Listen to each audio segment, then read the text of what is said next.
Alright.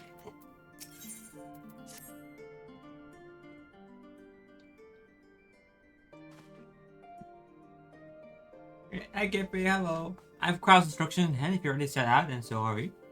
Having been to Tafnet before, I can drive by each ride, and go with the rest of you, and I'll see voyage, but waste time we do not have. If I was the same with mine, I was already secured the 8 of the good folk of the confluence, we'll take ourselves there. Confluence, thou sayest? I'm afraid so, my friend.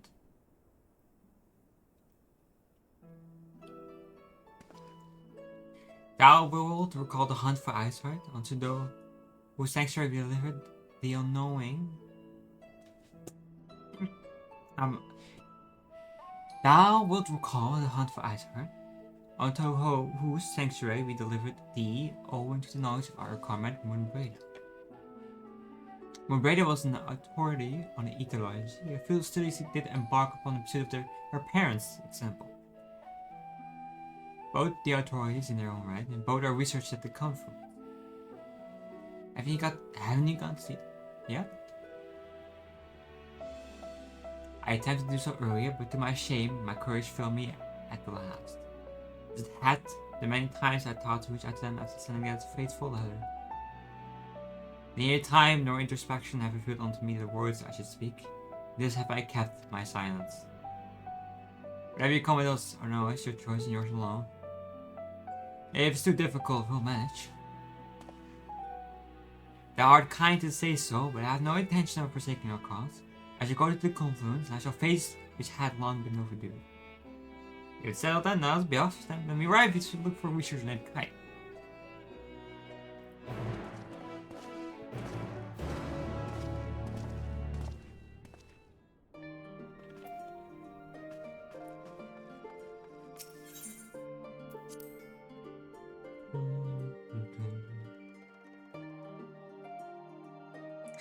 Let's see where we go.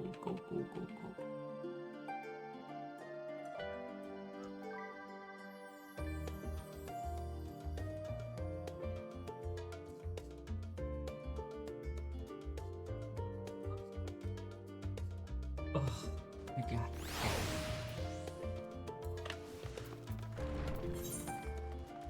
Oh, it's right behind us. Oh no,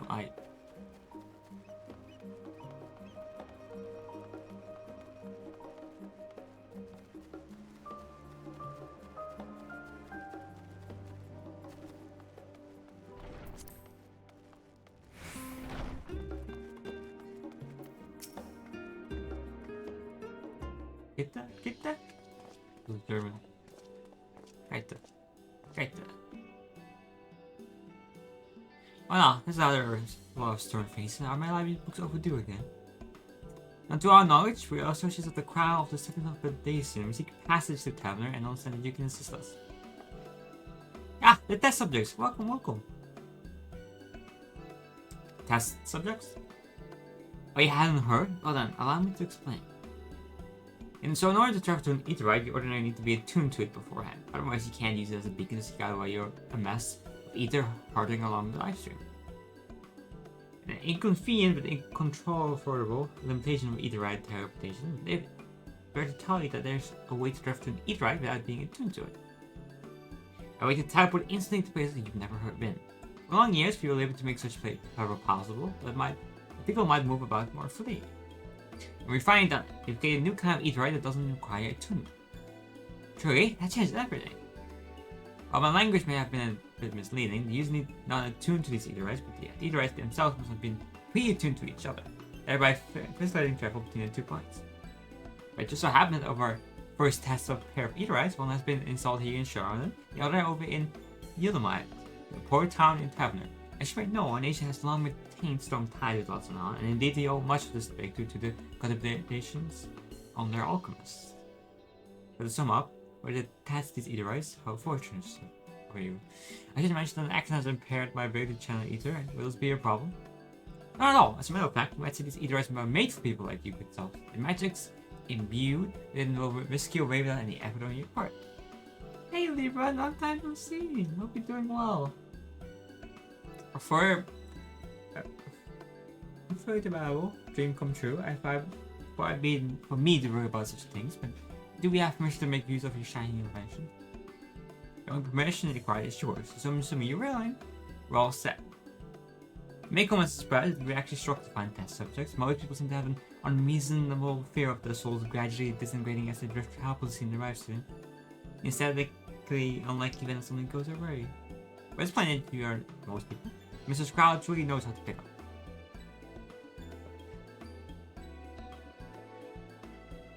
I might change the subject.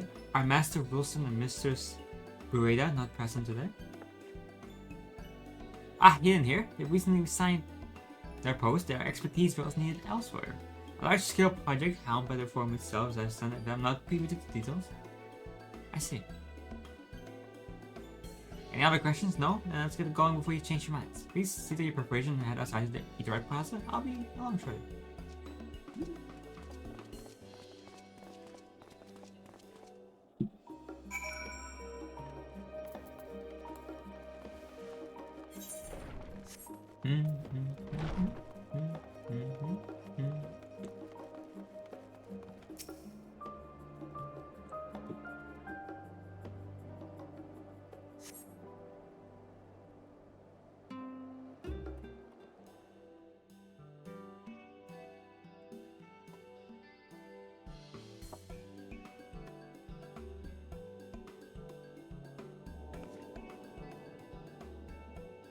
Right, we're all set. Just the 4 of you, was it? 3. I'm already attuned to the crystal in Thavnir. You are? Oh. I would have preferred more test subjects. Oh, well, never mind. If our 3 travelers could line up here, please.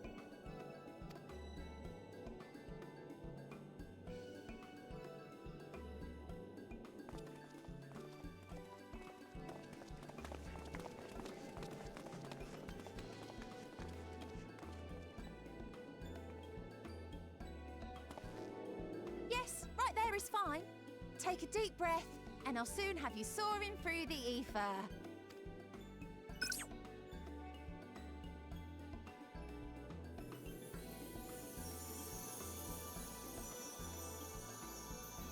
Oh, and one last thing. You might experience a teensy-weensy touch of violent ethereal sickness. Good luck! What?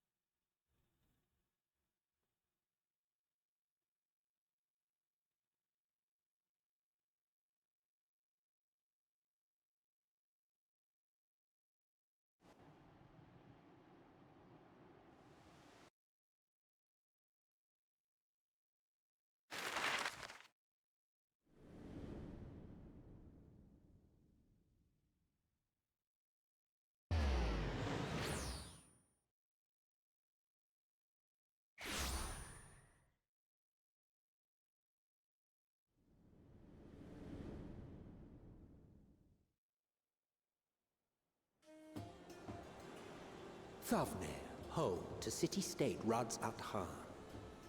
Rising from the southeast waters of the Bounty, this Isle of Plenty served as the battleground for a conflict between 2 peoples.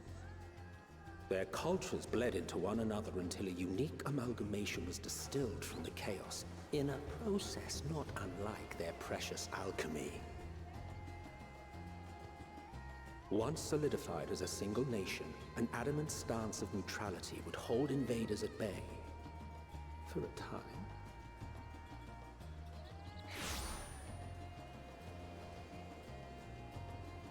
Now across this vibrant isle creeps a fog of malice. What choice do you have?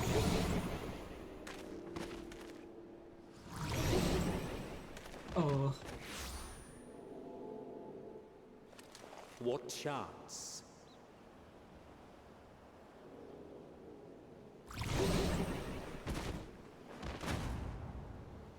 Oh, Jesus. against such an insidious foe.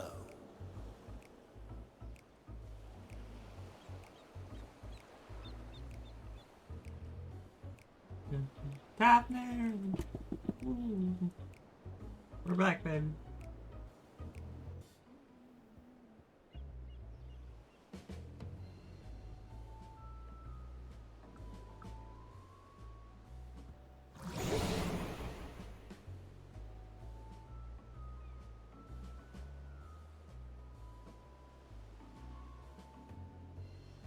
I've seen fairer faces after a bout of bad shellfish.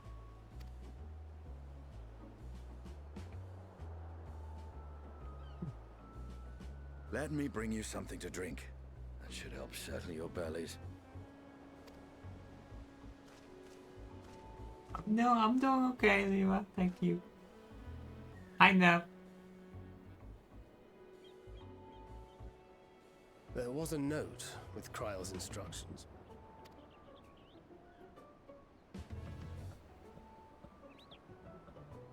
Don't let a Stinian roam the markets alone. He's alarmingly bad with coin.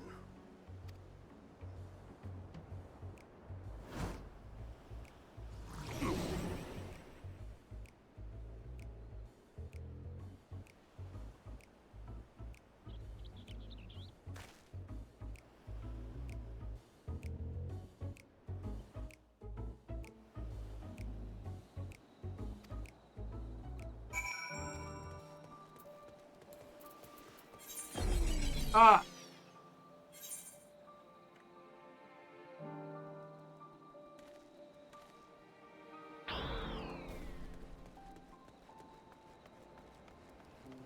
Is it? No!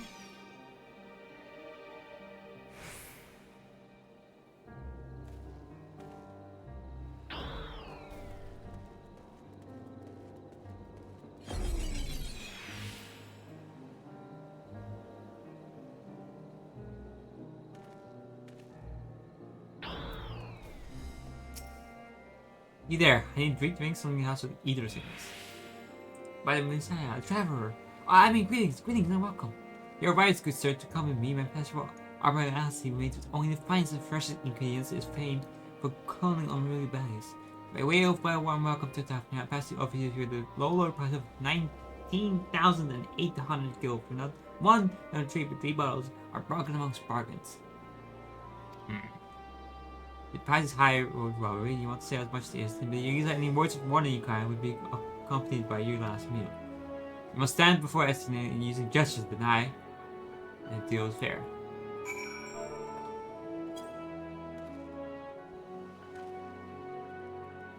Hydrate. I got you. I thought you could barely stand. What do you need to tell me that is so urgent?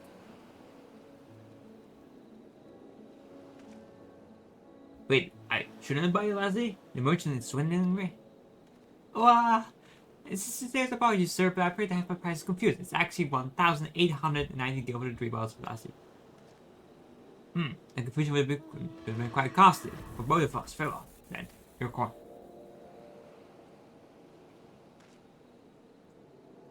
Needs a bottle for each of you. Take them to the others and get some rest.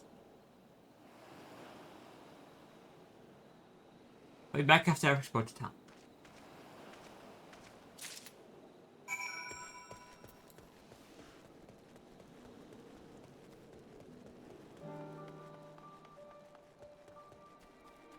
Here you go, your ranger.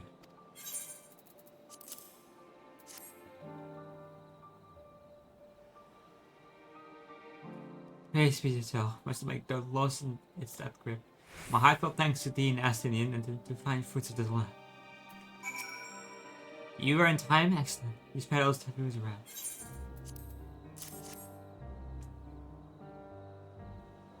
Sweet lace. If you haven't already, you should have yours too.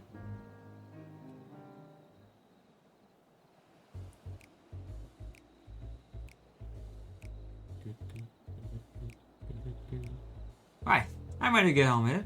At last you two work wonders. Back on your feet, I see.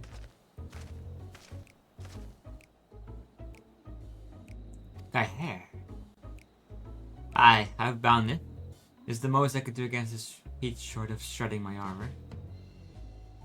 May I ask where you got the cord for it? A local vendor, the man said it's heavenly reed, tough and not easily unraveled. How much it cost? 19,400 gil. Still, I was told. It's nothing fancy, but I've always found its function over form. It's incredible. It's not even awful I could hold a candle to you.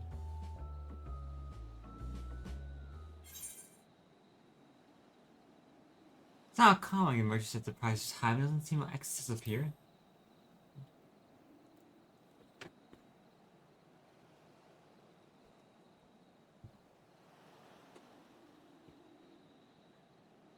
I'm inclined to agree with that high assessment. It does seem excessive, unusually so. Claiming to have near as a dominion, the nation of Watson-Han has long thrived as a hub of commerce. In the beginning, there was the Arcosoria, a Matanga tribe in addition to this land, this island. Over time, they came to be joined with other races, and through their intermingling a culture rich and distinct that emerged. From alchemy to textiles, the products of Hanish culture have come to be celebrated and covered the world over. The fact was only aided by the nation's pride locations away from the Pacific East and West. All of this had combined to make a trading power of Wassertown, yet such a city cannot be taken for granted. Nay, it needs to be maintained through judicious governments and stringent regulations. You know, fish, I see any evidence. The merchants at the gateway town are free to fleece hapless Trevor and tarnish the reputation of the nation at large. Just so, the opportunistic pricing is from the Dutch, yes, the oversight is much to begin, or may I add that the people have fallen upon hard times. Wherever that may be, it would be prudent to ascertain the current status of affairs. Prudent and practical, eh? We've not to lose by learning more. That here we seek out Krau's acquaintance. Shall we see what information we can gather here in Yilomad? Excellent. The next step we get off to the Flying Star, we will make up for it. Oh, I gave me some food. Gave me some food.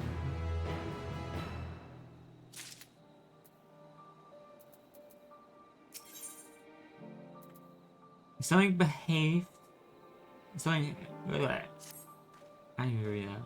Right, let us split up and make inquiries in town. You stole us. The pier is yours. Once we have one where we can, regroup at the either right of putting where the mere side of it may be.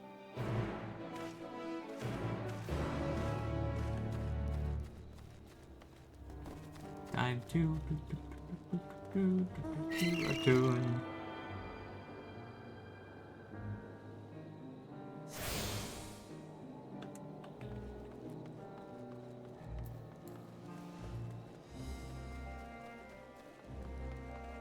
Gemstone trader, look at that.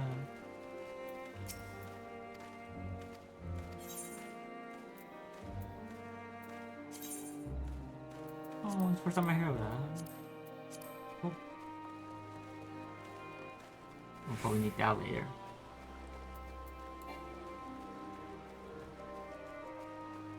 Oh.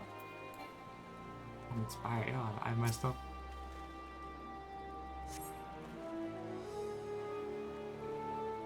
Azzy Razzie. They give it to the ball. I didn't go off with her. The grades line with fruits, but they are on the first point as if they have been left too long. Oh, that guy too.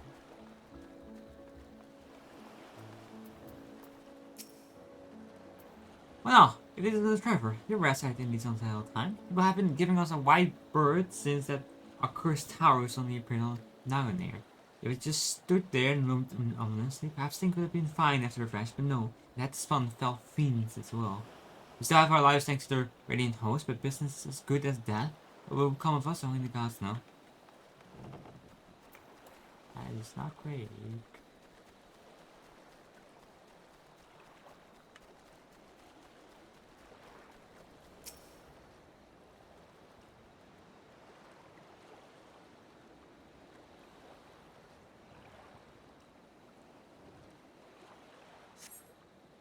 Getting out on the pier, you spy boats moored nearby islands with the silhouette of larger seafaring vessels further away. Compared to the other ports you've visited in the past, these appear to be very little activity. That's too limbs, so Lenza is very busy.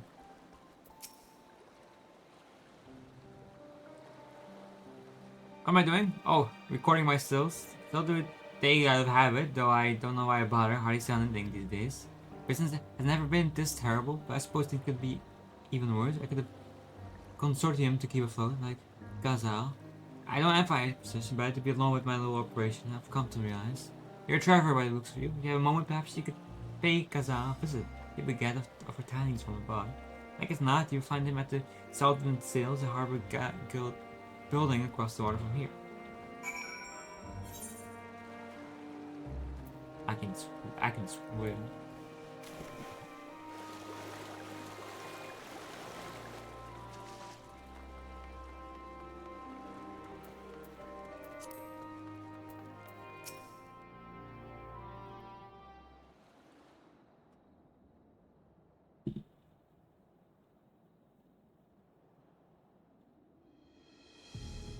The Maskins aren't coming?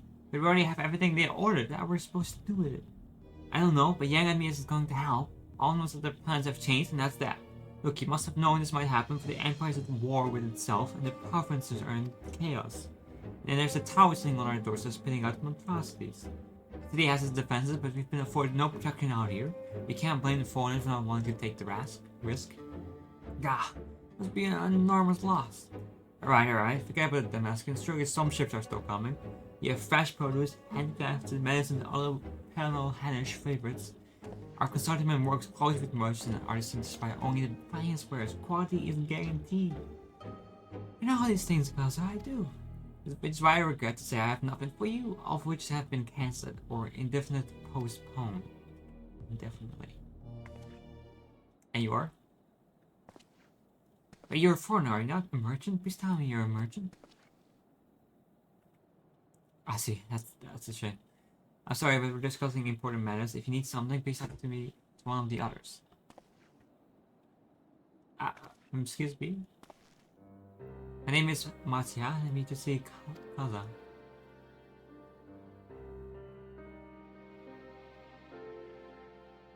Oh, I seem he's busy. I'll come back later then.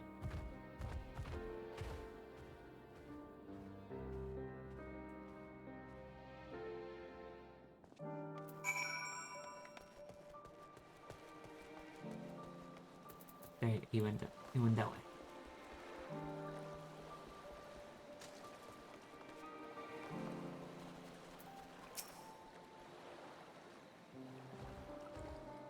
Yes, can I help you? I remember seeing you back in the guild. You wanted to speak with Kaza too, did you? I'm Atsuya, a fisherman of Akiai, a nearby village. I sell my catch to Kaza, who opposite to foreign merchants, but he hasn't bought anything for a while now. When I heard that the consortium has been struggling, I became worried and decided to come and see him. So as soon as he's free anyway, he's a hardworking man and I don't disturb him.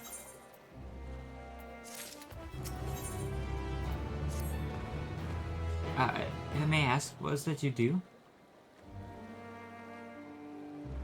An adventure, you say, and you travel the world helping people?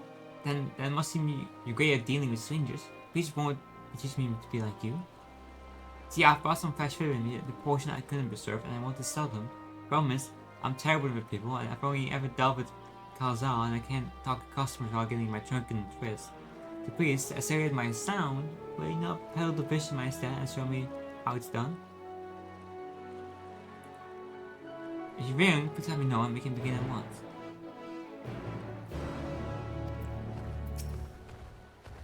You will do it then?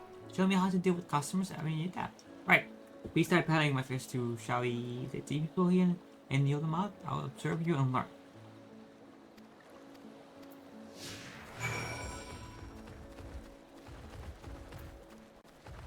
And disappear.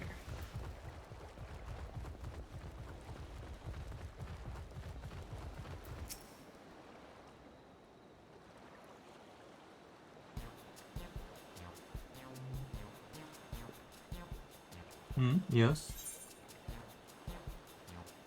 Greetings, friend. How fare you of late? Being to you, I suppose I'm well enough given the circumstance. Things had settled down somewhat. There was utter chaos when the tower first appeared. Everyone grabbing whatever they could, climbing over each other to get out of the city. To the city. Many remain there for now, but I could not stay away. I had to come back in life, such as this. Never know, it was a slight choice, only time will tell.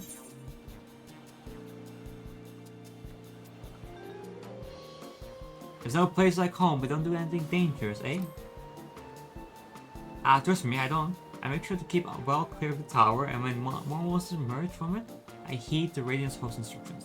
I'll have to deal with it soon so we get back to our normal lives. The days when you could earn as much as you gave, I took into a meal satisfied that you did good work. Speaking of meals, why don't I have some fresh fish today? Fresh fish, you say? Oh, you're a fishmonger, ha! When you bait me like that, how could I not bite? Very well, give me some of your fish.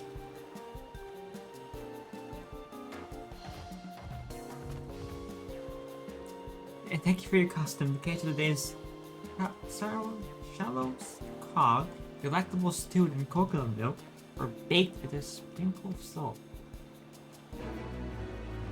You succeeded in making the sin. Right, next one.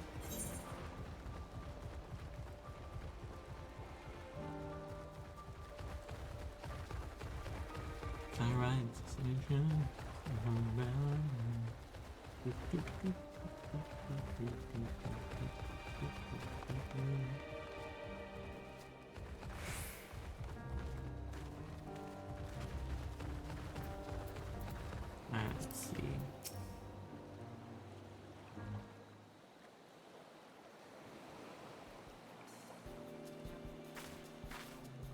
A hawker, are you? Do we sell food by chance?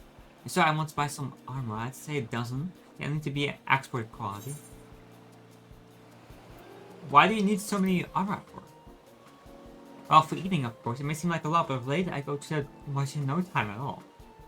I am a stock trader by trade, but no festivals coming these days. The wares are beginning to pile up. By the same token, nothing's coming in from overseas. Not a day goes by that someone doesn't come asking when the next shipment's arriving for this, and then it isn't bread. All would wear me down, and I find myself feeling constantly hungry. I know how you feel. Thank you. I pity you don't sell food, but I joined a little chat. I took my troubles for a moment. No! Oh! Never mind. If nothing else, you have a positive impression. Let's move on to the north tower, shall we? Yeah! That was a fast one. He's hungry too. I feel bad.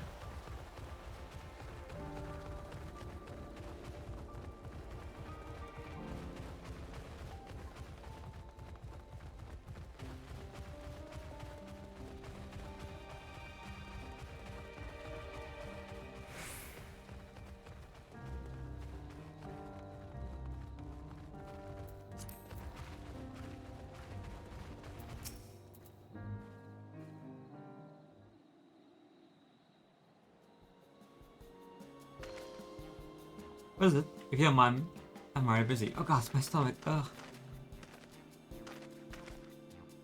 Okay, this one's easier. Eater sickness? No, nothing so unusual. In my hurry to get back to work, I just ate a little too quickly. Should take it easy. Eat more slowly and savor your food. What I could afford good, but I can't afford to be idle like it's not. Circumstances will sure get worse before they get better. So I'm working as hard as I can while I still can. It's better. Better. How do you intend to prepare? My stockpiling supplies for that. I need to earn coins so I can buy food, medicine, or what have you.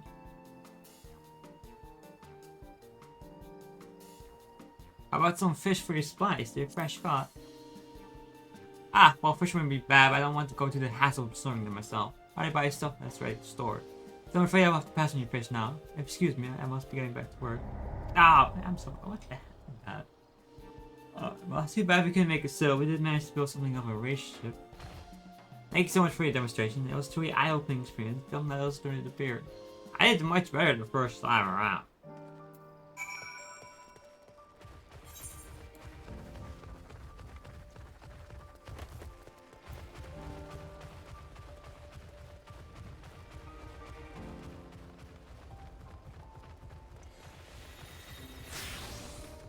Should have been more direct.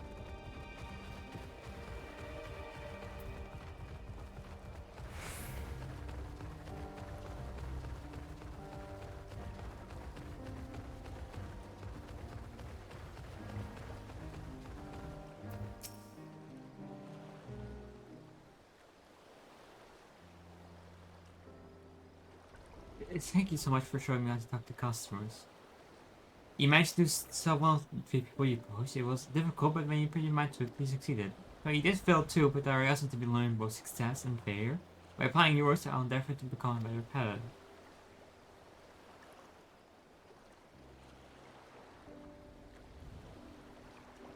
No, there's only so much I can do alone. I hope that things will turn to normal for customers soon. I thought I heard familiar voice. But who shall it be but Masaya? Matsuya? Matsuya, whatever it is.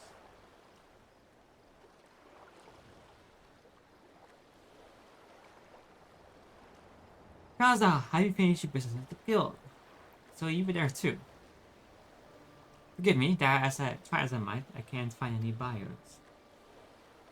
With no ships coming in and hardly any going out, there simply aren't any options in this raid.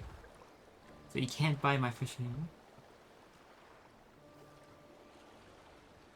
I'm sorry, Matsuya, until yeah, but for now you must peddle your own goods. But myself, I can't. I want to help you, I do, but as it stands, I can barely help myself. Poured my all into the consortium, and I'll be damned if I let it fall apart. Our friends and families depending on me, and I can't. I won't fail them. Sisters, that's my witness.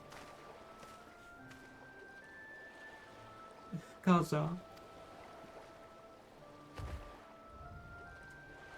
Not to worry, using what I've learned from you, I'm sure I'll manage somehow. But, well, I've had the best run to my village, so thanks again, and please take care on the road.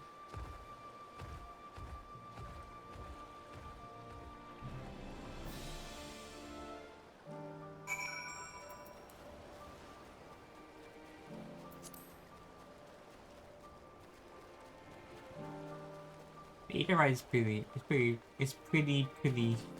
too.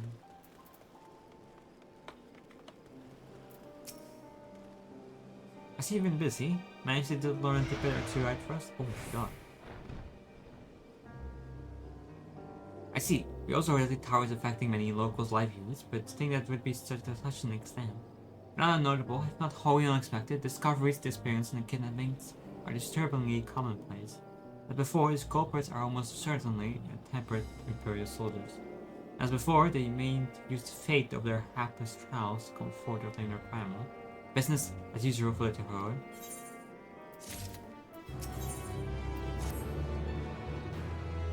That Matsuya for you were helping, he's an Arcosoda, is he not? Apparently, it's most exclusively his people that are being kidnapped. Could he be traveling alone? If something is his perpetrator's aim, it does stand to reason that Arcosoda would be their primary targets. With this, the fate of the ancestors which prevail this land, and many are devout adherents still. You better go after him. Akia lies with the rest, that I recall, the same that recognize crowd of Queen this incidentally. Until then, keep your eyes peeled while we make for the village.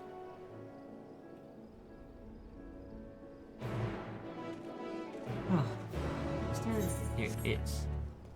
Okay. I believe I know what it is.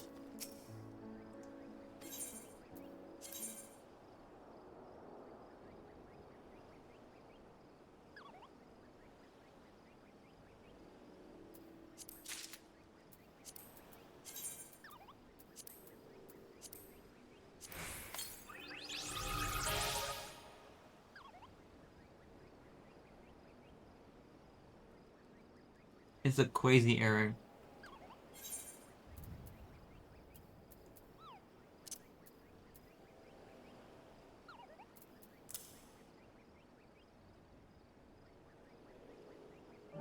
Hey Neo. I don't know if I can. Because, yeah, I probably have to keep the armor level the way it is. I'm pretty sure else won't. I joined for fishing. There is no fishing. Not this time.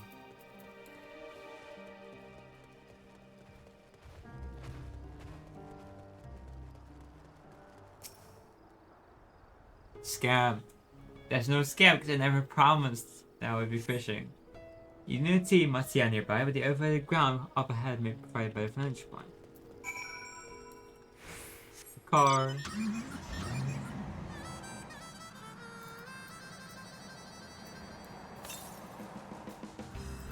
West.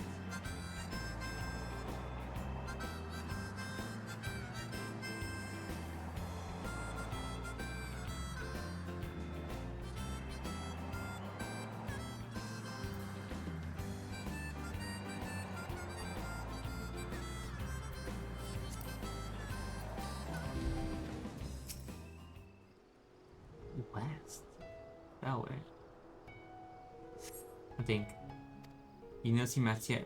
No, leave me alone. Help! Somebody help! Mattia had a voice and came from the north.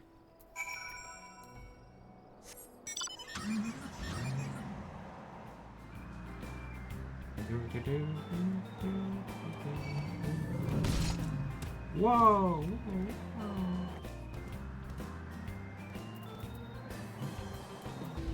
I've got you. Don't worry.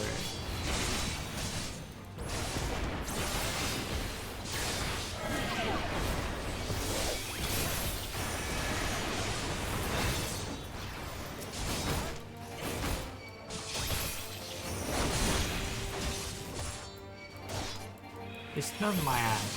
But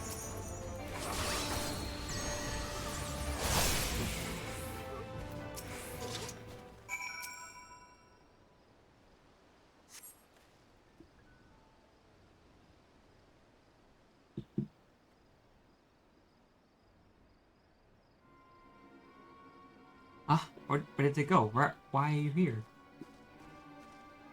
I see you found them in time.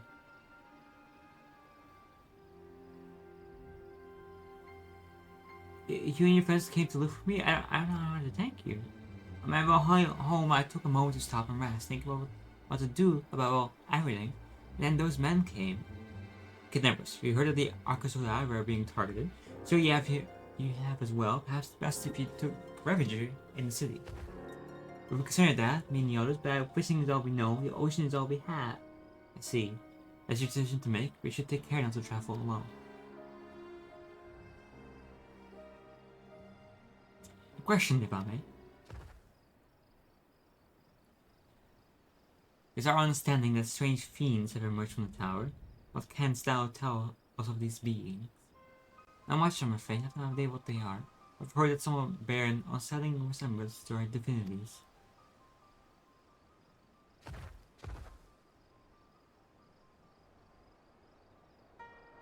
For that reason, some have taken to calling the tower Zod. House of Divinities, in its old tongue, it means. They're not true divinities, they're monstrous element imitation that bring only death. To have one's fate so twisted to give us the indignity, and full justified art thou in thine outrage. Know that this for no other purpose than to neutralize the tower that we have journeyed to this land. In time we may be forced to condemn these false gods, and thus we would learn all we may about them. But thou not tell us of thy divinities and their true nature. You've come all this way to save us? Really? You think that you're peddling? Think I had you peddling fish? Would that answer your question? Yes, of course. We would gladly tell you about our gods. I say because I'm a terrible storyteller, and I would ask my fellow villagers to do it. So please come to our village. We're good, God-fearing folk, all of us, and we'll be honored to share our knowledge and fish. What sayest thou? Shall we pay a visit to Akiari?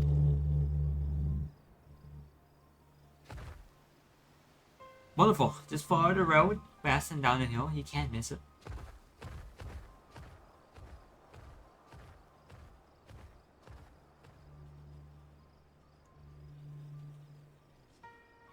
So this the Simulaka of Taverner gods are being summoned. If any doubt existed before, there can be none now. The kidnapped Henish are imprisoned in the tower. Pray that we will be able to save them. Though indeed, saving them will mean confronting their false gods, like as not. as she said, will do well to study their religious traditions to Akiari.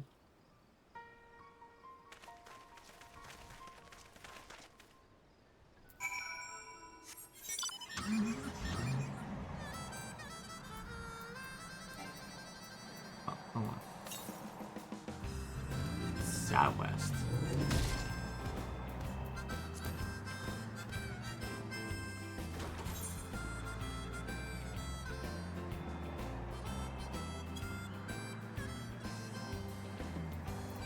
Be somewhere on the road.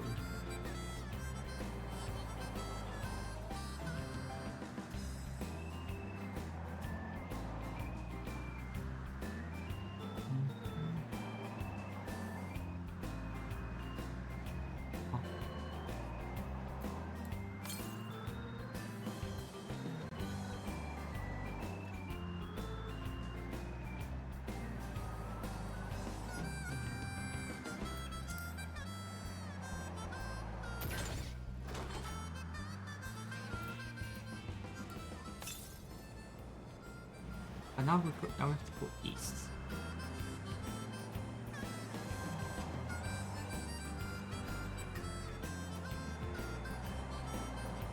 Don't tell me it's like above. Northeast. Oh, it's there. Oh God, so Jesus Christ. Oh my God. Think Duntro's gonna have these two. Oh boy.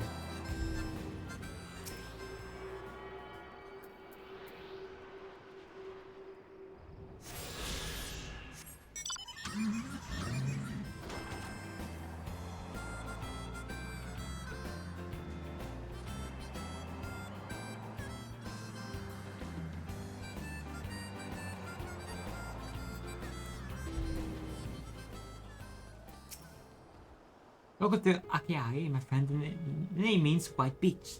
There isn't much here to say to that, but please make yourself at home. Your companions have already begun talking to everyone. Feel free to show yourself around and do the same. Any of us can tell you about Agas, and you could do worse than to start with Kanga and old Ashfadia? Ashfadia? They're free at the moment as it happens.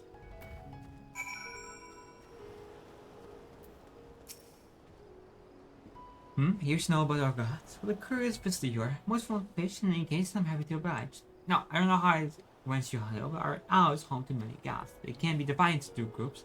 The Manisha, being of wisdom, who assume the form of man, and the Maga, being somebody who assume the form of beast. Together they are divinities. Their forms and personalities many and varied. Some are kind and gentle, others stern and temperamental, just like we, Morrigan. All possess of great insight and experience, and by heeding their teaching, we try to be better people and live better lives.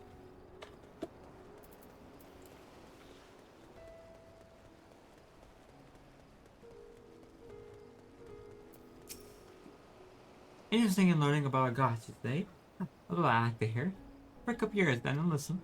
In ancient times, the Munasya, the Magua deities who look like men and beasts respectively, were locked in conflict. Eventually, seeking the wisdom of Munasya, the Maga cast aside their own heads, took up those of their foes. Likewise, the Munasya confronted the might of the Maga, and so they resolved to trade heads.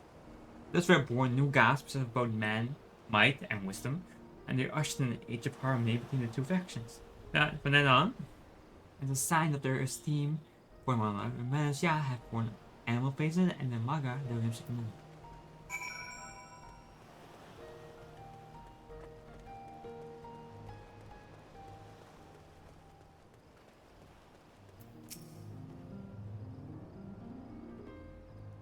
Here you are, learning a thing or two about our gods, I trust. While you were off talking to the others, I remembered something that may be of interest. If you could let your friends know, I'll go and fetch it from my home at once.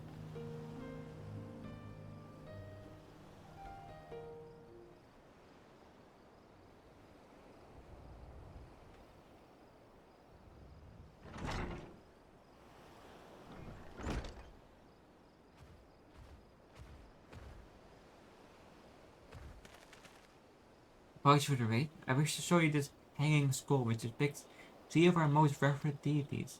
By all means, we would like to see it.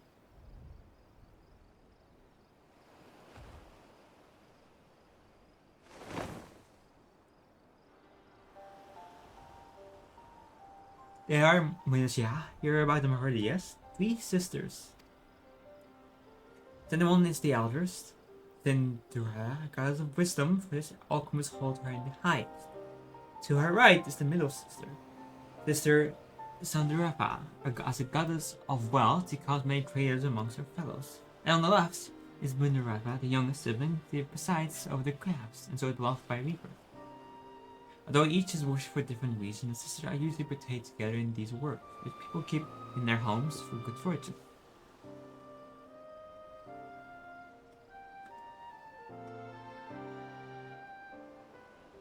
Like fashion to the Mansard, beauties of Eurozep beside were myriad aspects of life, and what of Marga, if I may ask.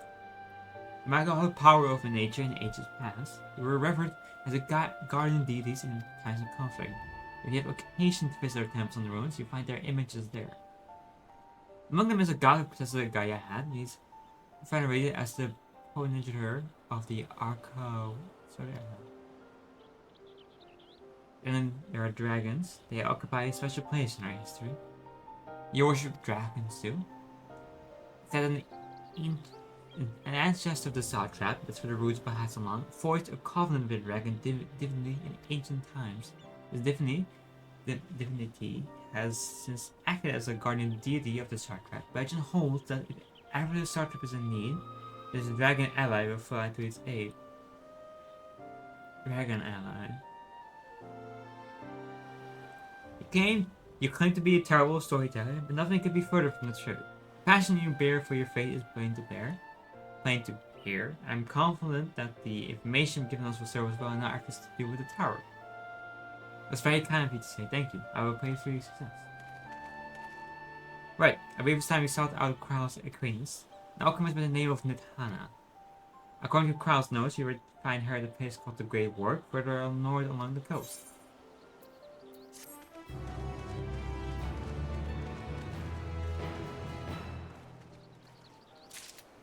I don't know why.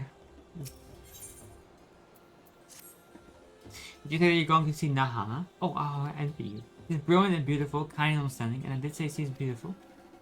I could stare at her dainty ears and adorable trunk all day. Those eyes, when you meet her, take care you don't drown in them.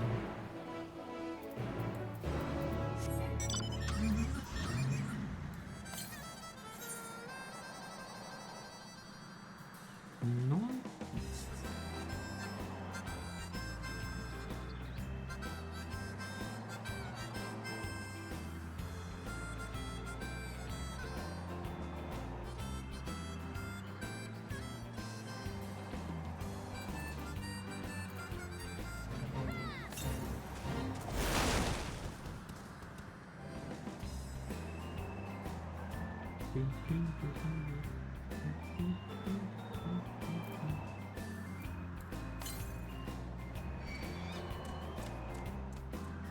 Oh, he's on the other side.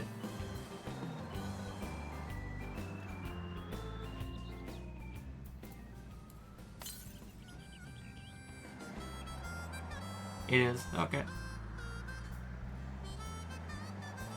Oh, shit, the forward story.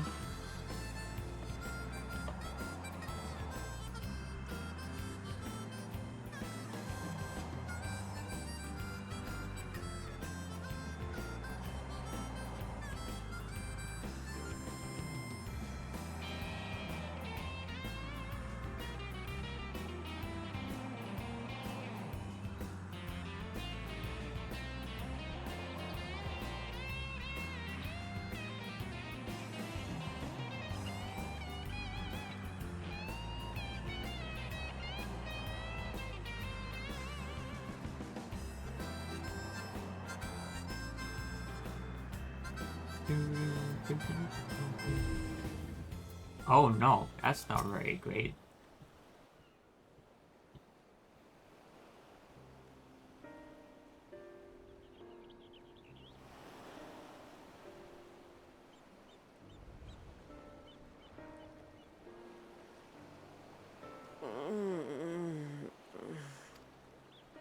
What happened here? Their dress marks them as alchemists. I see no evidence of injury or poison. Thinkest thou they but slumber? I believe so. Whether it is by choice is another question entirely. Oh, we have guests. You must excuse the poor welcome. Long days and longer nights have taken their toll, as you can see.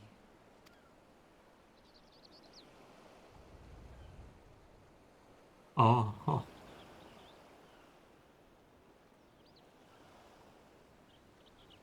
I am Vashan, servant to the satrap. My task was, in fact, to wake these good men and women, if you will allow.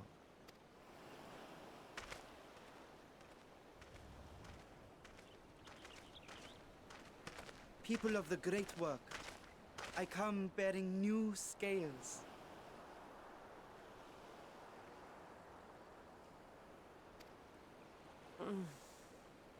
Scales? We have new scales?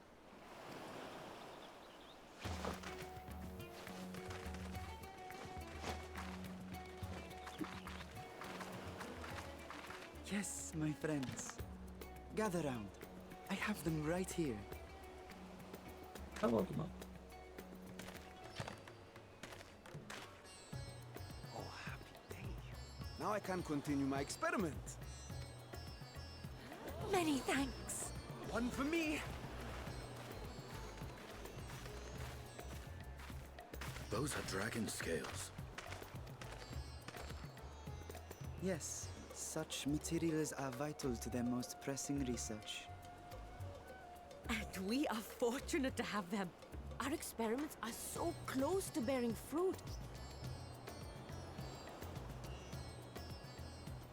Soon we will have a talisman capable of nullifying the etheric emissions from that accursed tower. Did I say something wrong? Are you not here with Varshan? Wait, who are you people?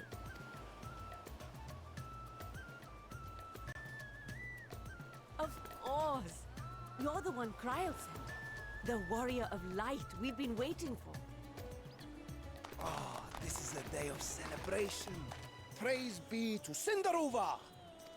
The winds have shifted. I feel it. The end to our toil is near. I feel it too.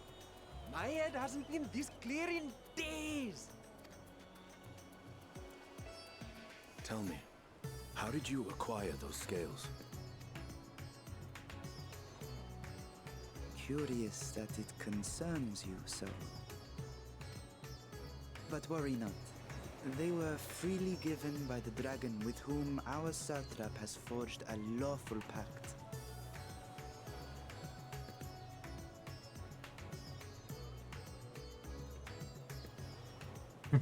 That is well. You must be quite familiar with Dragon King, yes?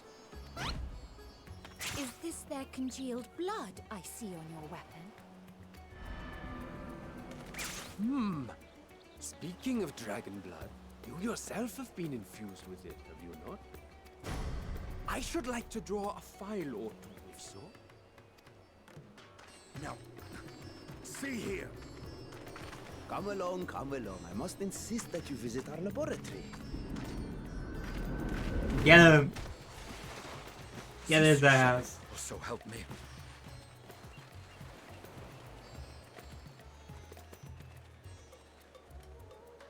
Oh dear, your poor companion. What with the new scales and your timely arrival, my colleagues are a little giddy with excitement. No harm will come to him, I promise. Meanwhile, shall we find a quiet place to talk? As you may have guessed, I am Nidana, the alchemist who sent the request to your mistress Kryl.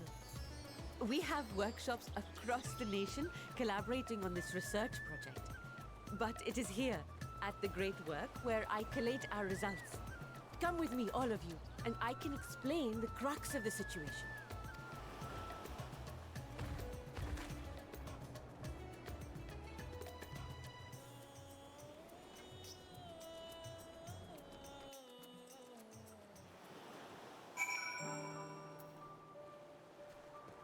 Eat right.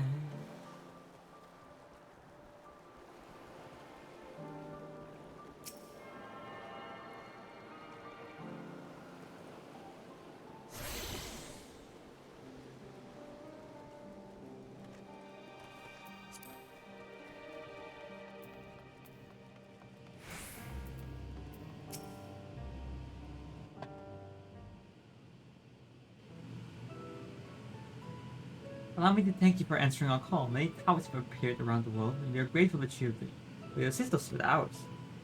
The Grau itself is tied up for another investigation. Each Noah's is an inimitable, capable substitute, and will spare no effort to aid you. If I understand correctly, you seek to make a talisman that can nullify etheric emissions. Indeed, if you do, as you know, the tower emits fast concentrations of ether. One cannot go anywhere near it without being tampered. As such, we can only study the tower from afar, and are powerless to deal with it in any consequential way.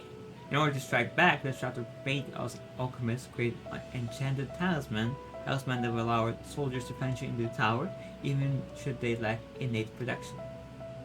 Could such a thing be possible? Admittedly, we are still in the midst of testing, but we are quite confident. Even prior to this, our people have been long pursued countermeasures against the corruption of primaries. The methods tested to date, these utilizing dragon skills proved the most promising. Owing to their ethereal density, the skills are highly resistant to disruptive forces. The mightier dragon, the greater the resistance. We seek to amplify the protective property to our alchemy.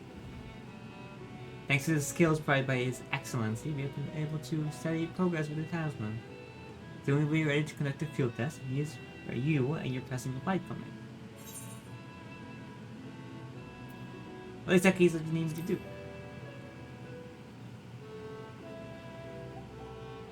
Nothing complicated, I assure you. You can only serve as an escort. I will explain in great detail later, but you'll be venturing into the tower's field of influence. And so, for your own safety, I would first test how well your blessing shields you, with your permission, of course. In that case, Joanne and Jay will find other ways to make yourself useful. Seeing as you all work to the point of class, I expect you to do it more hands. You'll be grateful for any assistance you could provide.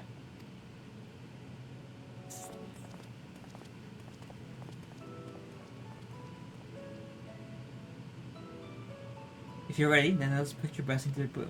If you exit the grave work and turn south, there will be a hill to the right. I'll meet you at the top after seeing some preparations.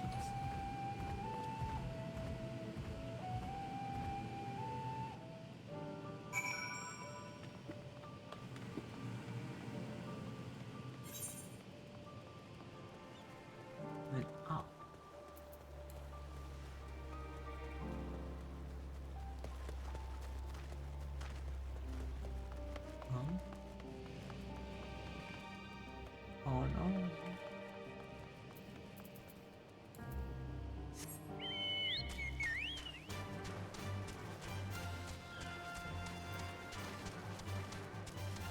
Okay, let's go this way. God, it's been a minute since I've been here.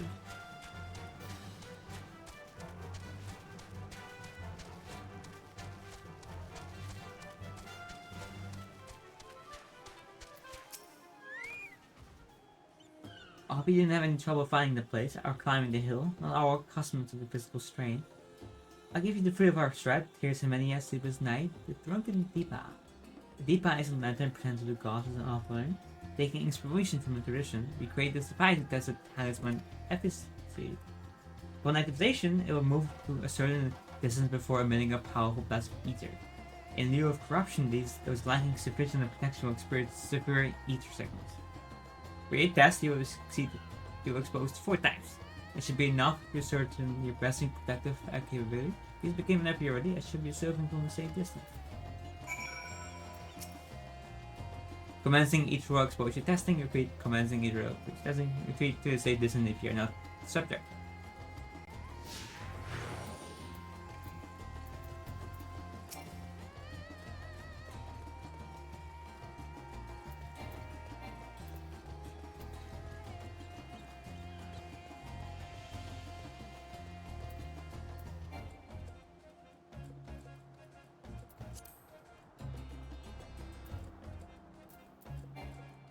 Rating Eater, please stand back.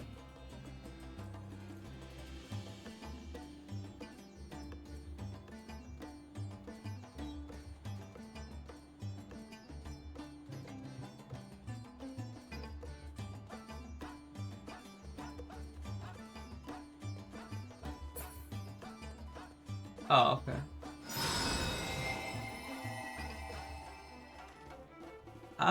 You stick by a powerful blast either, but suffer no ill effects. So it has no air repulsor or to anti-sonic. Confirm. Saving cast people. Okay, so that's the. It's kind of weird. Where are you at?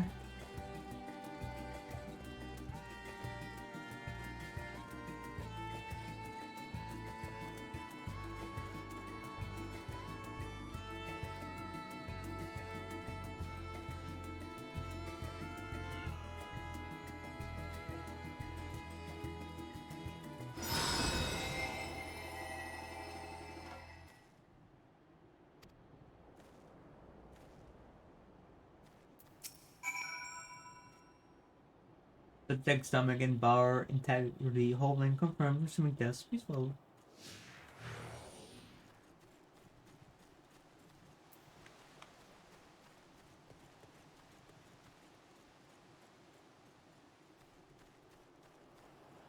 Where are you going?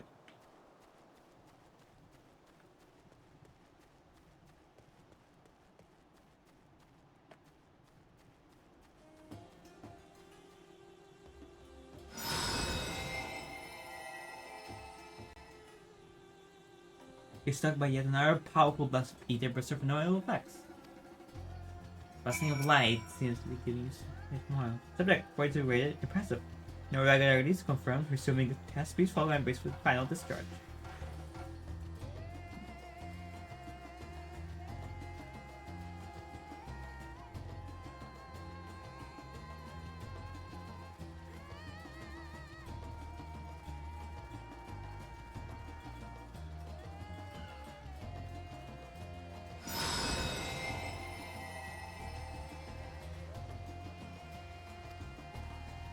Each rare exposure could testing included. Please collect and direct me to the. Gradually retaining your composure and your humors. No. All four was fine. You've returned and on your knees. A promising sign, but come, let me take a deep part of your hand.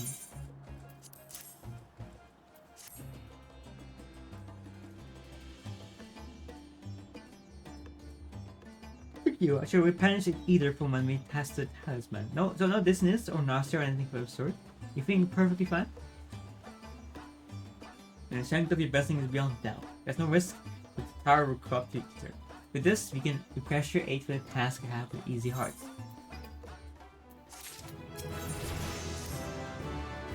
You're a capable warrior too, are you not? Would you be amenable to assisting me with another errand?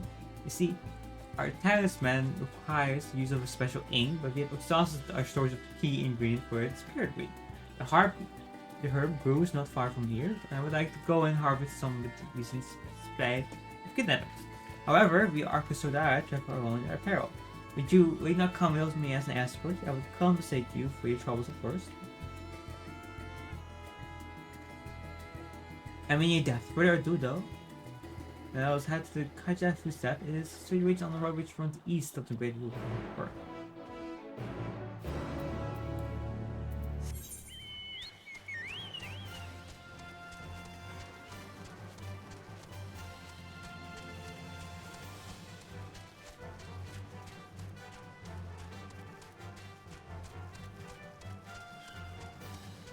Hey Fluffy.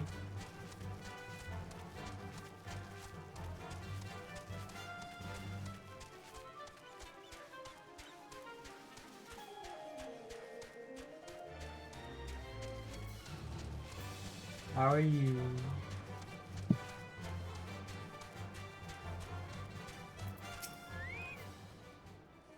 I may be simply imagining it, but I feel as though we're being followed. God, look at your stuff. Oh hey guys. I am playing Steve. It is true.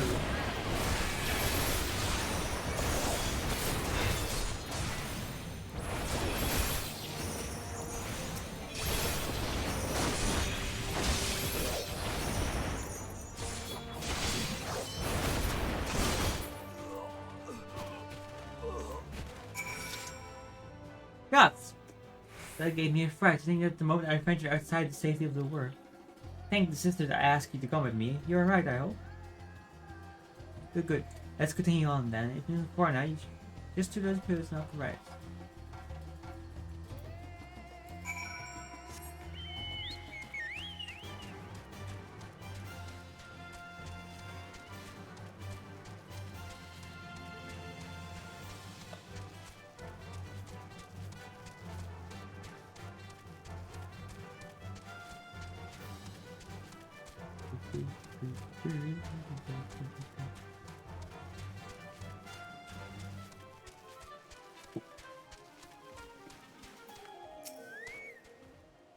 And here we are, Gaja's footsteps.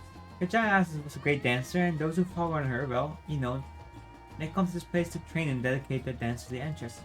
I had the benefit of this that the spirit reed grows here in abundance. I was set about harvesting it once, but he would be so good as a stand guard.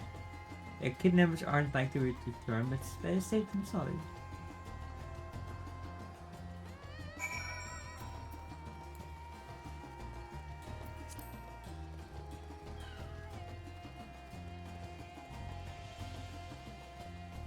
It's a beautiful place.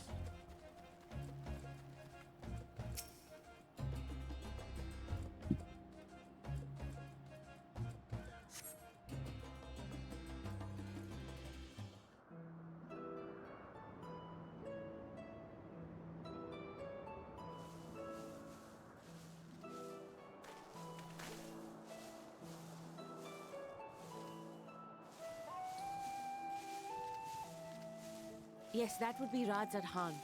Hardly anyone has been allowed in or out since our troubles with the tower began.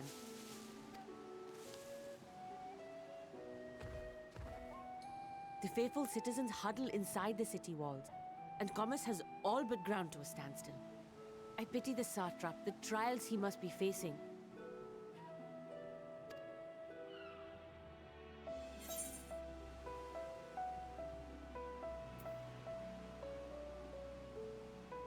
What can you tell me with the satrap? Well, he is the most important person in Radzad Khan. Long ago, this island was home to 2 tribes of Matanga, the Gajasura and the Arkasodra. When the Aura came to these shores, it was the Arkasodra with whom they joined forces. Together they defeated the war like Gajasura, forcing them to flee Thavnair altogether. Peace and prosperity reigned for a time, until a clan of Hjor from the mainland decided they wanted the island for themselves. It was a direct ancestor of the present satrap who arbitrated that conflict and welded the warring factions into the nation we know today. And ever since, a member of that esteemed lineage has inherited this somewhat unique position. You see, by and large, the state is run by the people. But when problems arise, it is the satrap who mediates a solution. The stability provided by the satrap is what has allowed Radzad Khan to thrive all these years. And it was the satrap himself who entrusted us with this duty. We will not fail him, nor our countrymen.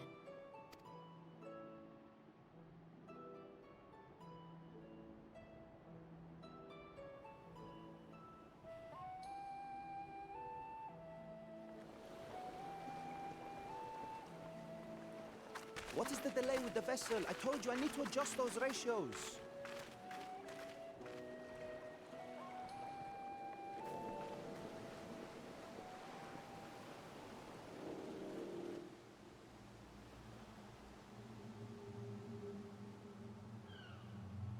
I come all this way to admire one of my splendid towers, and what do I find?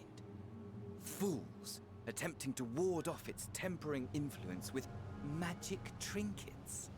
I seem to recall a similar experiment in ages past. What was that man's name? Oh something? Owen?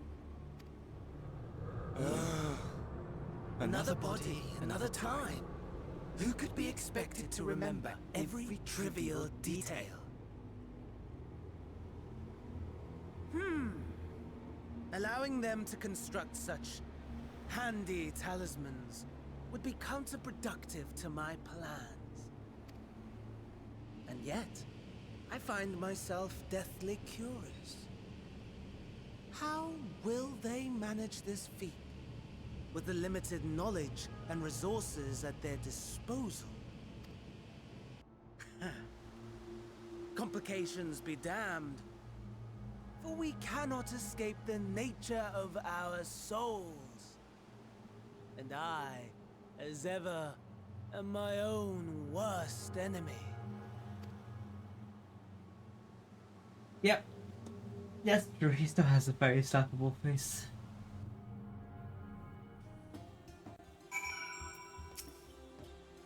I have enough spirit read to last us a good while. Thank you for keeping watch.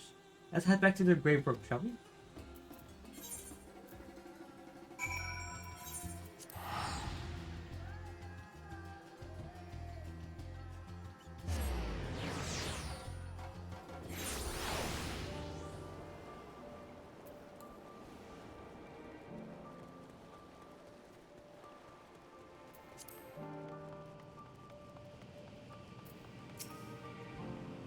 Ishtaras, my thanks again for your assistance. With your help, we were a little bit closer to completing our talisman.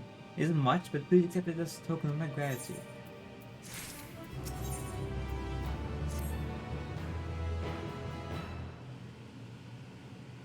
If you'll excuse me, I should return to my work on the talisman. Ah, you're both back. Excellent. I have a message for you, Mistress Nahana. It would seem that the stores of a giant's guard were in Rome.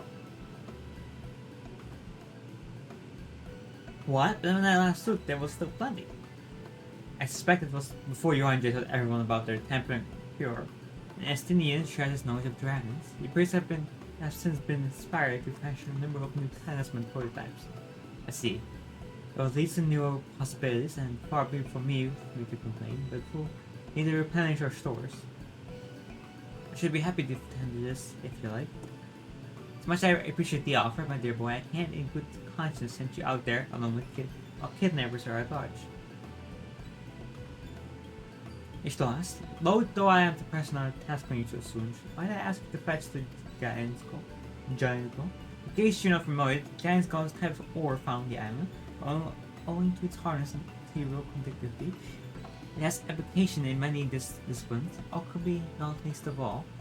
The quality where it's found, the empty named giant skull ground, isn't far away, so it should take much of your time. Maybe push you once more. Again. Thank you. Upon arriving at the grounds, please seek out a man named Dinuha.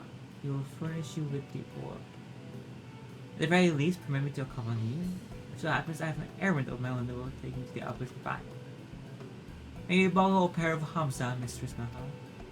By all means, do not try to be patient with them. Notice that survivors are still in training. I will bring the Hamza to the entrance and meet me there when you're ready. Hamza.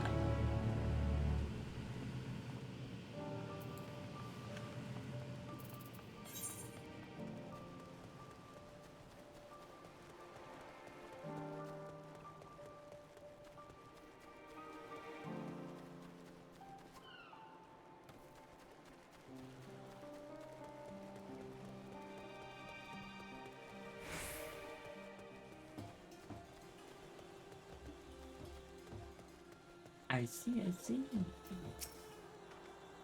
Here are Hamza stones. If the creatures look familiar, it's because they are close kin to your Eurasian dodos. Hounds have long kept as livestock in Tavner, and many a hatchery may be found here. As large of these was recently raised by monsters from the tower. On account of said hatchery being situated near the tower, the raided poach repurposed its remnants as an outpost. That's where my errands takes me, and your destination is for the stone shown away. If you have no objection, let us make the outpost. We should step forward at your word. Already, balance the party. Knowing ride and relax, and Bird and I will take the lead of yours to follow. That'll be off. You haven't ridden those before. If you want, they have a wobbling. A got? Got?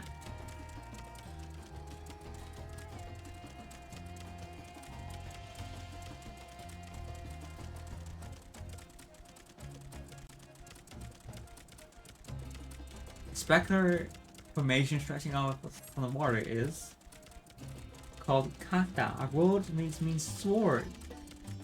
The sword legend holds was wielded by the Maharaja against the Maga before it was cast down at conflict's end. To the left, and requiring no introduction, is the tower. As you can see, it straddles a small owl.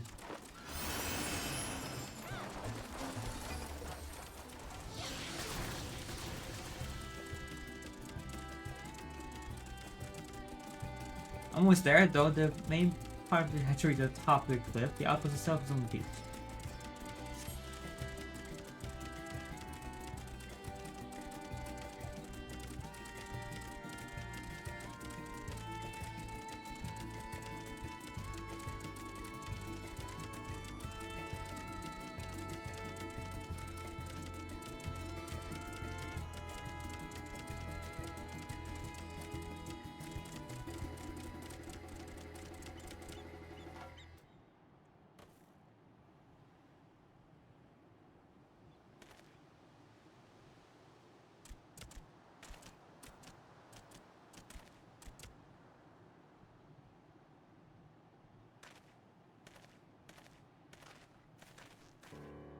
And here we are.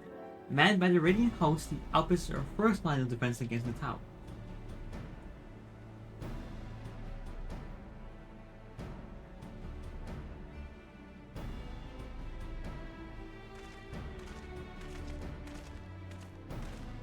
Oh well, we should be with Jan Pashan on the errand for the Shatra. I am. It extremely bade me to contact your report. I also wish to express the heartfelt gratitude to the brave men and women of the Radiant Host for their unflagging dedication.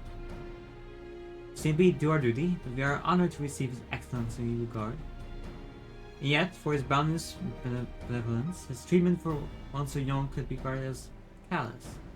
But we have enjoyed relative peace and calm these past few days. His remains in the front line of battle, no place for children. Your parents are too oft to travel alone. It's been, 2 years now since you took over? I wonder how the fellow is faring.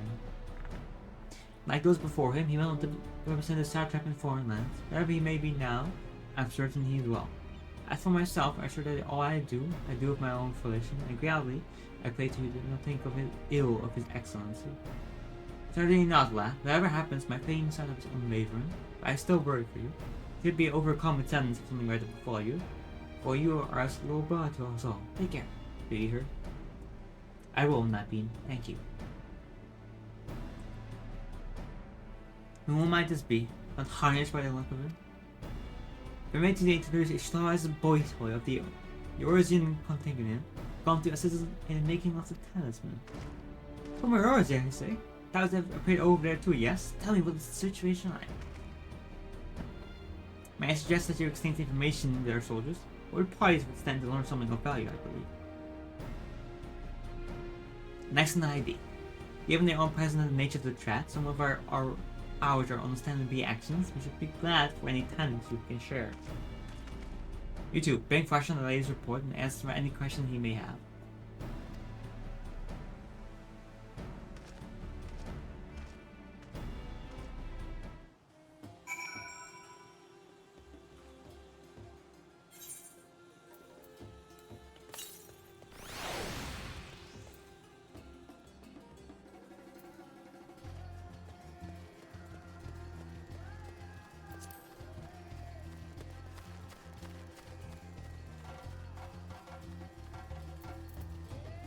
You gotta be kidding me. I sure love just putting these on fucking hills.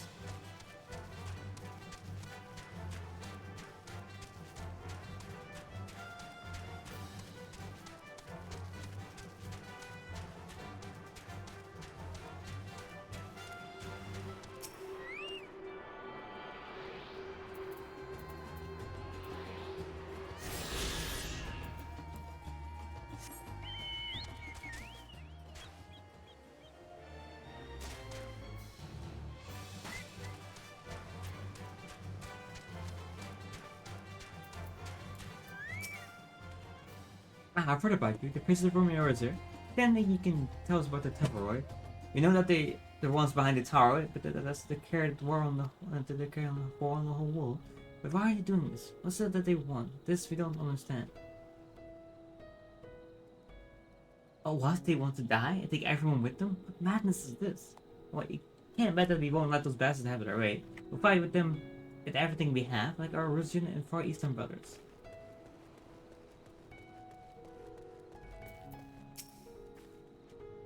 You wish to know about the tower? To be honest, we know little and less about it ourselves. This tower was Zod, as folk have taken the calling. It appears turning appeared where it did only out of Nuremberg. We're safe from its influence at this distance, but go too far into the water and you expose yourself to its corrupting ether. You're a foreigner, aren't you? How are they dealing with the tower in your homeland? Our struggles are nothing unique, and our hopes still lie with the talisman. We must keep the mothers contained until they're ready.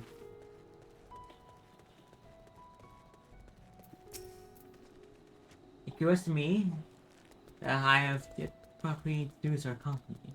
We are the brazen host, the military order on the south of command. Our duty is to preserve peace in the land, but be it patrolling the streets of dealing with their heretofore known threats such as now. We train hard and with only incapable warriors to our ranks. Even so, we have struggled to contend with the fiends from the tower.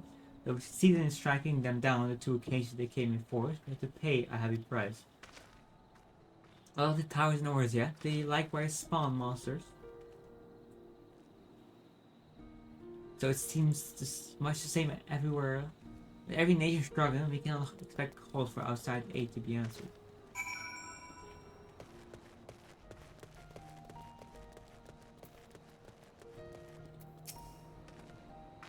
Finished speaking with the soldiers, are you? I hope it was as enlightening for you as it was for them.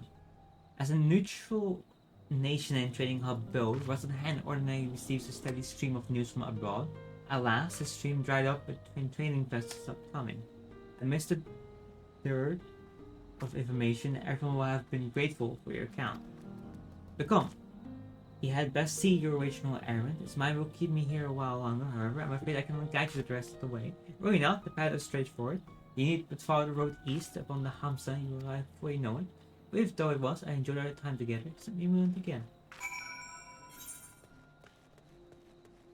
Oh, there it is.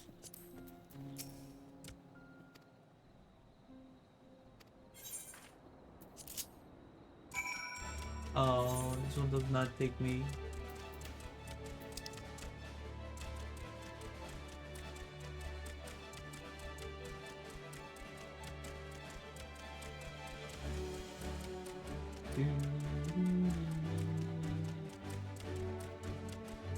Wobble, wobble, wobble, wobble, wobble, wobble, wobble, wobble.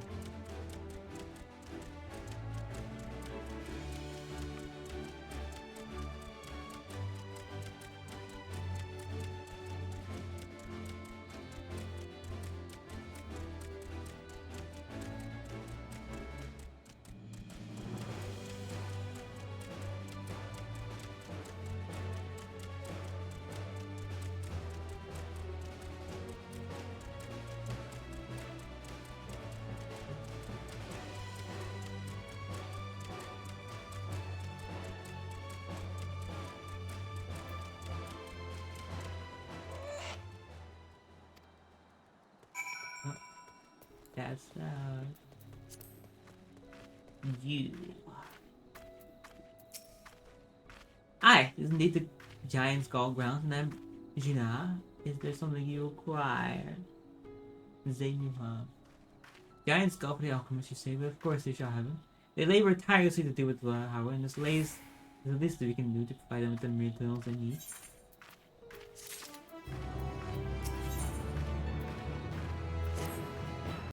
Here you are, a stack of the pearlest giant's ball. We always set some aside for our alchemist friends.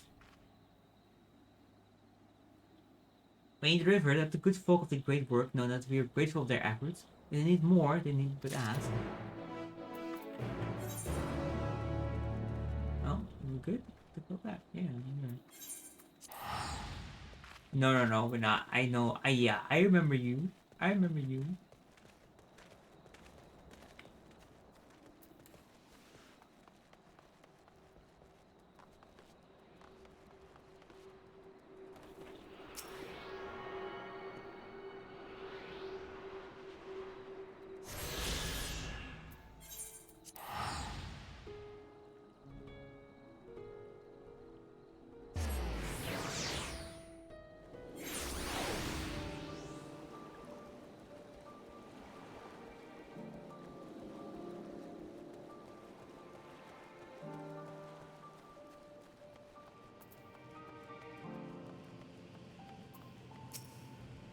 Welcome back, Explorers. There, I hope you have the giant book.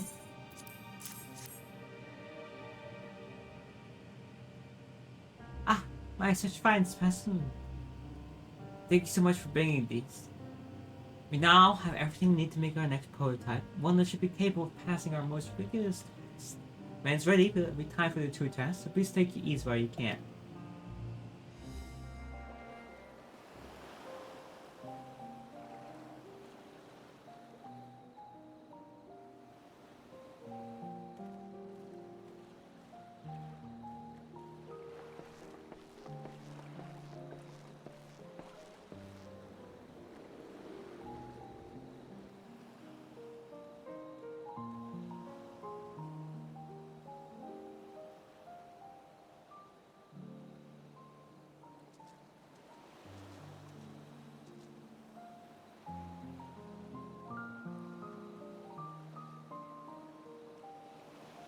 I see our taskmasters have allowed you a moment's respite as well.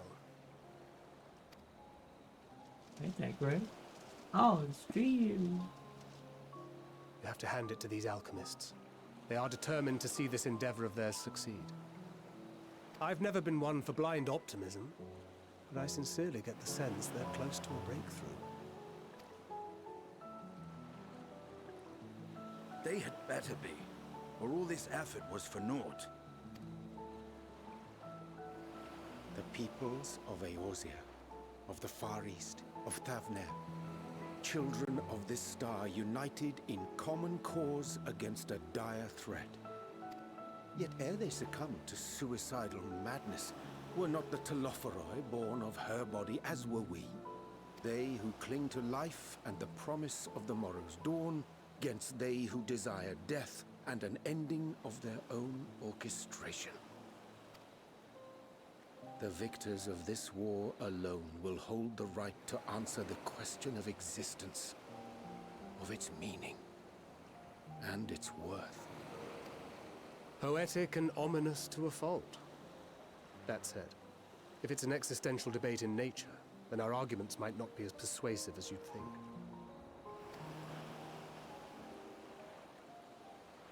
Fandaniel wants to die and take everyone with him in an orgy of pain and suffering. An utterly vile and unforgivable idea. And yet, when spat upon by fate and wailing in the deepest pit of despair, who among us can say they have not entertained similar thoughts? There are nights black as pitch, bereft of hope, and no words of comfort can reach you. And it's all you can do to grit your teeth and choke back the bile.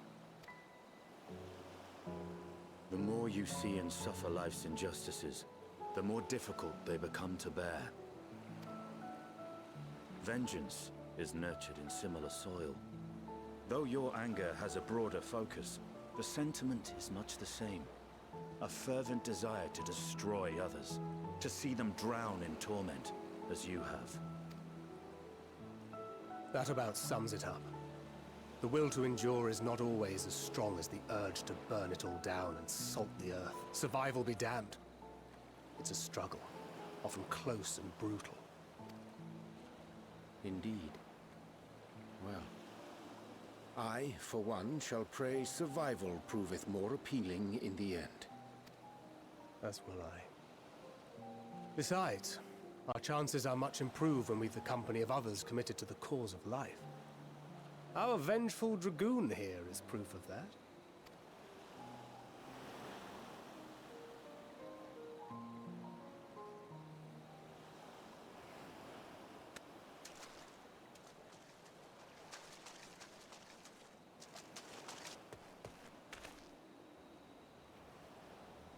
Damn, I'm What is fast. it? What did you see?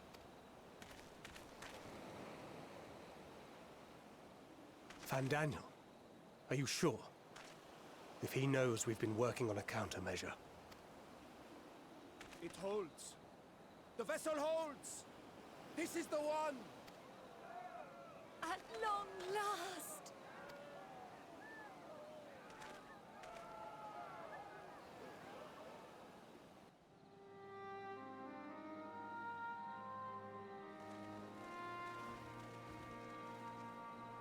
Look! We have finally created a talisman strong enough to withstand our experiments. We've named it a warding scale for the time being. With this in your possession, your soul should be completely shielded from corruptive ether. Afforded such protection, any one of us may approach the towers without fear. Thou hast mine admiration. 'Tis an invention of historical significance. I thank you for your kind words. But I would prefer you keep them unsaid until we test the talisman's efficacy in the field. It is for the next stage of our plan that we summoned you in the first place, to accompany me to the Tower of Zot. Should the scale prove effective, as I very much hope it will, then you'll have little to do. But should the effect be weaker than anticipated, I must ask that you restrain me, or knock me senseless. Let's hope he doesn't come to that. Hey, why didn't you?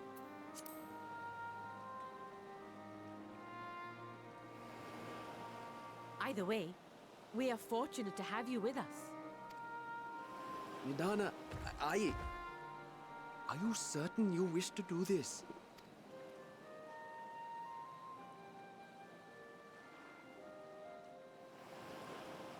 If others are to trust our creations, then we must have faith in them first. And as the senior researcher, it falls to me to lead by example.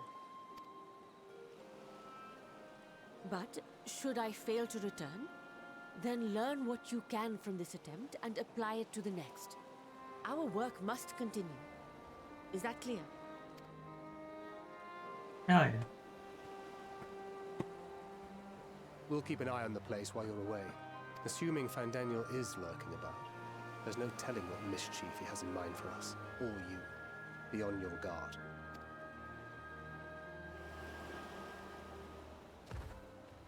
Shall we be on our way?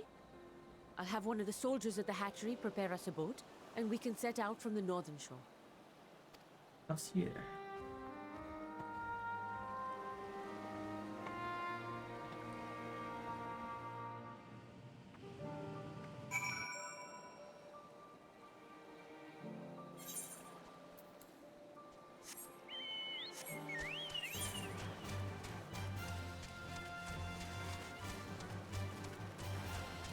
Just follow the beach.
There we are. This rather finer boat than I expected, but I won't complain. All that remains the board and be on our way. Oh, and if you should become corrupted, do not stay your hand. Of course, I pay the players does not come to that, but you must protect yourself. All alchemists can fulfill my hope, but you and your blessing are one of a kind, and perhaps our only hope for toppling this tower. For our sake, do not hesitate to do what must be done, wherever that may be. Well, the longer I try south, the more nervous I become. Let's be honest.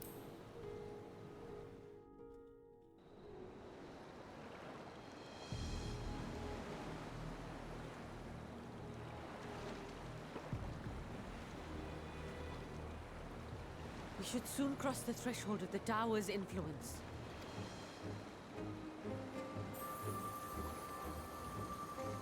Any moment now.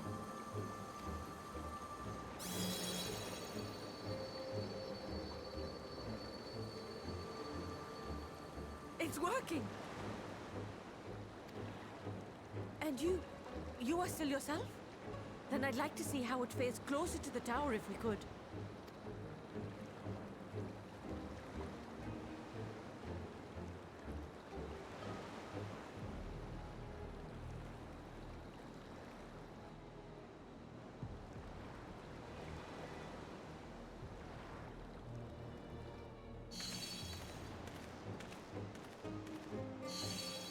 So far, so good. The scale's protection appears to be holding. If we can just make it to the tower's entrance.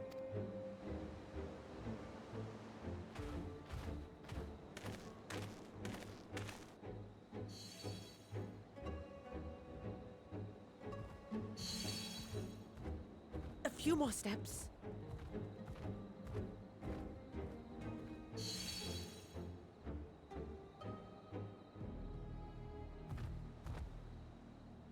Praise be to the sisters, we made it! And the scale has proven itself to be everything we hoped it would be.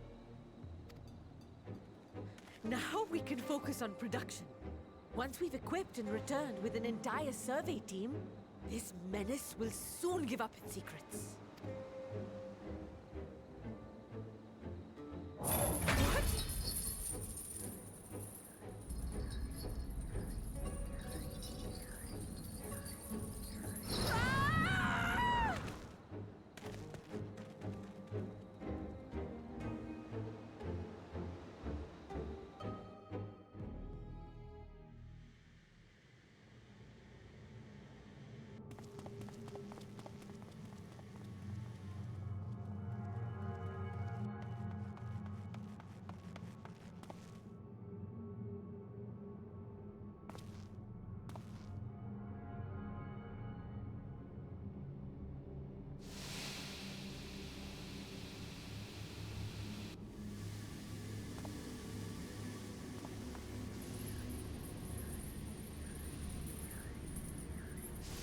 Oh, let me go!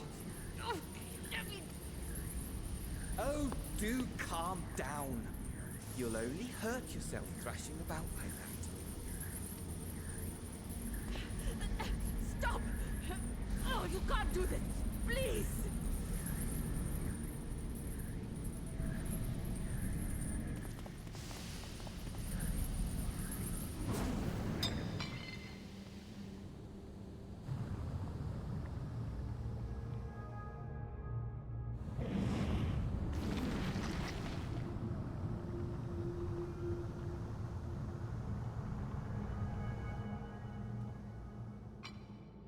A little late for heroics, I'm afraid.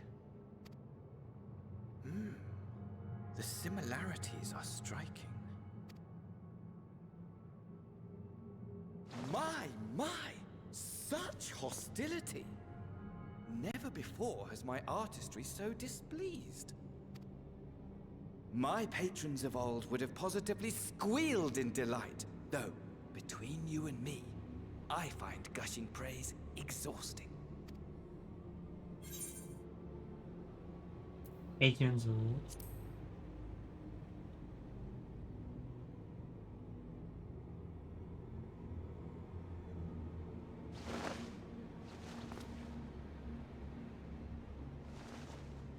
Allow me to tell you a story. Surely you've yet to hear the one about Van Daniel, the sundered Ascian. I inherited the position and the soul of the Van Daniel who sat on the convocation in the time of the final days, theoretically speaking. Practically speaking, that fact is of no consequence. I was born and lived as, well, me. Eventually, I was recruited into the Ascians and imbued with the former Van Daniel's knowledge and memories, but I never felt that they were truly a part of who I am.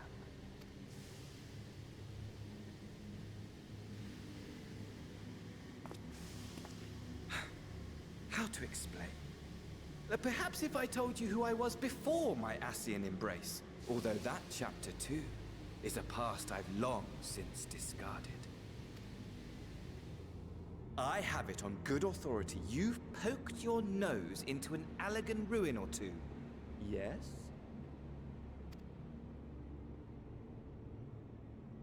Then I expect you've heard of me. The old me.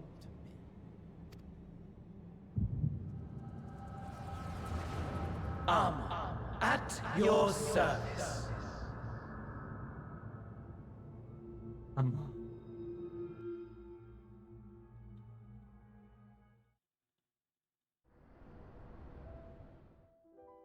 Imagine a nation of unbridled prosperity. Every need met, day after day of unbroken, unshakable peace. Existence fulfilled and ripe for decay.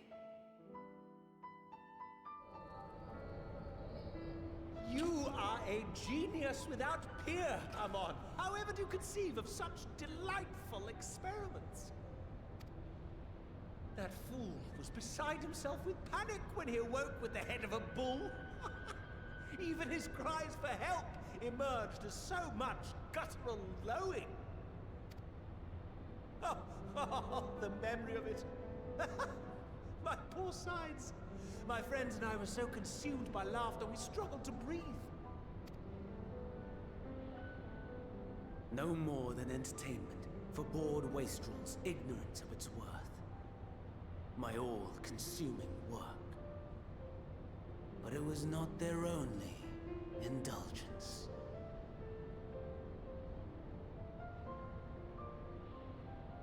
For they were ever hungry for stimulation, slaves to the slightest hint that amusement was afoot.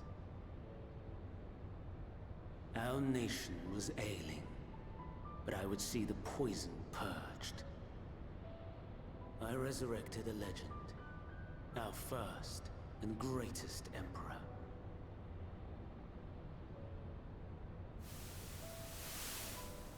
And just as I had planned, he set our wayward empire back on the path of conquest.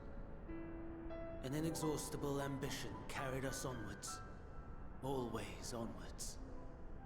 Yet, he who delivered to us such glory was not to be satisfied. Heed me, Amon. No matter how vast one's empire, or full one's treasure vault, all is rendered meaningless by death. In the end, all is lost.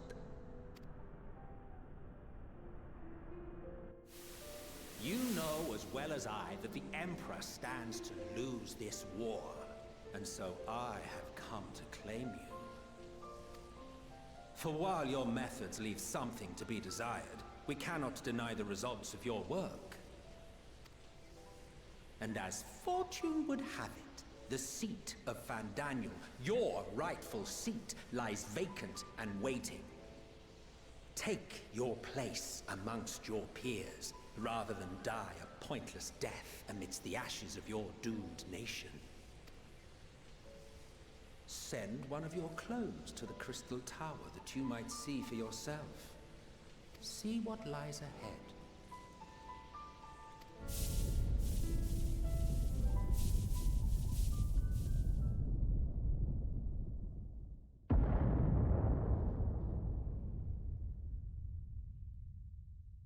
The fall of the Empire affirmed the truth. Majestic and tragic, as the Emperor foresaw. Scheme as you like, build as you will, nothing endures. What is life but a brief jaunt ending in emptiness?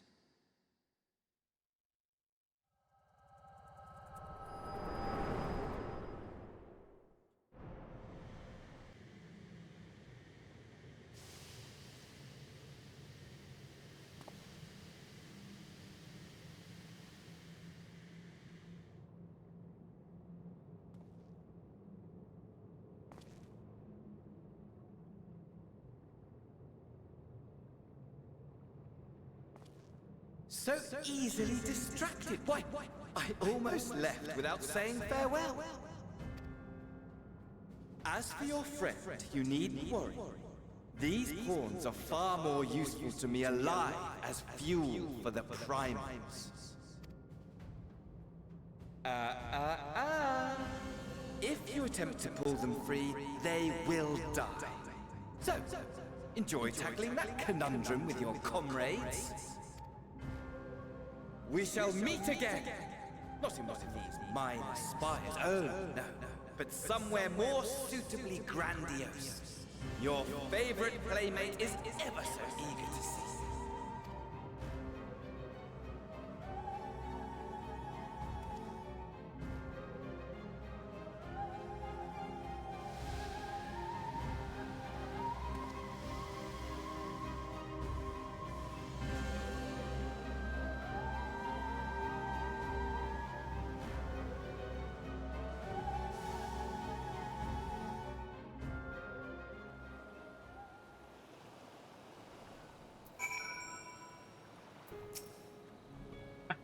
Your return, but where's Mr.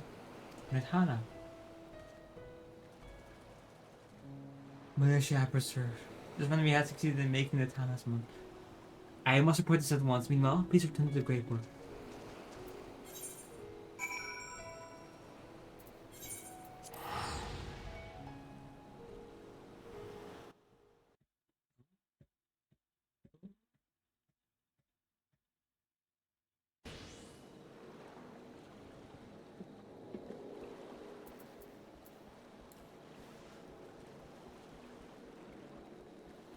Thank you. Something's gonna already what happened.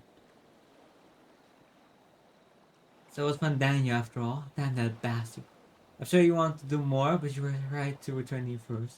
You must start ready lest we endanger Nithana and their other captors.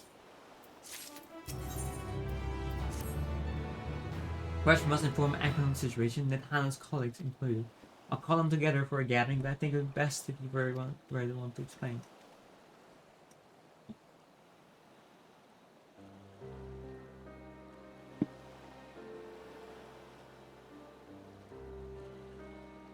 Oh, Hana.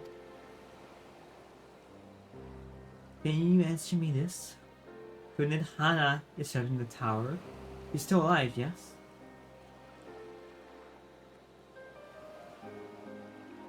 Then we must make warning skills as many as we can. Boy type works perfectly. This Hana proved a parallel to the so. Let's make more skills that T and all those who would take it might be safe. I, as alchemist, is how we will help when you fight.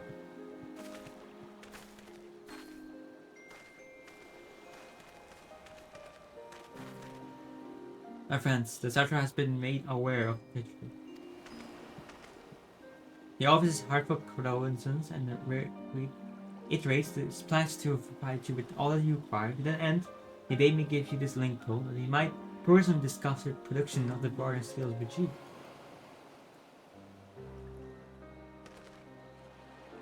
And for recent visitors, I bear an invitations. In our report, Mr. Nana noted your vital contribution to the talisman's creation.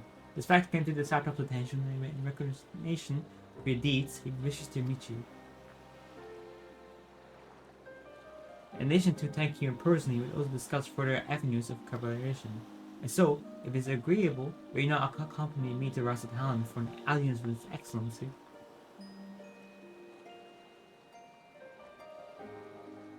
Should be honored, of course. Close cooperation between our lands can only be to the benefit of all. That is settled. Please come to the gates east of the Giant's Gull grounds, and I'll show you into my city. Into the city.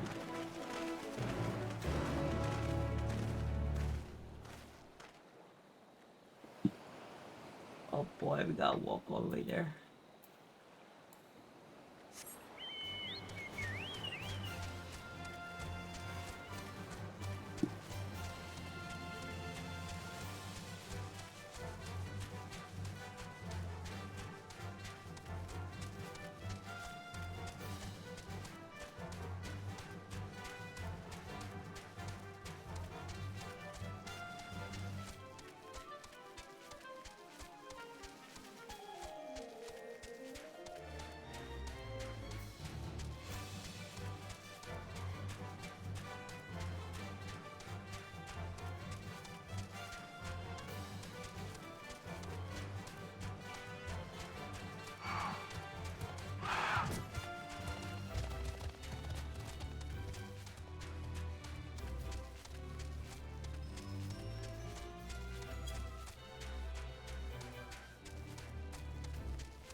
Almost there.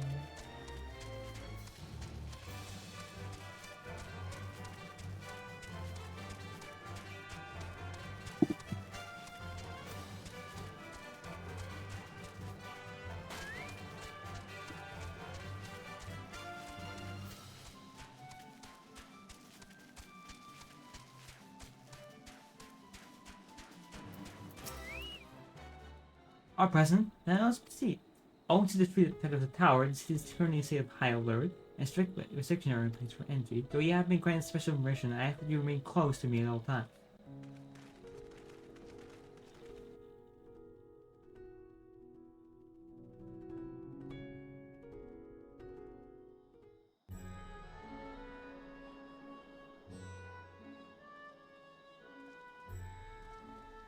A vast rock squats upon Favnir, and to its stony surface clings the city of Ruds at Han.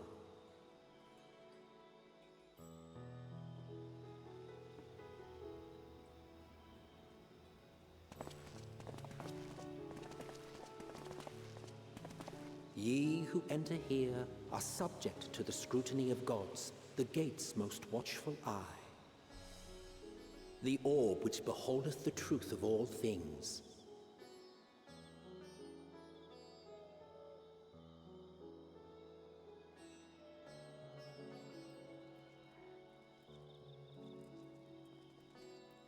Pass beneath its hot and piercing gaze, bearing down like a second midday sun.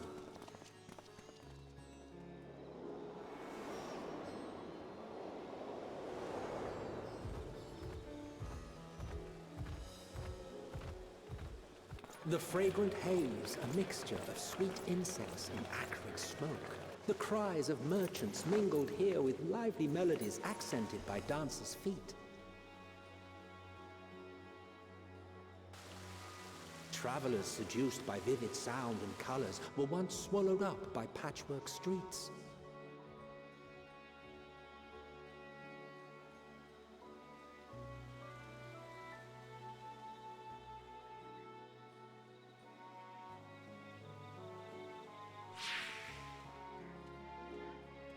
But no such scenes to savor now. To what somber present does that divine eye bear witness?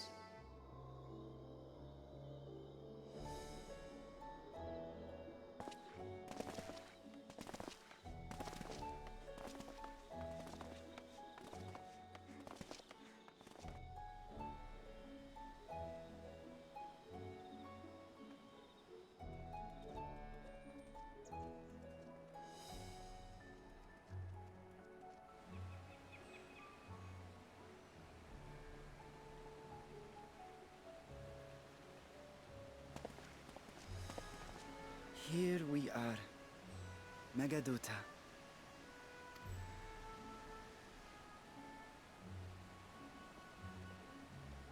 It seems a shame to bring you here directly.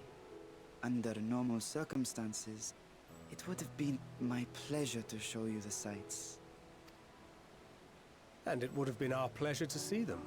Alas, it seems our tour of the city will have to wait. I'm afraid so. Come, we should head inside.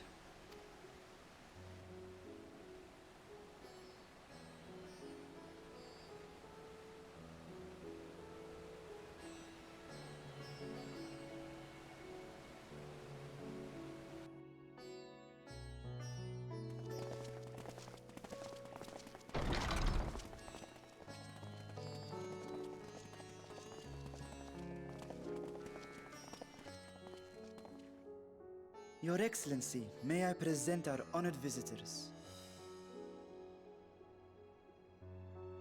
Ah, splendid. Most splendid.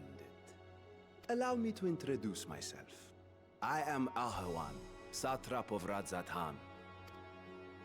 Our alchemists tell me your assistance was invaluable in the creation of the warding scale. Such deeds ought to be recognized in person. Thus did I have young Varshan convey you here forthwith. On behalf of my people, may I express to you our sincere gratitude. Not everything went to plan. I assume you speak of Nidana. A regrettable incident indeed. Her colleagues insist that we honor her wishes and trust in the talisman, that it will be instrumental in saving Nidana and the others. I am eager to hear your opinion on the matter, so let us not stand on ceremony. Come, sit. I think not. This charade has gone on long enough. Show yourself. Forgive me, but were you expecting musicians, perhaps? There are no performers waiting in the wings at present, but arrangements could be made if you'd prefer. Nay, he hath the right of it. The time for artifice is past. Raise the curtain. As you wish.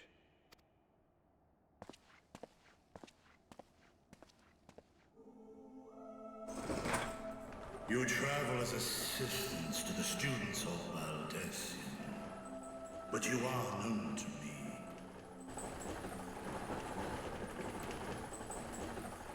Even here have we heard of the scions of the Seventh Dawn.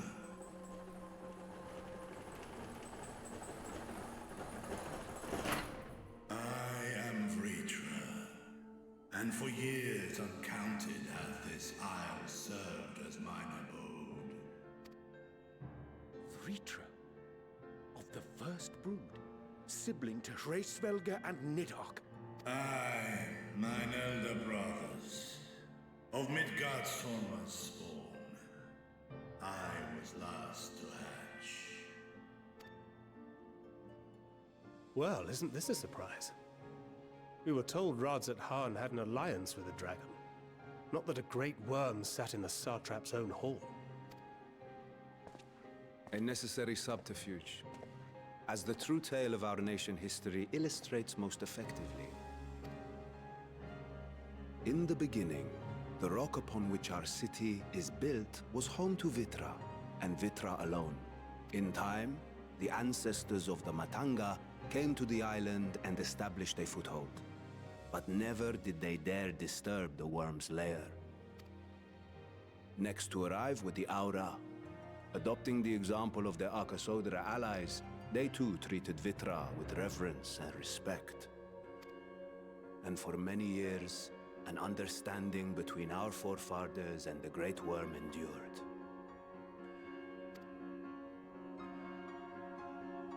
Until marauding heroes from the mainland came, threatening to shatter our peace and tranquility. When it seemed all would be drowned in blood, Vitra himself came forth and quelled the rising conflict. A peaceful accord was reached, and oaths sworn in Vitra's name. Thus began the dragon's governance of the fledgling state, which was to grow into Radzat-Han. But if Vritra is still here, then your position as satrap is just... a charade. Yes. And one which my family has performed faithfully for generations. Many envy the Great Worms their power.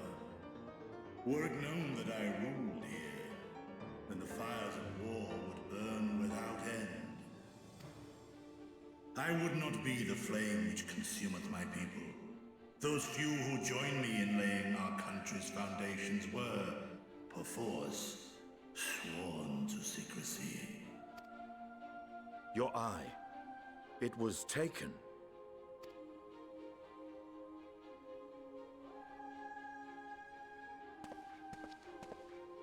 "'Tis here, buried within the semblance of flesh. The body before thee is but a simulacrum, constructed by the finest artisans of Radzat-Han.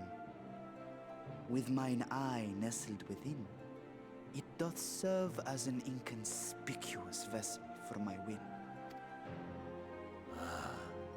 That would explain why I felt the presence of a dragon upon our first meeting. I am woven with words fashioned to deceive such arcane senses. Though 'twas short-lived, it seemeth thy fusion with my brother hath left thee much altered. Estinian warm blood.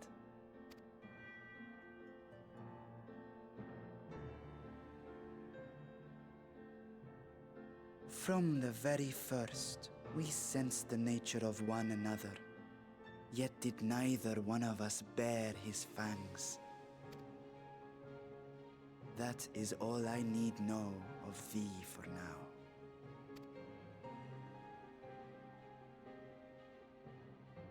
With my secret thus revealed, I have for you a proposal. Not as a worm of the first brood, but as the ruler of Radz at Han. With all haste must we take in hand the finished talismans and breach this foul spire.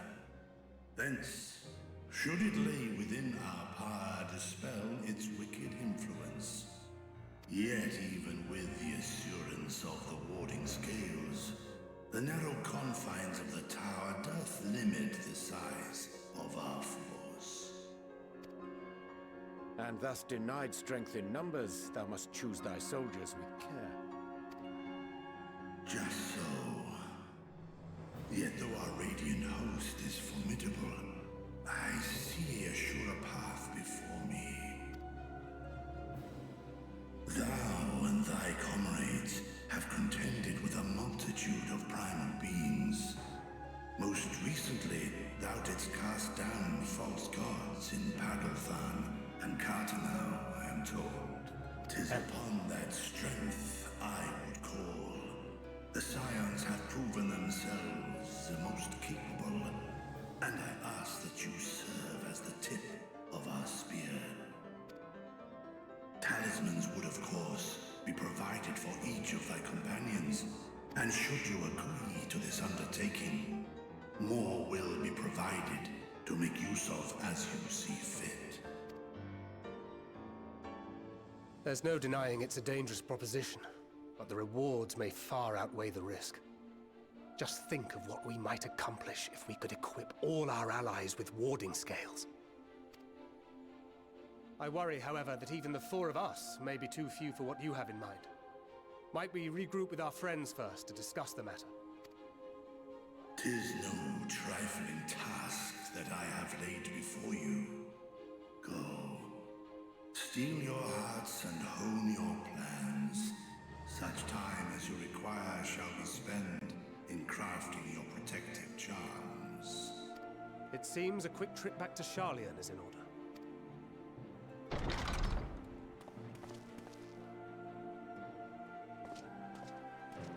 Wilt thou not lend thine aid?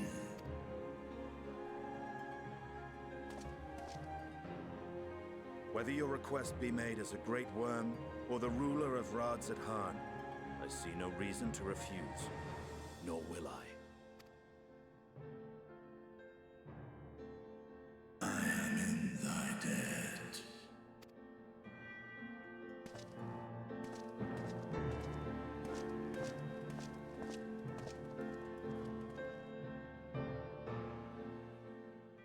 It's always so interesting that they did that. Such a fine choice. The meeting took rather an unexpected turn, but now we have a clear objective ahead of us. As we join our comment in Charlotte and muster a suitable crew for our foray into Sour Stop. Oh, and if you haven't already done so, be sure to tune into Eater right here before departing, unless of course you enjoy violent nausea.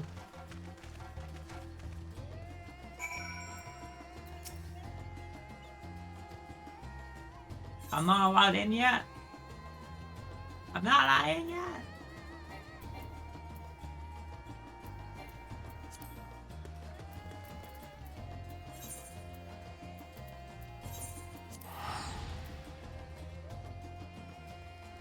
Other stories, mission.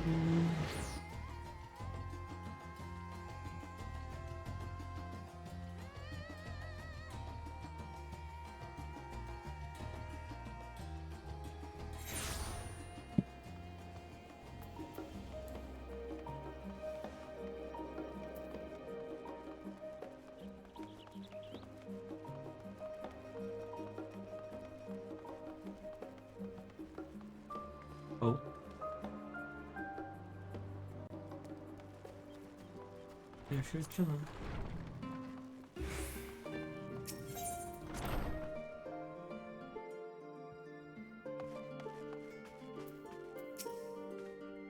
Just I was getting used to Balmy Tavern. We're back in Chile Tavern. You're gonna have to get your death, eh?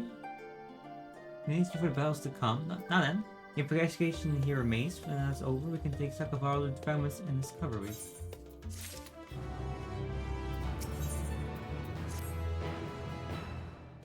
Now, selling chains has come over Charlotte. Together, we will define the underlying cause for the firm's carelessness.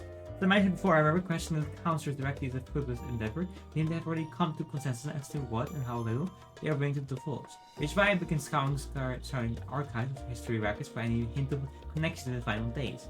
Sorry to say that the focus has been slow. There are only so many dusty pages one can skim a day, and I have this band of willing and free movements to search to feed all the swifter. Let's reconvene outside no man, shall we?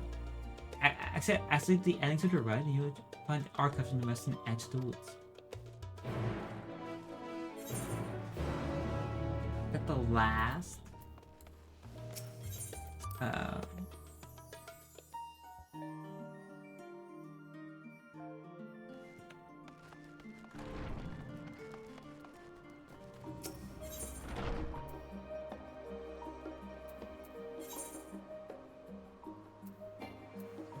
Okay.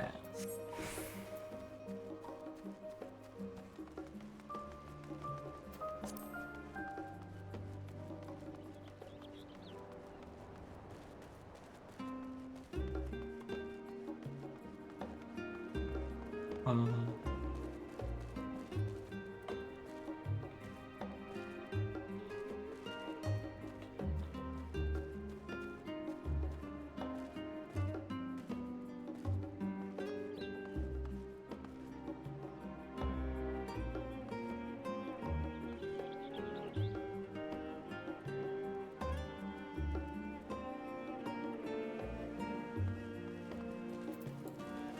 Don't mind me.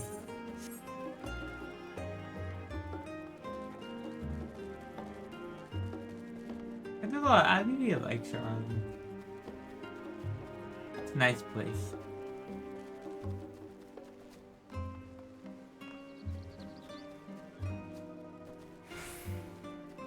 Ah, this right here. Oh.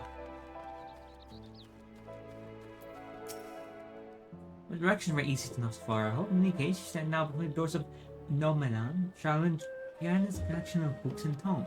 The building is actually only an entrance, and none of them, well, many at that, but the archives of the Nomen extended deep beneath the surface like the roots of the tree. The vast halls of the great Grubel library pairing carriers into Nomen's endless maze of subterranean chambers.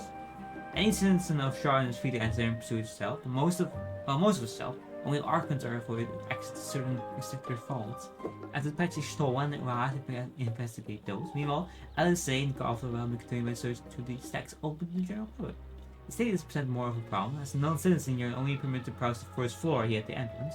Even so, there should be a number of books which touch upon Charlotte history or foreign policy. That's what will be the final study of the relevant publication. Assuming you are working knowledge of those subjects will make it quite easy to spot the sort of cues we're looking for. Just be about it, shall we? I've taught the others to meals at the stone benches over there, and once they find something promising, happy reading.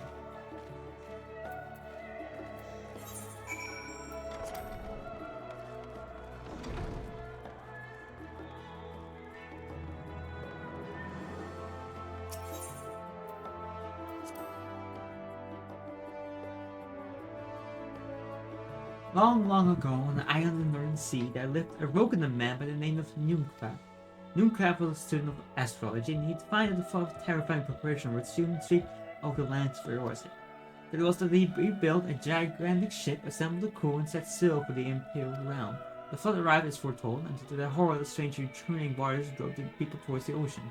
It was there, however, that the Nooncrab crew hauled them aboard his ark, but the danger had not passed. A towering wave approached, threatening to smash his vessel to pieces.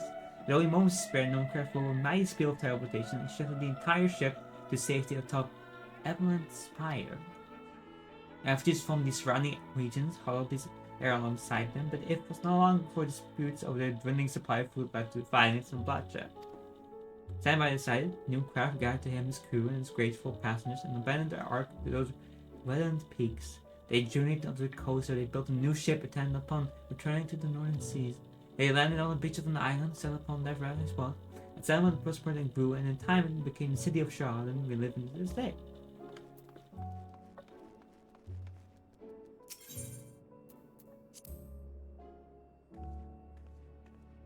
Many years ago, on the banks of Talek and different hinterlands, a Charlotte colony was thrived. The settlement was originally established as a mere outpost to study the ethereal sea in the year 1211 and of the 6th Astral Era. Scholars dispatched a reserve found their facilities wanting, and their menace encouraged a gradual expansion of structure and service. As rumors spread of a growing community of academics, their area was further inundated with resident students hoping to stare in the renowned wisdom of the Charlatans. 50 years later, the reform passed a motion to recognize what had become a flourishing town as an official Charlatan colony. Original residents took the common to calling itself Charlatan, which led to no small amount of confusion when this passions turned to subjects of the motherland. In response, some Charlatan inhabitants pressed for a name would simply call referred to as the Emporium. Following the activities, however, goblins and treasure hunters claimed themselves to a corner of the abandoned colony and gave it yet another name, Idleshire.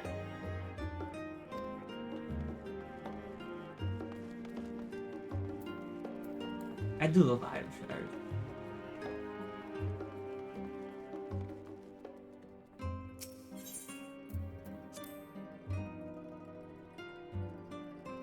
During the chaos of the 6th Emerald Calamity, Archon Nevgir, founder of Charlatan, bore witness to the man's savage of men brought to the brink of despair. Upon raising a settlement on the island known empty, he instructed his people thus: renounce the ways of war and pursue enlightenment to knowledge and reason. The Charlatans took to heart the words of the Savior and henceforth served as stewards of wisdom. Upon the foundation of accumulated learning, they built a homeland unlike any other, a nation born from strength of mind rather than strength of arms. With knowledge of economics came skilled trading, with knowledge of agriculture came bountiful crops, engineering both wells and sewers, ending squabbles over water. Wealth of expertise could be better bartered or wealth in coin, and the more their wisdom spread to the world, the more mankind as a whole would thrive. So that no matter the trials and tribulations of the age, the citizens of Charlotte would live by their founding teaching. For the sake of a better tomorrow, for the sake of a brighter star, they would eschew tools of war and with knowledge to deliver the world.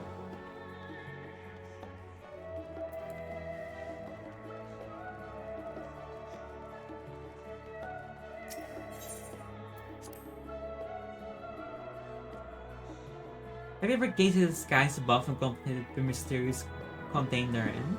Speaking not of shifting cloud patterns, but of the vastness beyond, the sun and the twinkling tapestry of the night. Something the dome above us to be infinite space, yet amongst the leading things of our age, one score depiction of boundless seas of stars is firmly taken room. Alas, this heavenly sea remains an unreachable, unknowledgeable destination. There are few indeed who can explain in satisfactory detail why our own stars please to revolve around the sun. It was the technologies of Alec who came closer to understanding the laws which govern that starry abyss. It was they who launched Dalamud and sought to expand beyond our earthbound existence. Having led up their ancient ambition, I wonder, has your interest in this feudal city waxed or waned? What if I were to tell you that the eternal constellation were arranged differently in the distant past, but their positions continue to shift almost imperceptible but measurable as we journey into the future? Would it shock you that to learn the stars that drift further and further apart and may indeed do so forever? Are you eager to know more?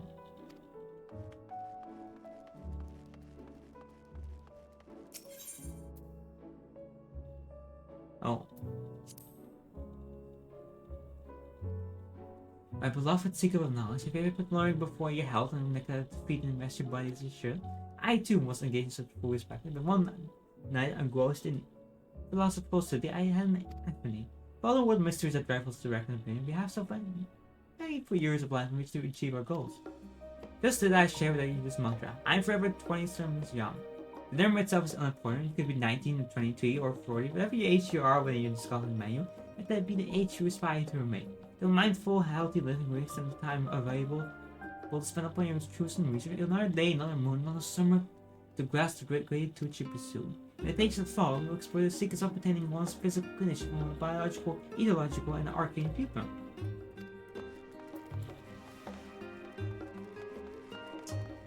Speaking of taking care of myself, I should probably grab a drink.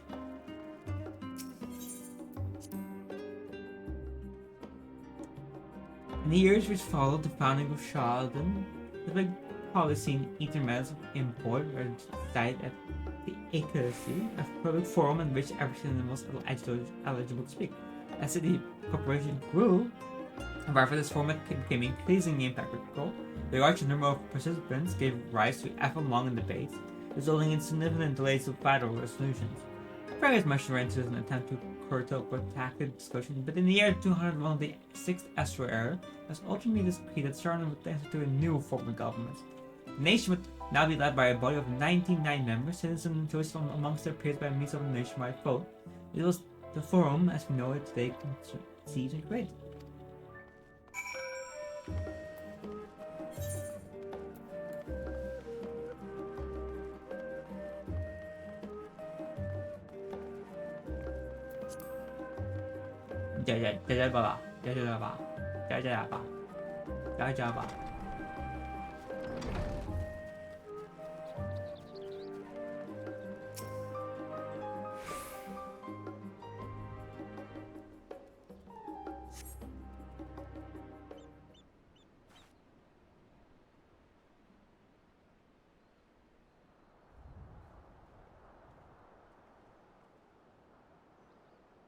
Sorry, were you waiting long?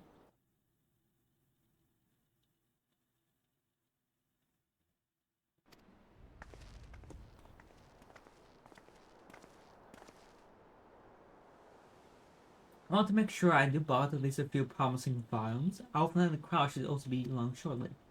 I was late in similar fashion as far as I could see that no titles in the Archon's text mentioned the final day specifically, so we have no choice but to start with a tangled, daily reverent tone, if there are even that. At present, the plan is to scheme to its frequency there and share our discovery as we make them.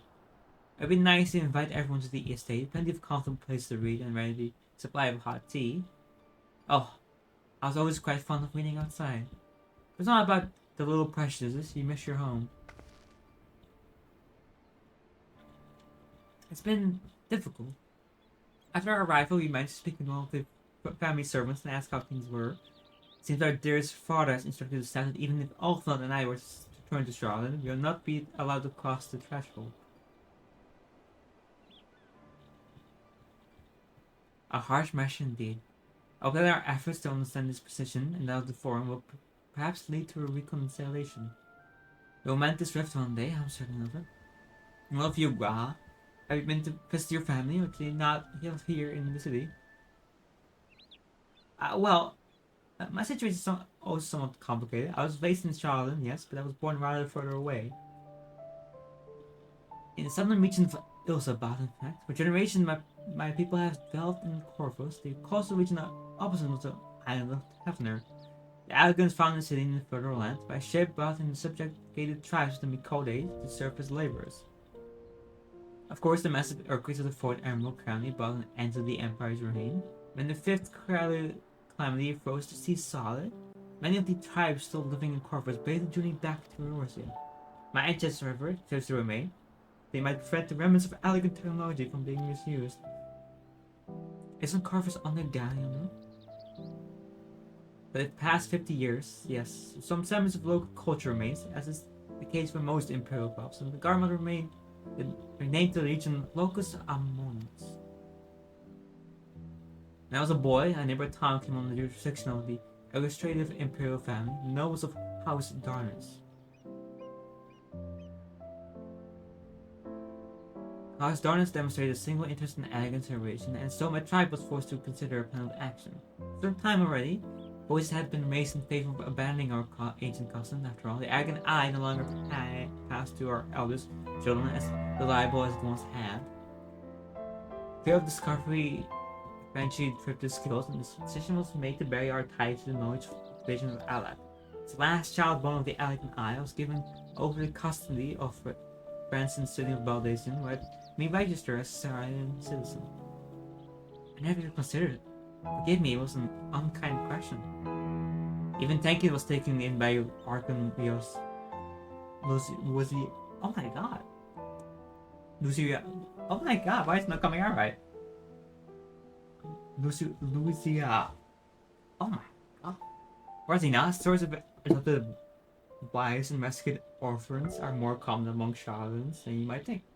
Yet, regardless of our origin, we are provided an equal opportunity to learn, and with sufficient specificity, we outsiders can even earn the title of Archon. Exactly why I have such love for this country, and why I wish to remain a nation which its citizens can be proud. Here, another reason to get it violence from stubbornness, aside from the trivial matter of our impending doom. Excuse me while we try to make some headway into those books you stole us, but company should be arriving any moment now.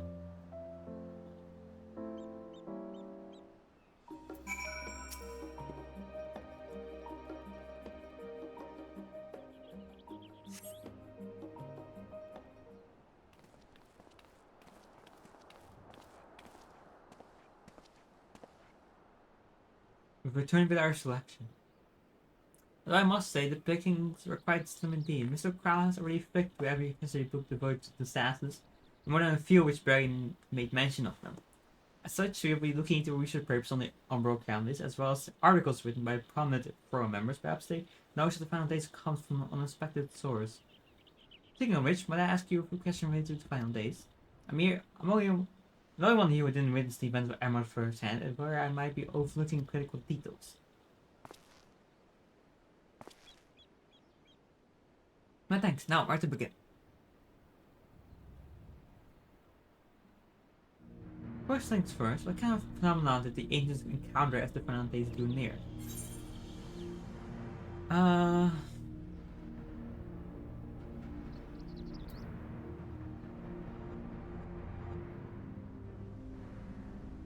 Yeah, a complete destabilization of creation magics.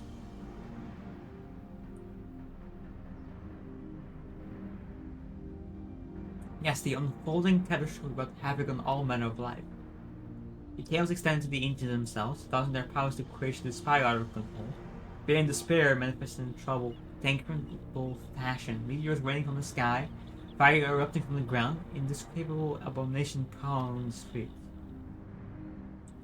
That more or less aligns with my understanding. If only the arts of creation had survived at the present day, might have had something substantial to analyze. Best of my knowledge, however, those techniques are not preserved or passed on, which told us so much that the codes known magic set up to summoning rituals promulgated by the Ashes.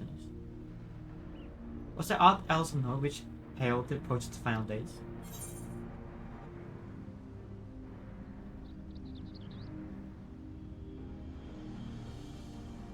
That's a good one.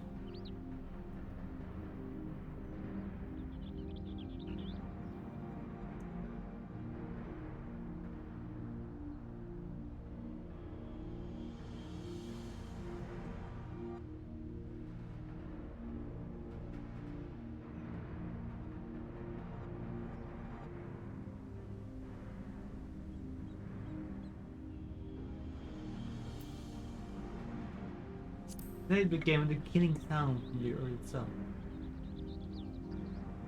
Yes, the Emerald spoke of it, didn't they? We never did hear the sound itself, of course, as we were into the midst of the madness. But seeing that each and every one of the catastrophe was preceded by its ominous noise, eventually it resounded all across the star, and even the Emerald was spared. So the ground was crying out, you say? You would say that the harbinger of doom must have been quite distinctive and probably quite loud. I'll speak with all the nominous mammals and ask if any books which make mention of such a sound. Last but not least, would you describe how the ancients sought to quell this unprecedented calamity, which definite action did they take? They summoned Zodiac, yeah.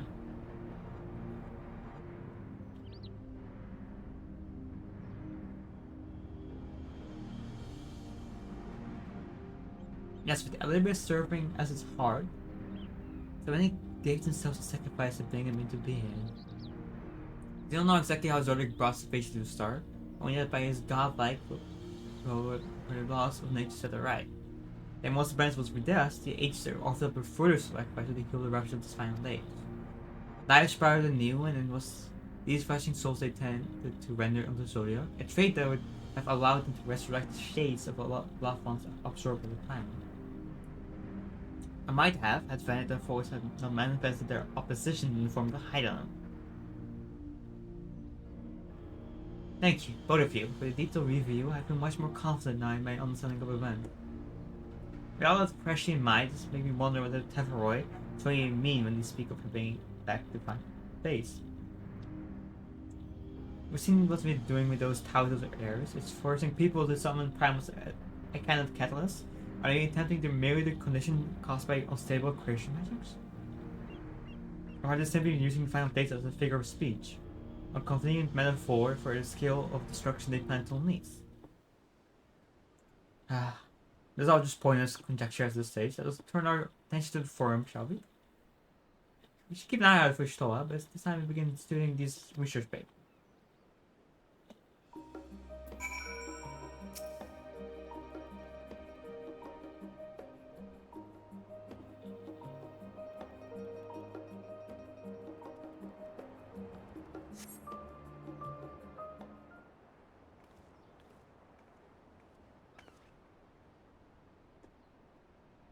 I'm the last time.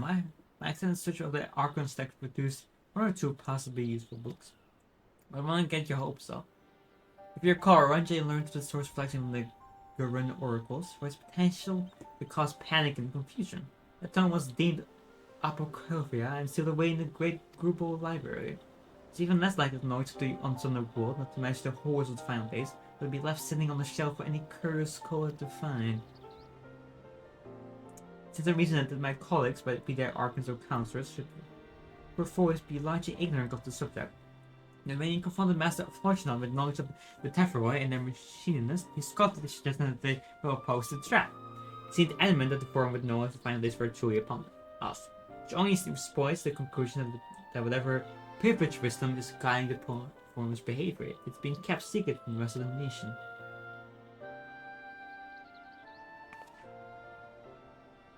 I mean to excuse myself from reading duty. Wherever they contain mention of the final days or noise, books could yet hold something of value. You wouldn't think of living, were you? It's plenty of work for everyone.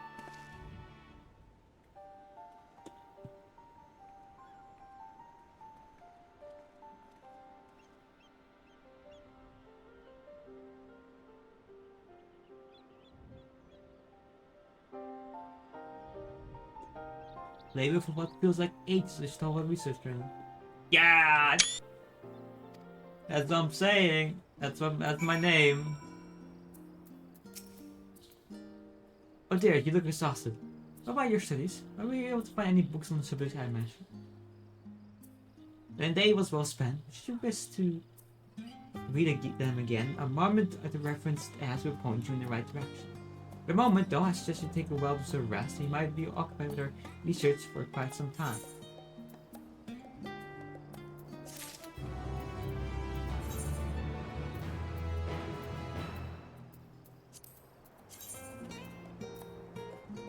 Ugh. So,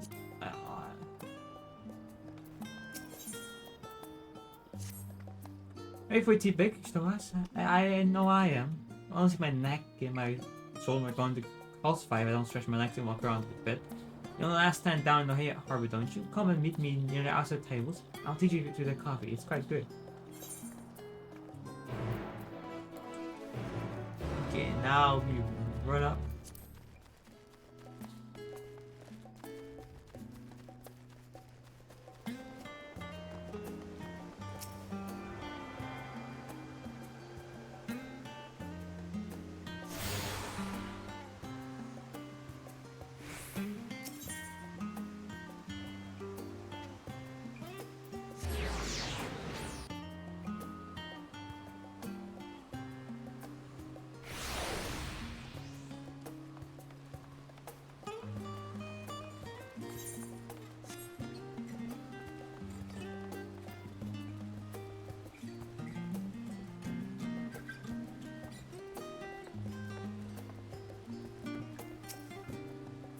best as ever, I see. I'm very sure that no other gourmet cafe has sprung up for customers. Actually, this call gives me an idea. Before you place an order, why don't we ask a few questions regarding the mood of the city? I'm interested to hear what the average citizen will say about the Tavaroy. May even learn something new. Well, you try, don't you think?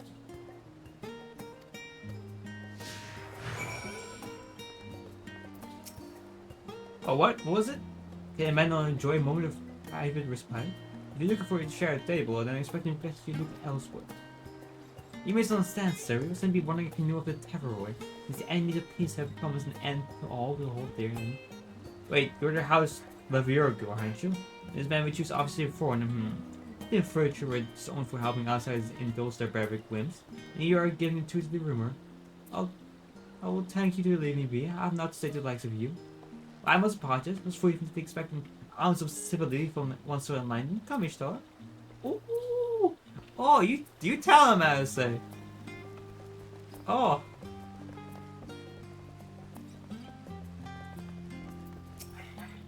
Yes, I don't believe I've had pleasure.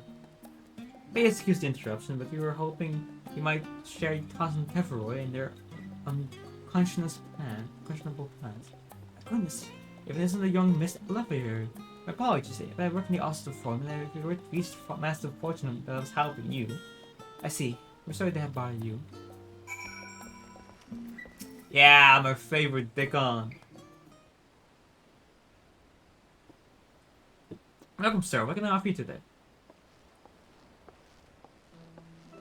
Wait, is that Mrs. Alice? I see. My word, how long has it been? Far too long. Meet Dickon, the owner of the Last Stand. I used to frequent this cafe on occasion between lessons at the studio. It seemed like an age ago now. I remember hearing that you and Master often had set so early there, but then you never came back. Later, there's been gossip about your father's only the pair of you. Everything alright at home? We all love Dickon here. It's complicated, and I hadn't expected complete strangers to be so familiar with our situations quite so quickly. Everyone has an opinion, it seems. Well, it is House Livier. No matter how discreet Master Fortunato may have been, news of your family doings never stays secret for long. Things being what they are, what makes you back to the city now of all times? You have questions, and they're always stronger than has the answers. Tell me, Master Dickon. Have you heard anything about the apocalypse called the Final Days? Well, what? Back in the end of the world? Nothing like that, I'm afraid. That's what you're here to find? Information on the apocalypse? Yes, whatever you can learn. Unfortunately, your patrons appear to be unwilling to speak with me. I wish there was more I could do to help.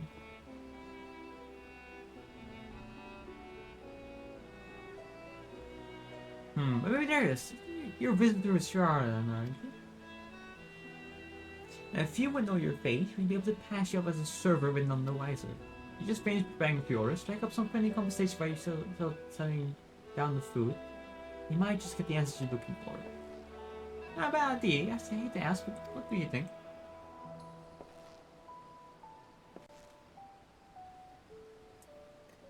This is good. Pay attention now and explain where each of the dishes needs to go. These sets of chatty groups sitting by the water edge. The omelets follow our regulars. The higher under by the name of Dioslas, sitting at the outside table with his friend of hers. Behind them, you should see a McCoy's gentleman. He ordered the often baked lobster. Hello, he's not sure if he's asking the next one again.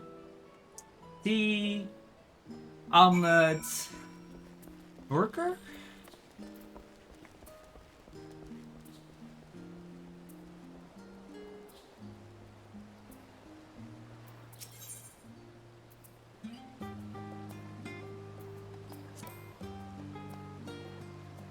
Oh, my tea set, lovely, thank you. The devil who? I'm sorry, I've never heard of them, or their finding days. My friends are somewhat uninformed when it comes to current events. Now, if you want to hear about the ritual arcane practice of the 6th Astro Era, Commodore Astro Fair, I'd be happy to talk to you up.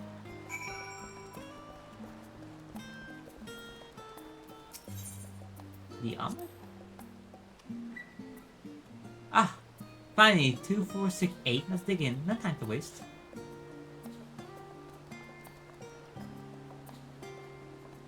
What? The Tavaroy? Yeah, yes, I remember seeing the name in the latest Gazette. They had some grand claim about the end of the day, some old senseless warmongering. When all these fools grow tired of spinning each other's blood. Let's stay out of it, I say. The program made the right choice, and employees support our decision to remain neutral. I heard cat, and I thought hamburger, but it was an oven baked lobster. I don't know where I got that from. Last, the oven baked lobster mine. You have no idea how long I've scribbled and saved and solely avoid this heavenly dish.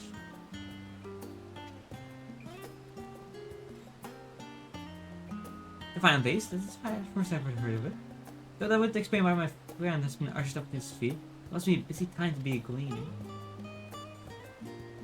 Yeah, you don't know what the gleaner is. They're a flagship store. Travel the world procuring things that haven't gone here in Shauna. Heiser books, unusual life specimens, and so forth. So named for those folk who trail after the reapers in the fields, picking up every grain which was missed. Eyebrow counts, cleaning is the most meticulous and demanding profession. But these terrified make good in their digital trust, and many uncatalogued varieties could be lost forever. Why else would the cleaners be buzzing about in such a frenzy? Watch the harbor, and you'll see what I mean. The carting motion from the clocks all day has never been static before, not like this.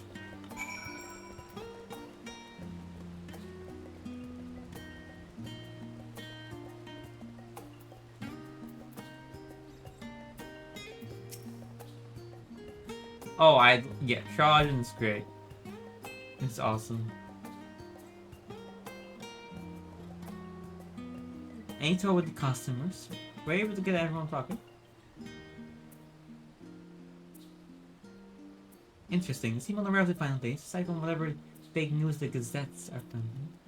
Even Bacon has nothing to offer, and he's the best sort of gossip in the city. The farm does have secret noise, and they've done an impressive job of ensuring that no one whispers in the wrong ear. In any case, thank you for playing the part so well. Here, a cup of coffee, I promise. Let's go and think somewhere else, shall we? Maybe behind the peristyle, away from the gossip and the wagging tongue.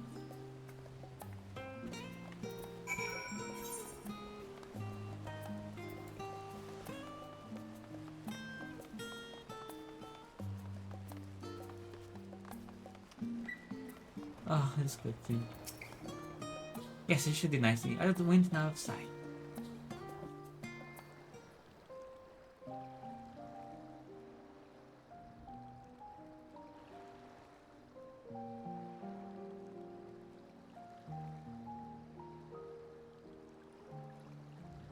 When our father disowned us, I couldn't believe what I was hearing.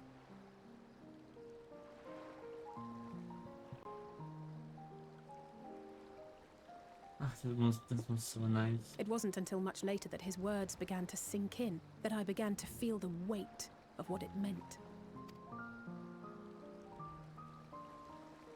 Do you remember when the decision was made to come to Charlian? Grahas said that the Forum was determined to keep us in the dark, and that Father's venomous performance was part of that strategy, to keep us at arm's length. Perhaps it was. Father argued with Grandfather on many occasions, but never with such dismissive contempt. And when he demanded what justifies the sacrifices we make in war, I honestly didn't know what to say. Neither did Alpha know, I know, but never for one moment did I believe we had made the wrong choice. So all I could do was fume silently. It was only afterwards that I realized how childish I had been, how being stubborn and self-righteous must run in the family. If I could have just mustered a civil response, then things might have turned out differently.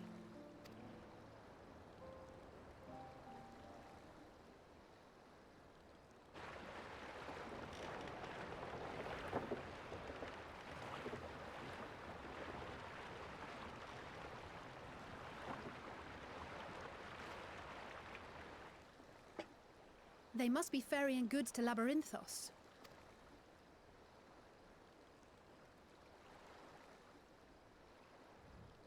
A vast complex beneath the island. Charlian is famous for archiving knowledge from around the world. Well, that knowledge is not preserved exclusively in dusty tomes and desiccated samples. Our living library, comprised of all manner of flora and fauna, is housed and studied within that underground facility. Still, that did seem to be an unusually large shipment. When I lived here, it was rare to even see such cargo transported by boat. Wait! Didn't you hear something in the last stand about the gleaners coming and going more than usual? Well, I think they're the ones we saw manning those boats. And gleaners answer to the Forum. If the appearance of the Telophoroi prompted this sudden burst of activity, then Labyrinthos may hold a clue as to what the Forum is planning.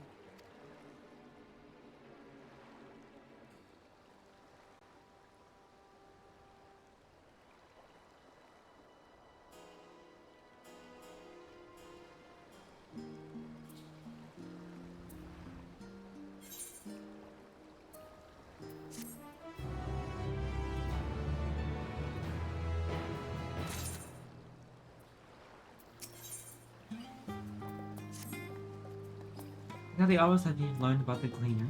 Go and head to Noman then, and I'll join you in a moment. Mr. Dickon will be when this comes back.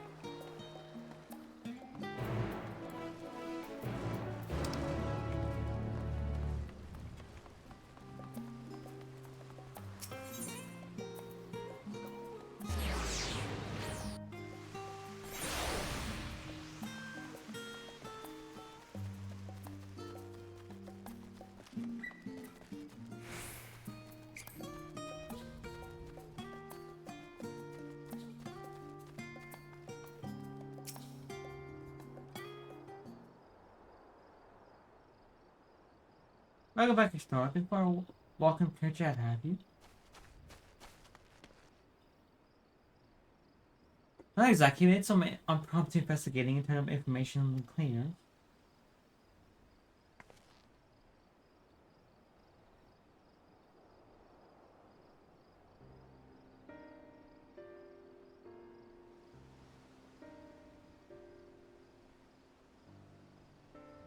It makes sense. The Cleaners take their requests directly from an institution and barrowcast, but as you say, they ultimately answer to the Forum.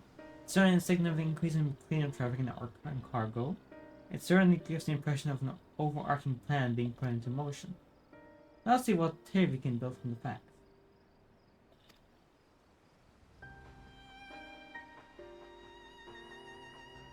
Stoa observed earlier, Nomena's archives appear to contain no information concerning his final days. Coupled with the Ishtoas and the Iceland learned at last time, it can be reasonable to show that most Shiraran know nothing of the thicker period of ancient history. Yes, my father and his court are not only familiar with the final dates, but are also somehow certain that the destruction being perpetrated by the Deveroy is wholly unlike these apocalyptic events. Moreover, the Forum claims to be occupied by the duty of such pressing reports that they foresaw fit to anonymously deny Aurora's request for aid. And now the Cleaners, the short ancient state, have been mobilized on an unprecedented scale. I don't think it's a stretch to conclude that the Cleaners' recent activities are in service of the Forum's secretive ends. In which case, our next course of action is obvious. Visit Labyrinthos and assess the situation for yourself. And if we're lucky, the Cleaners will be far more receptive to our questions. Oh, what should we expect down there?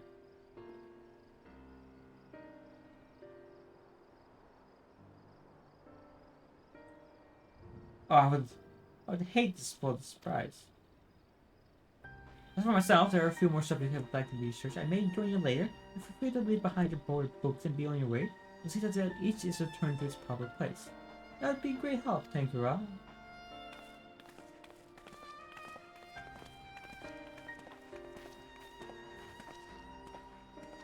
Let's head down the stairs over there and show you where the entrance is.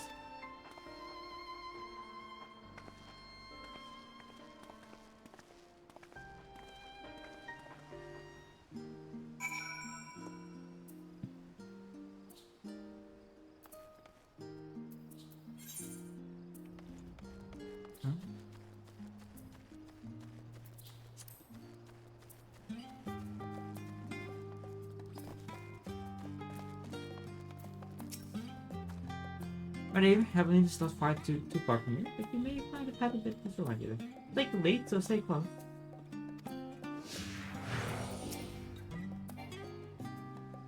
Off we go then.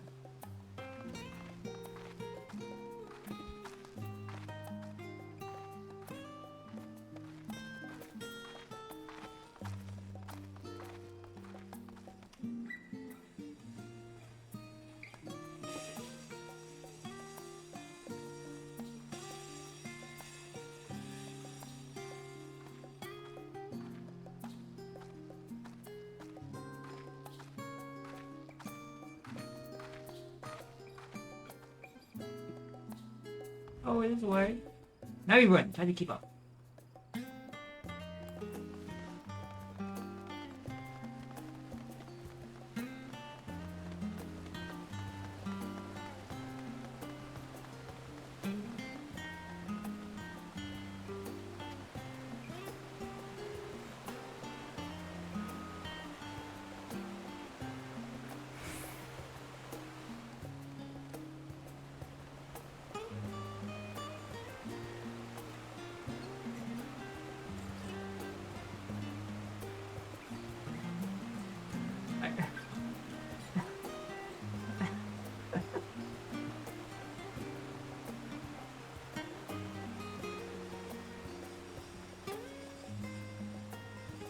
Yeah, I'll do it. I know where it is.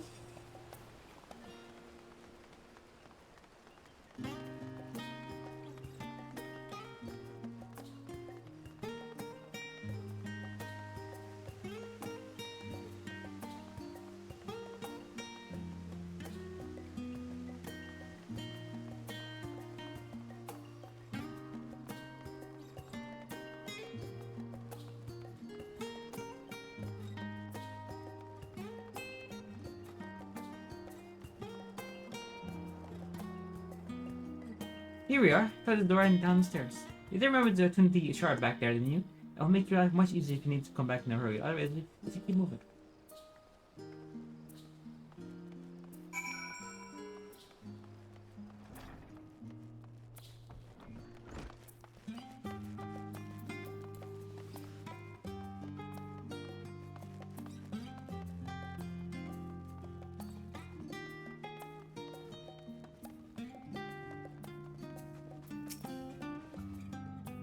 Well, here now, yes. I've taken the liberty of securing permission for our group to send.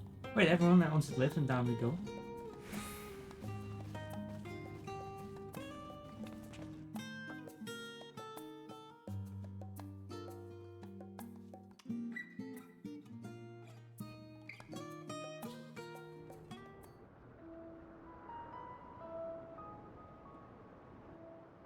Deep beneath the scholar's city shines a false sun within a fabricated sky. In any age exist those who consider the floor an extension of their bookshelves, and this vault's architects surely belonged to that special breed. If the stack grows too high, start a new one. If no room remains, then make more rooms. A simple solution at first, and then bit by bit, a profound transformation. Knowledge buried beneath knowledge, a growing, creeping labyrinth from which there is no escape.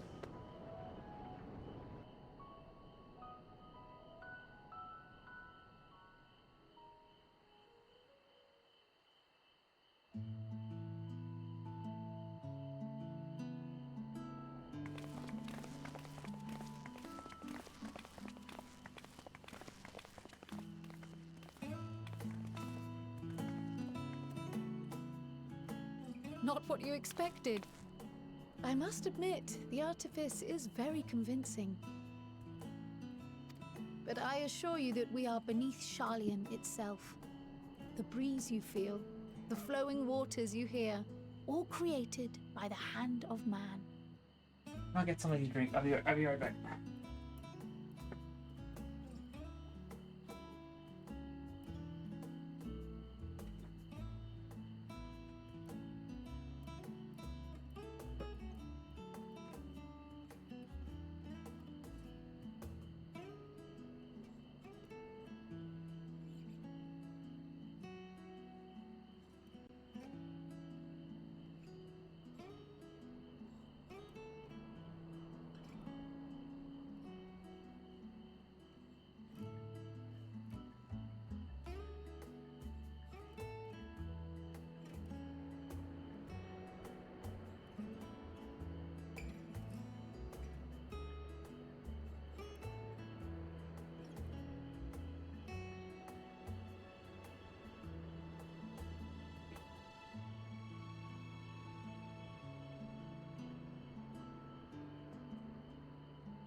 The island is volcanic, you see, and once upon a time this great hollow must have been a reservoir for magma.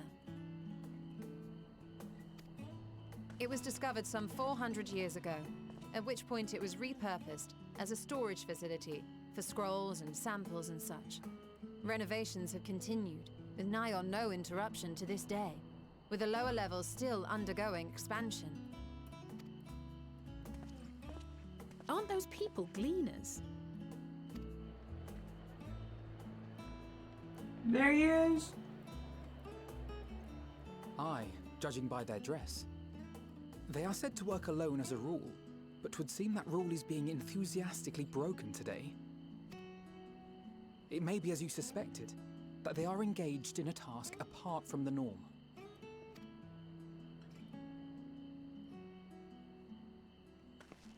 Let's spread out and get some answers then.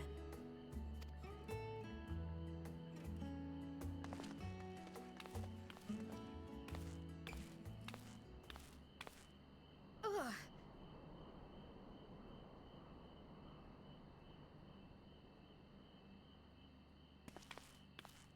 Did you call to me just now?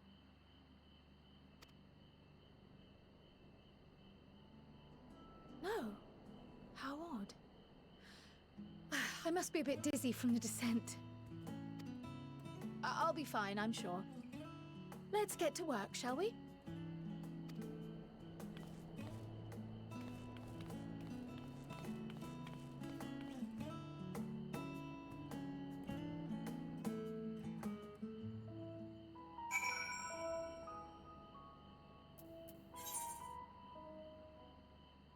We're here!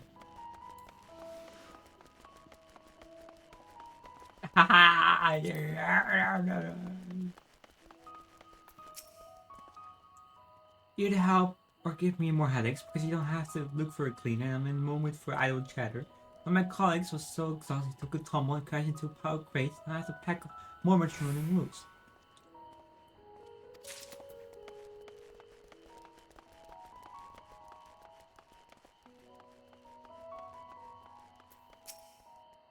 Let me think. The receipts should be in the item 1058, Cumming Siege 1039, Strawberries 1060, already 61. Ah, man, it feels like the stuff at Mocha Red Armor Roads to take out and carry in. Or do all this at once and just messing up? Or if someone mistakes the coordinating carrots for the Guardian Brown carrots, what then?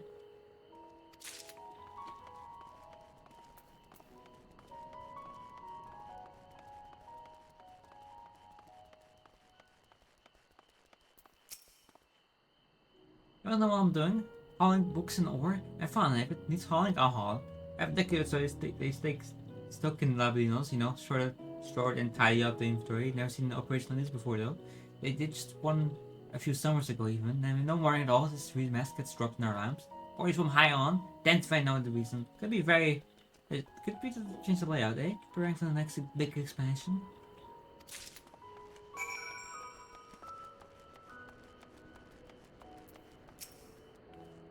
Any lucky stars? Well, it tells that the cleaners have to go.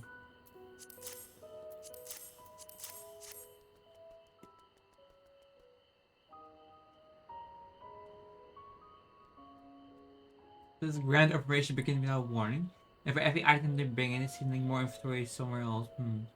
That explains the haggard faces I've been seeing. You're right, the forum is definitely up to something, and they're turning around this upside down process. We do want to learn more of what, especially the cleaners are being asked to do, as well as who has tasked to do it. If you're gamers thoughts, I have an idea. Didn't one of the cleaners your question say something about escape marmots? Perhaps if you were there to help him capturing creatures, might be inclined towards more friendly and enlightening conversation. In the meantime, I'll turn my charms upon this cleaner here. We can compare notes afterwards. Happy hunting.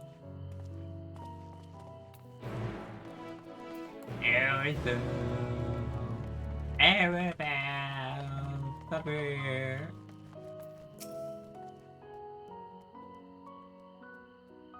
You wish to help me find the marmots? I've nothing suitable to pay you for your service, but you often at the good of your heart. I do welcome the assistant.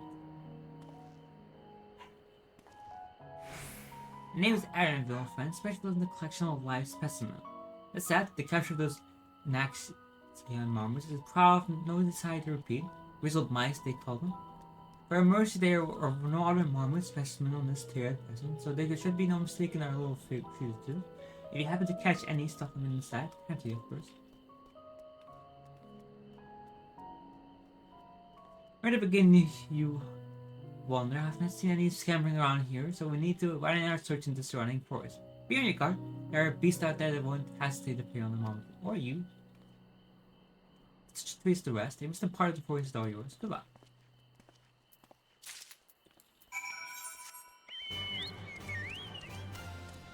Oh god, so slow.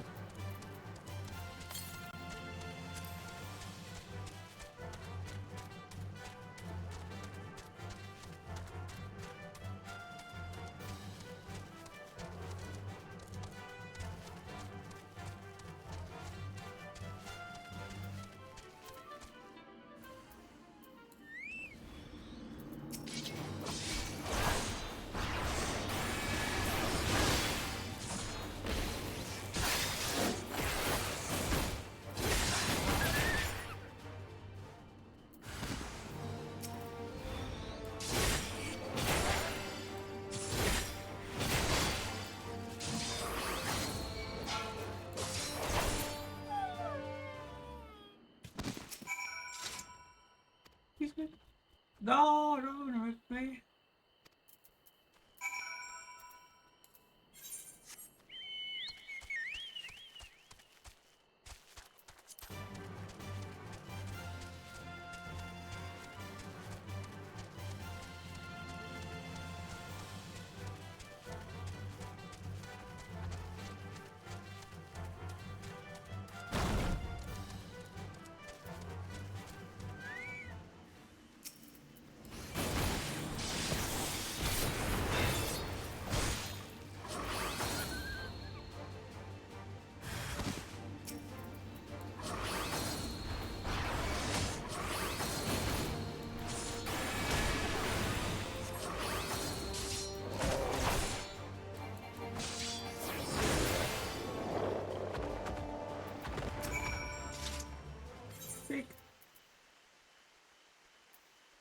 Like that.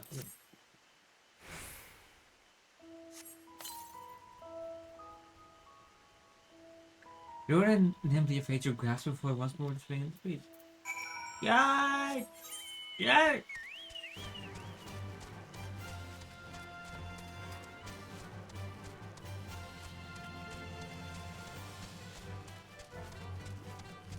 Save me, Hydran. Save me.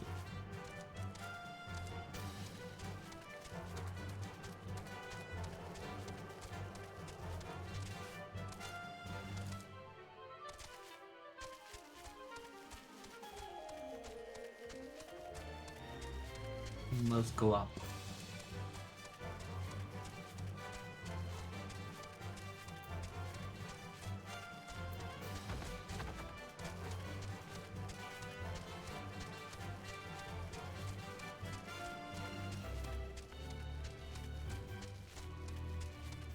There you are.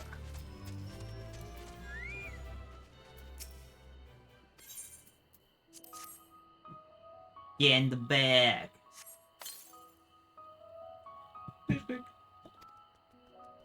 More prepared for its speed this time. You see the closing second music.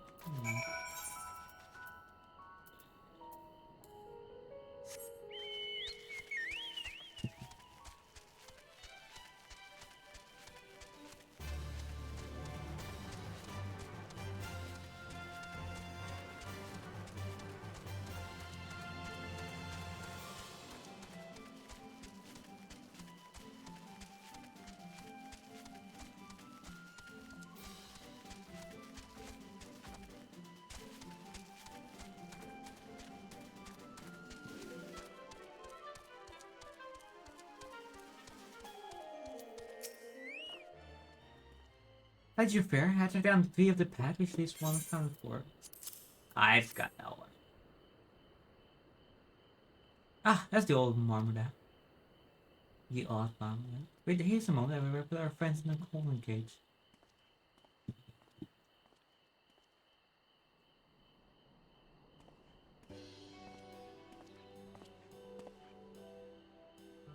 Thankfully, the Marmors seem to be unharmed. They've held up well in the isolate, but it's much too soon to release them into the habitat.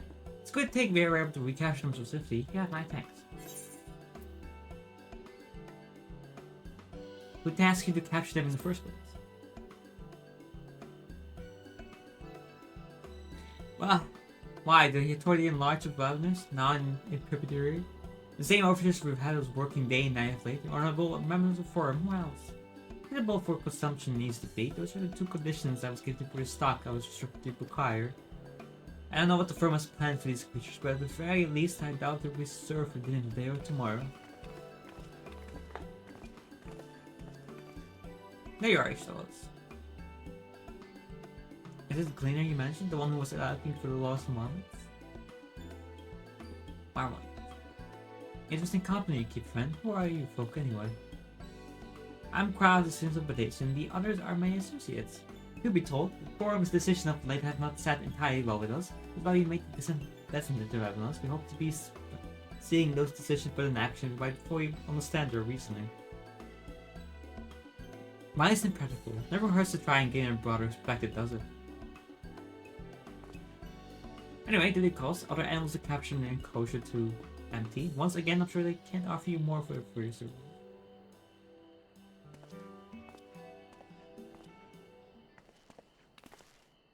Do you know anything new from your friend?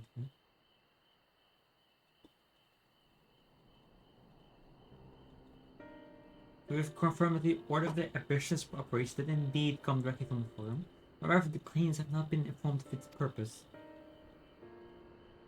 I think this fits for everything we heard this war. We also discovered that the operation was begun. The forum contacted the Queen's guild ship and put the people into this great work some 4 days after Tefroy made their chilling declaration. As season travelers, the Queens gathered abreast of news from every corner of the world out of necessity. This time my client trusted the calendar of events is accurate. Oh my god, the light! Altogether, it gave this strange impression that this undertaking was a certain and unexpected development. And I find it hard to believe that such a comprehensive restructuring of Rabbidoons and its archives could have been planned so deep in a window. Nay, this plan was long in the making. They were but awaiting the right time to put it into effect. In whatever way the calculation was set, was all what set it all in motion? Seems likely, but I was not leap to conclusion just yet. The moment I suggest we conduct a wider investigation of Labyrinthos, the more facilities we visit, the more pieces of the puzzle we stand to find. In that case, how about we head to the Ark around? From there, we can reach the lower.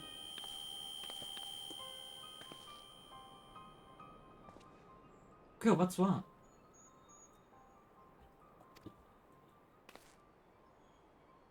I'm fine, Troy. Suddenly the sun has left me with a bit of a headache, that's all. Nothing that will stop me from soldering on. Let's be on. It's time to take the lead. I'm afraid soon I remember the way to the Arkland. We followed the path east out of the forest where you were chasing after that mouse, or marmot was it? Anyway, there's the trolls we need to watch out for.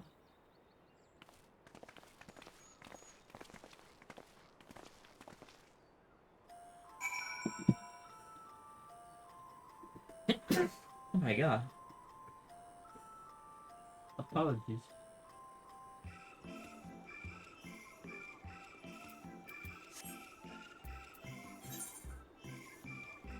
I had there, huh?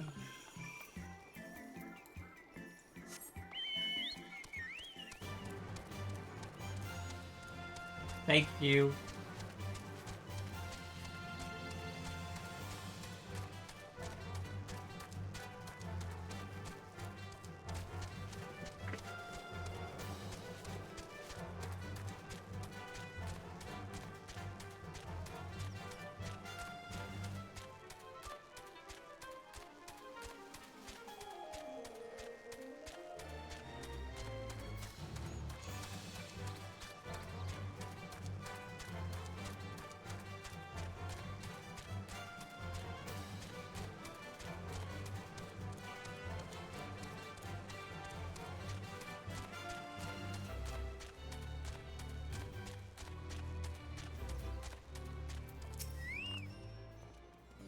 Oh, the Archeon has now Menon serves as the military archive, but thus the structure houses city wealth of material data. The architecture too is similar. The building you see is merely the upper entrance, and the exit point is vault carved into the cliffside itself. Within those vast rooms are stored countless samples of specimens, as well as the detailed records which describes them. In a manner of speaking, the Archaeon contains a physical history of Charlotte's unwavering dedication to a combination of knowledge.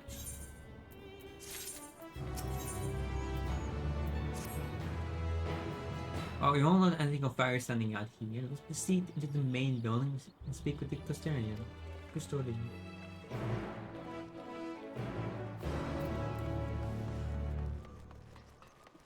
Eat it right, eat it right, eat it right, eat it right.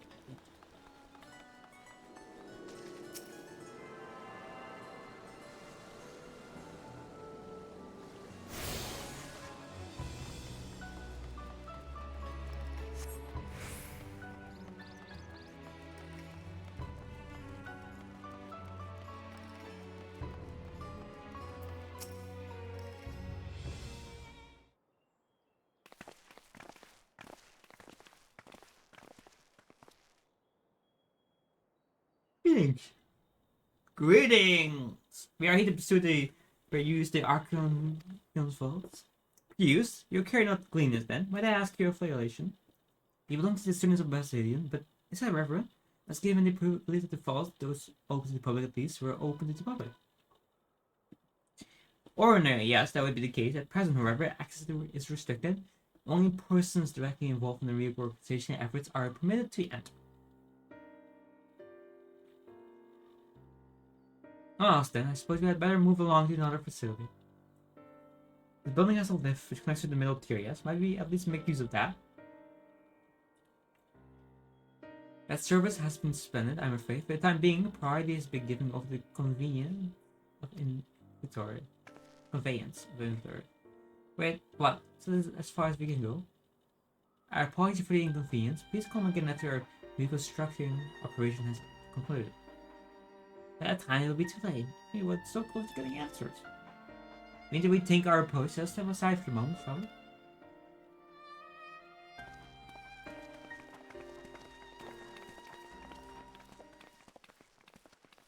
Cinema Budasian.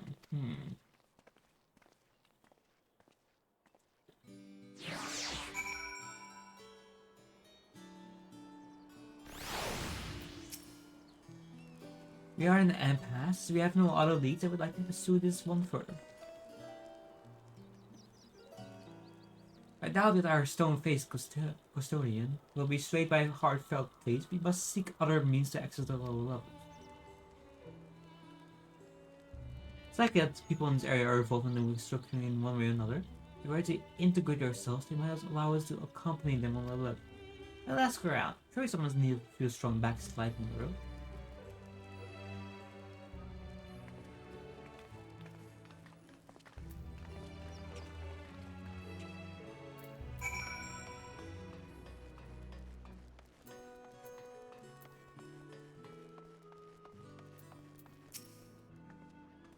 Am I taking a lift? Oh no, we're just students. They won't let us into the Arkham, even though we found... Actually, even though they will be found. There's no record of such a creature anywhere, but it's running around tranquilly, and so we thought to donate its faults. Skill. All this little skill that you think. Anyway, I suppose we take care of it until the Archeon's open again. What are you? There's nothing in the box.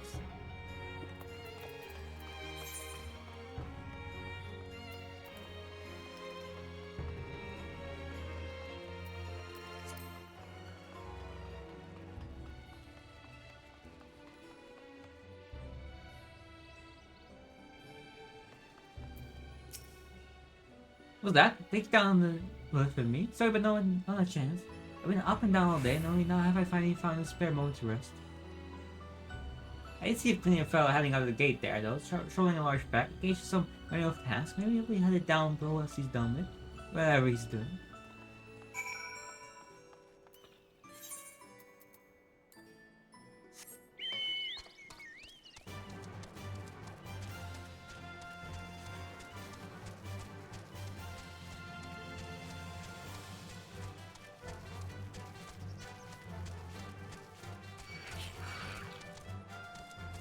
Annabelle.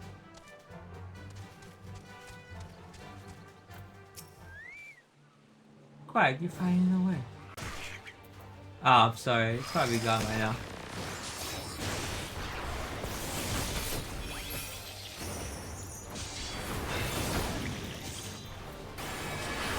It's probably gone. I'm terribly sorry for this.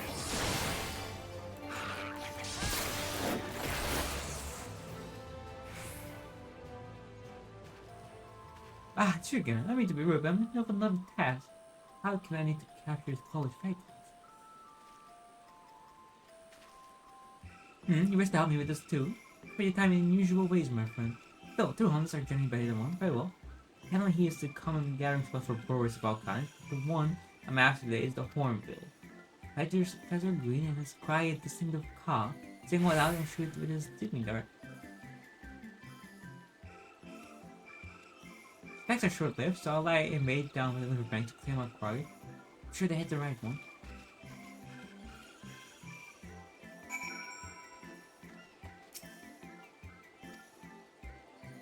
Shoebill.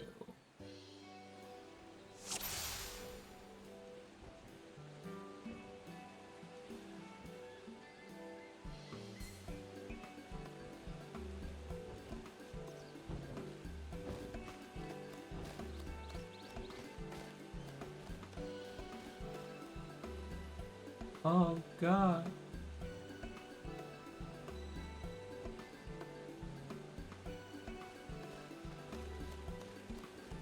So it was this guy, right? No, it's Whack Whack. Pop off. It's a large peanut butter. I was looking at birds. I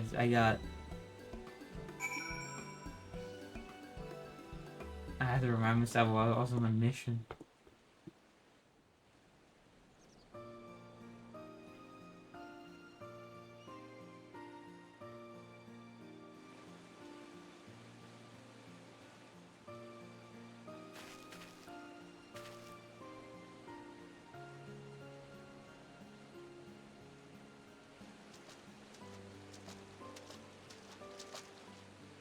Fair shot. Nicely done. Let me truss this one up and I'll make my way over to you.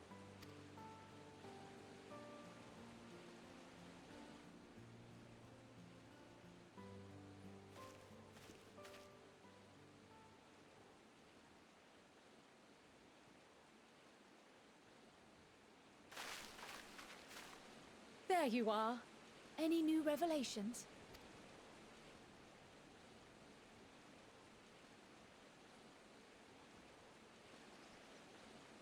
So you met with that gleaner again, this time to capture a hornbill. I understand catching and bringing in creatures from the outside, but what's the point of chasing after ones already here? Oh, it's a simple thing, really. Occasionally, we remove specimens no longer needed for study, or those we've had difficulty raising. But we can't simply turn them loose. Safely returning such creatures to their native habitats is another facet of a cleaner's duties. But not in this case, I'm afraid. I've been asked to bring the bird below.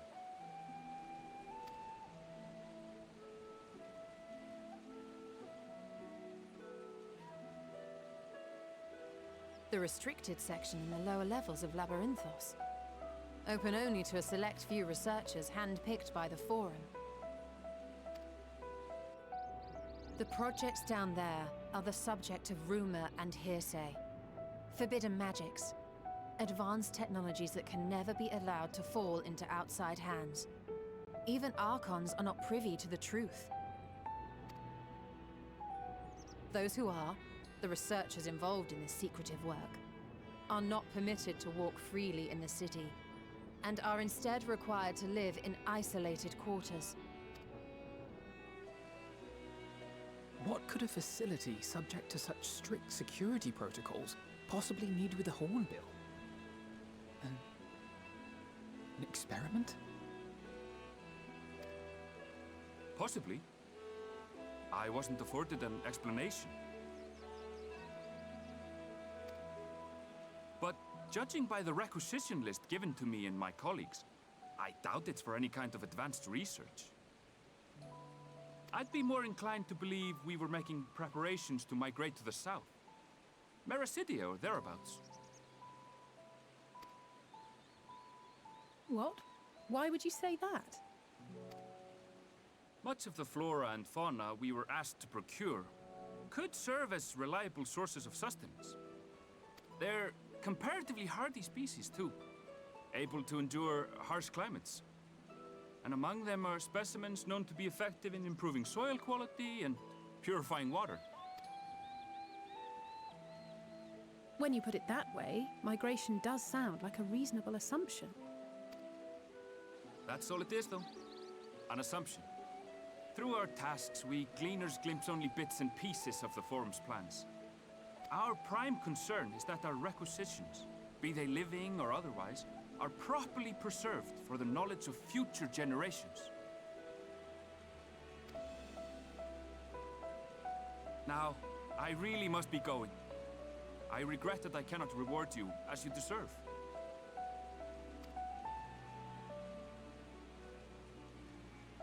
Perhaps you might reward us after a fashion then. It is imperative that we reach the lower levels. And seeing as you are already set to descend with your assigned cargo, mayhap we could accompany you as your assistants. I'm afraid that won't be possible.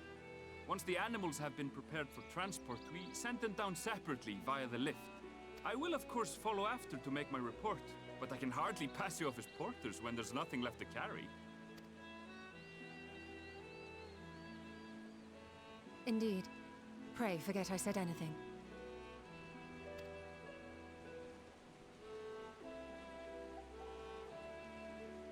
How do you feel about climbing?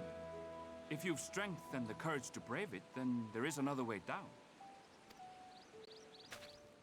This path leads to the 33rd facet, a mine shaft excavated during one of our expansions of Labyrinthos.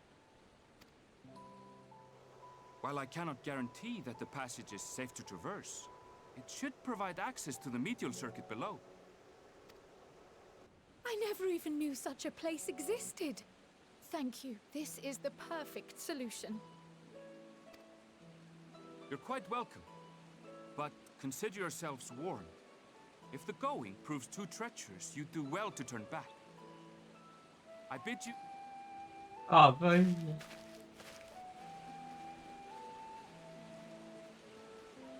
Well, turning back is hardly an option, not when we've come this far. Let's go and take a look at this mine shaft.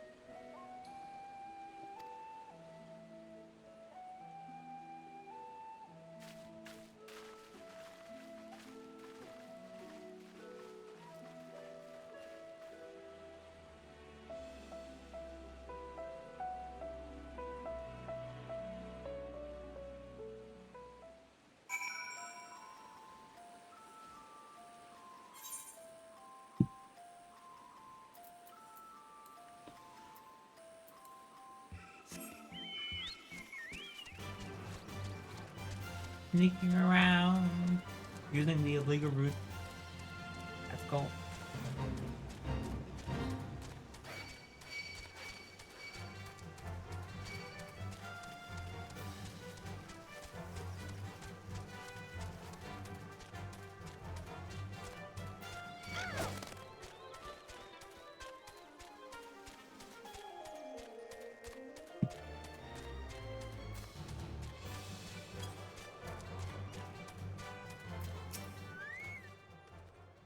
It must be it. The entrance to the mine shaft. It's faint, but I heard something moving in. Creatures home there by the research, I think. While saving these aside, we need to watch out for them. We should hide our scraps and search before we continue.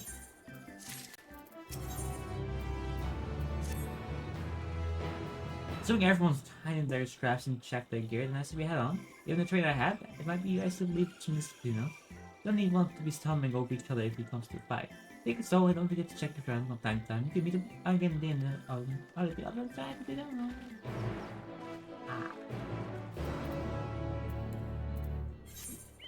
Don't worry, I got this.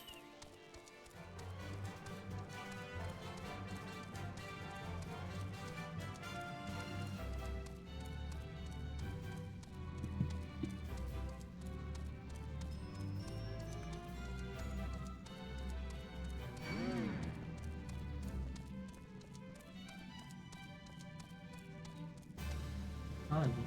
I have to fight something?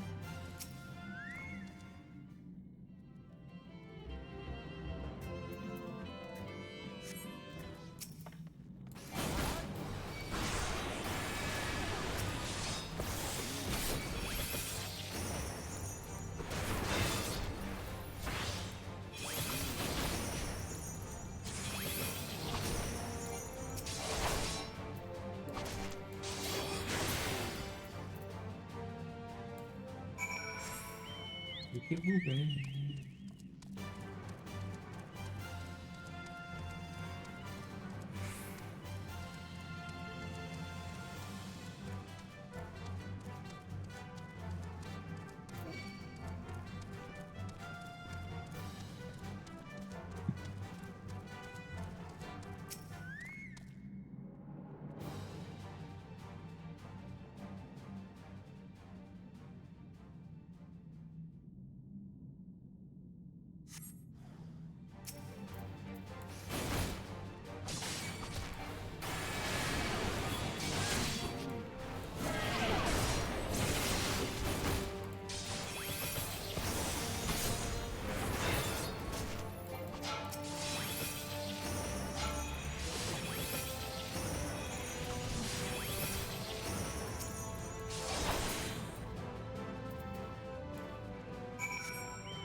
Almost there.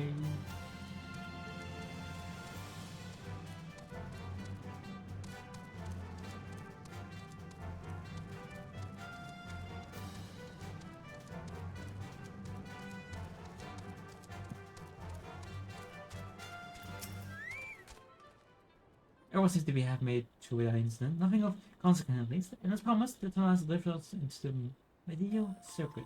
They recall the T is where they keep a wide variety of samples for educational production. The Anvil's obsession holds true. The specimens are being collected in preparation for great migration and should the absence of such plants in the Eros research projects. Let's follow the path to the nearest farming facility and see what we can see.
Ah, now I know where we are.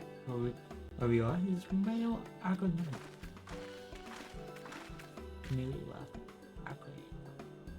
Outlands is a host of a wide variety of vegetation which allows to conduct decent cultivation methods legalized in foreign lands. And in this facility, which coordinates and oversees those efforts, the fruits of their we should go to feed their those colleagues, or so I hear. More notable successes might make it to the Agora, food so exotic you'd be hard-pressed to guess their origin, let alone how they might taste. Indeed, mystery vegetables without a name, only a list of nutritional benefits scrambled on a card. I think no cleaning is hereabouts, yet these workers seem to share their same sense of urgency. Possibly they know something of the frost plants and their underlying motives worth looking into, wouldn't you say? See what you can focus on the work, if there's something we'll do the same for cast about for useful clue.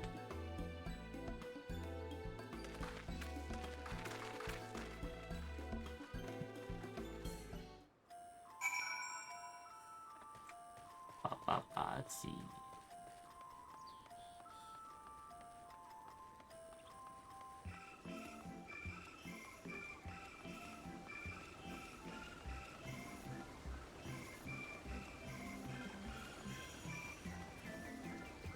The grapes are here.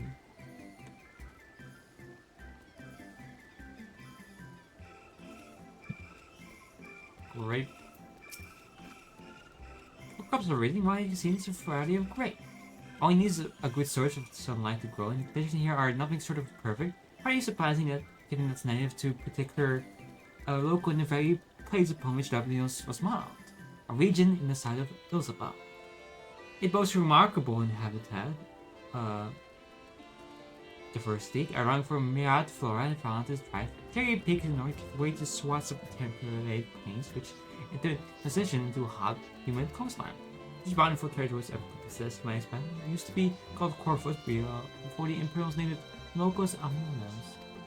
The poem site that now has a prize forever that has reached the ideal environment, one whose climate we strive to recreate within the confines of Rappaneros, since it provided a rich foundation for the countless experiments in cultivation. Sure is interesting.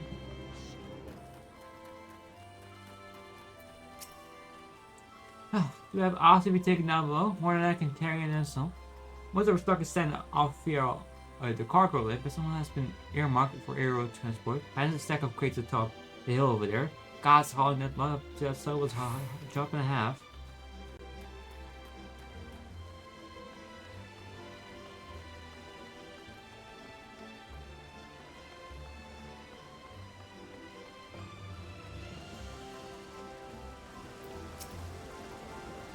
Ah, there are unexpected visitors. Not with the use of the lift being restricted. How do you make it down here anyway?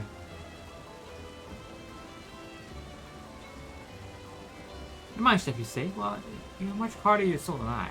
On local sometimes, I'd heard such tendency with guided tour of the field, but I'm afraid the form has a feeling orders list a mile long. Massively had detailed requests, little wagon loads of crop samples, and hardly any time to put them together. When I first heard of this grand reorganization, I assumed we would be shuffling around old stock to make room for new, making the order for ridiculous quantities of seeds we already thoroughly researched. Fascinating strange, eh? I asked for an explanation and also with a vague assurance that all would be revealed in due course. Not the most satisfying answer.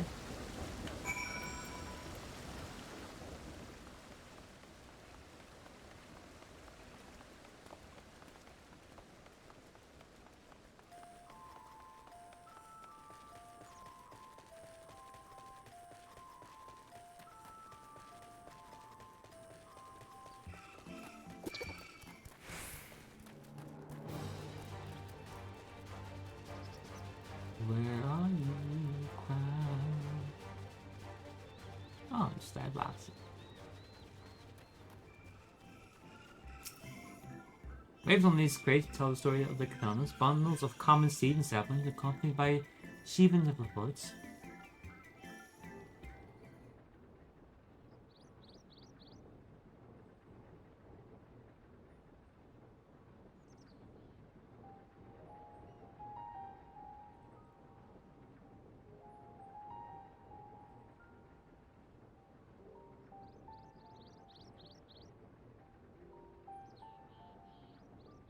Hard to look away, isn't it?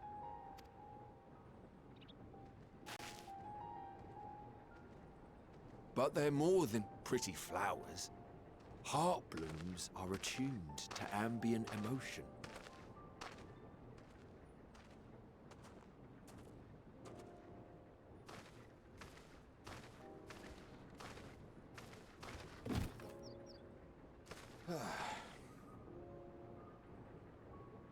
You don't seem convinced, but believe me, it's true.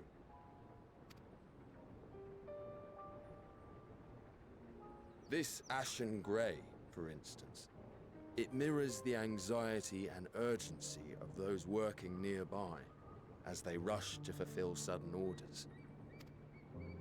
Intense feelings like those spur the petals to change colour. Bright glowing hues in the presence of joy, dark subdued shades for frustration or despair. Yet even with the collected wisdom of Charlian at our disposal, we've yet to identify the underlying principle of this empathic effect. And there are other mysteries besides. Although the flower is extraordinarily long-lived, its low reproductive rate has made it difficult to find younger populations growing in the wild. With too few sightings to map its distribution, no closely related species to track. We've been unable to pinpoint its land of origin. To further complicate matters, every culture, even dimly aware of its existence, has given it a different name and mythos. Our attempts to study it via the historical record have been an exercise in frustration. As an avid botanist myself, I should one day like to unravel the Heartbloom's secrets. But I'm afraid other duties must take precedence. I will leave you to your thoughts.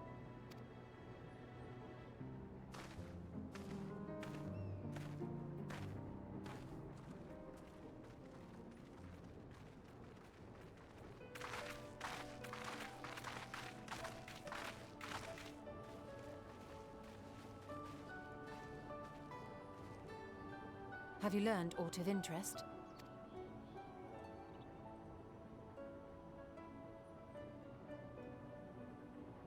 A flower that reacts to one's feelings? Strange. I must say, I have never heard of such a thing.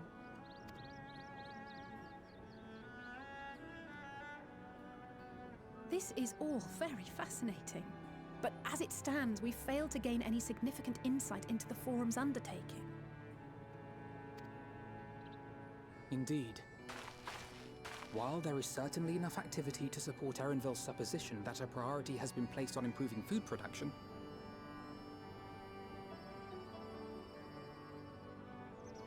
unfortunately for our investigation, these workers were never informed as to how their duties serve the master plan. If only we could interrogate the Forum members directly.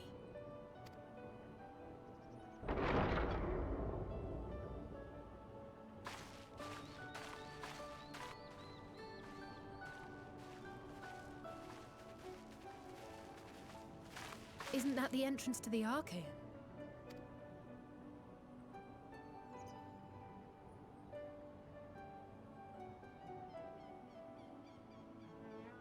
Look, there.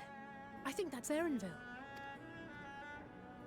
A little difficult to tell from here, but I think you're right. He did say he was coming down to make his report. Erenville receives his orders from the Forum. Would it not follow, then, that the superior to whom he reports is a Forum member? Or at least a close associate?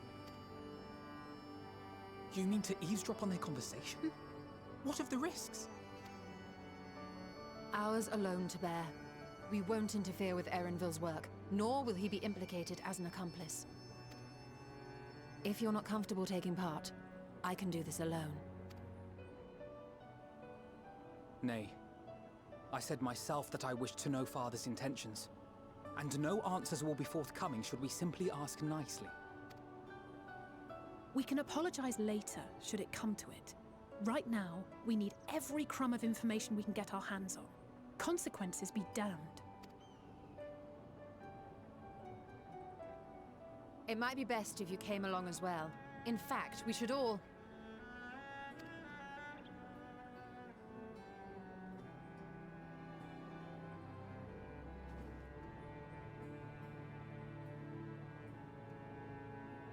Crier?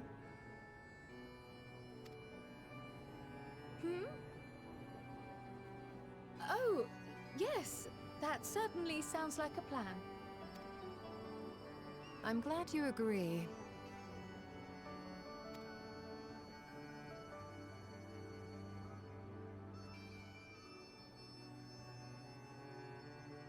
Quickly! Erenville is on the move. We need to get closer before we lose him.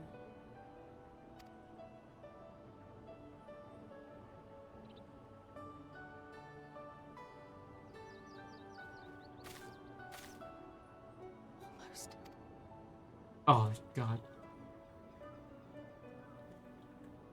I really love the flowers. It's such a great way to introduce like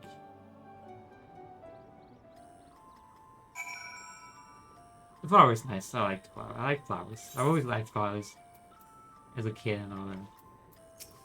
It's very cool. Crowd's still feeling well. Never seen her so distracted. Keep an eye on her. Keep moving too. Don't let our quarry slip away.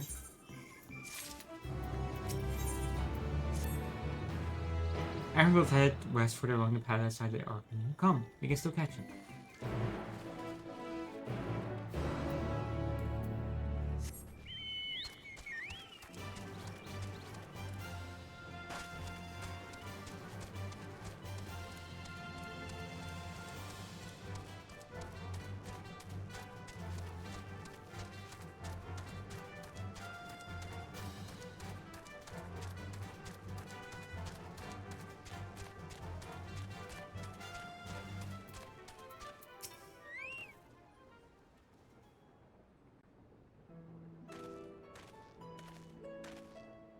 Oh, Mom, I have an idea. Your research across a wall-like structure is a logistic beta on the Lebanese climate control centers. It should have its own list, which could access the upper or lower tiers. If I were an angel of the forum, I would make for a convenient mini place. Even if I happen to find anyone from the company said agent, you can't expect them to reveal issues of importance we nonchalant these stroll past. Nee, we shall have to remain unattacked. Mooie Guahanians find your spell, wouldn't you? But there are only ways of turning them invisible. Hey, but they hop, my little toad. Goodness.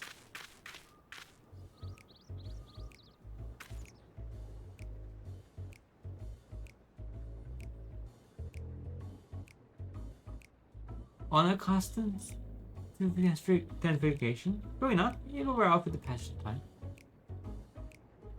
It's just you and your green companions hop along and catch up with the Aaronville. Did you feel the magic fading? It turned to me and I will refresh the achievement. Frogs! What am I to do in the meantime? Be here with me. In current state of mind, you'd be as likely to leap into the jaws of paradise you are telling anything of no. Would you like here? Oh. By the custom hereabouts, in that form, you are essentially defensive. It'd be kind of funny if we start transformed all us into frogs and then pick up the way of like, well, kill. Yeah, whatever.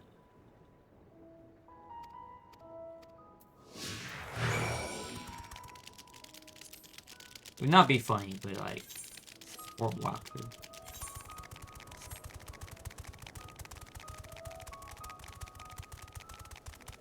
So whenever I want to say something that don't really mean, I say that it'd be funny.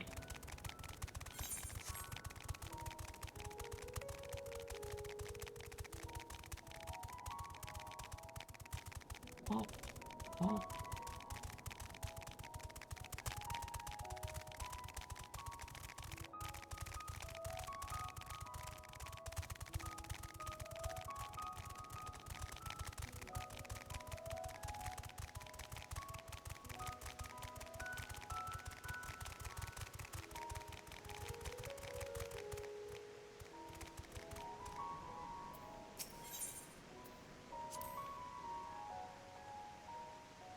Whatever.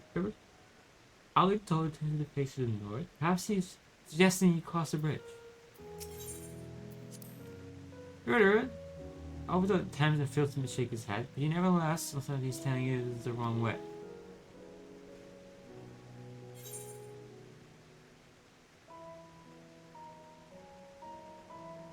That's kind of funny. Actually, like, you should probably cross the bridge. Well, if not, definitely not. Definitely not. We should definitely not go cross the bridge. We should cross the bridge, right? Did we cross the bridge?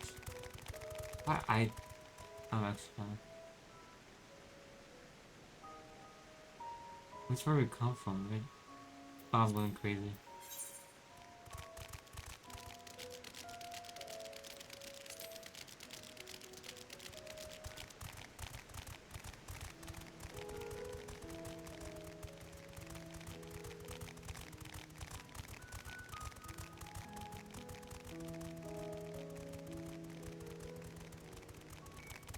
I stopped paying attention at some point.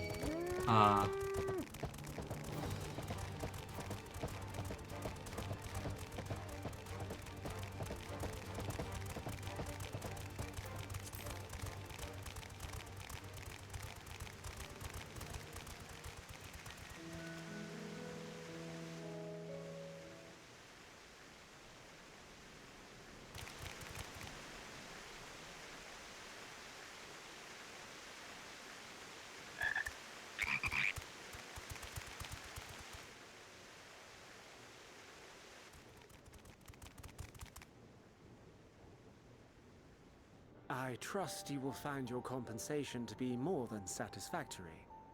We wish to make clear that we are pleased with the efficiency and thoroughness of your work. So much so that we have come bearing new tasks in need of your competent hand.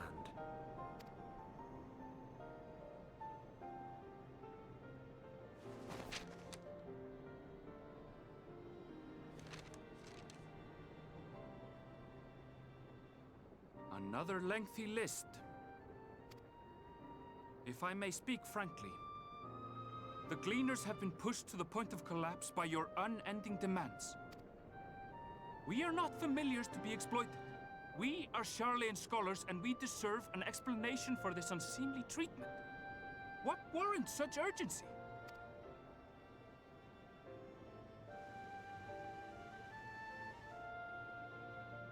In an age long past, Sharlayan was charged with a momentous duty. And now that word of the final days hangs heavy in the air, the time has come for us to fulfill that charge. I can say no more, but I promise you this. All will be revealed in due course. And when it has, you will understand that your toil was in service to the greatest good.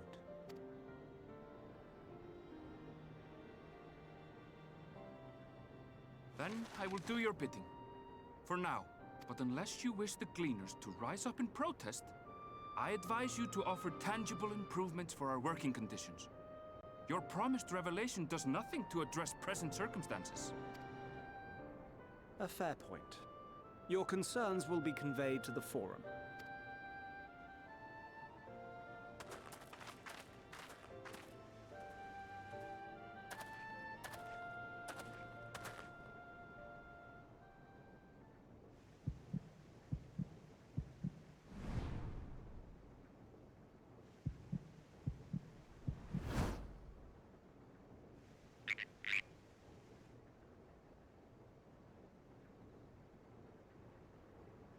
I hope that was informative. You may consider my debt to you repaid in full. While I do have my reservations about the Forum, I want to believe that they have our best interests at heart. Which is why I'm reassured that you're busy sniffing out the truth of things. We can ill afford to place all our eggs in one basket, this master plan of theirs, without first understanding the risks involved.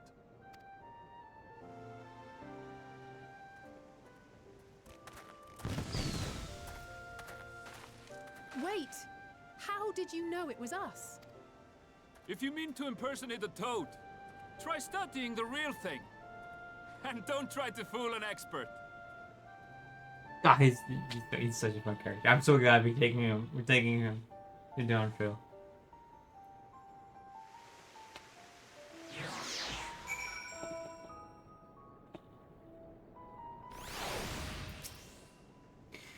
I suppose we should have known a Gleaner who specializes in animal procurement would not be so easy to seduce, yet he seemed inclined to put his trust in us all the same. More importantly, perhaps, we discovered a new piece of the puzzle. It's momentous duty to form an ancient mansion. Charlotte has been called to action, and therefore the castration was the catalyst. Whoever charged it is they hope to fulfill, they deem it of sufficient import to disrupt all of our Blintos, not to mention ignore yours as a request for aid.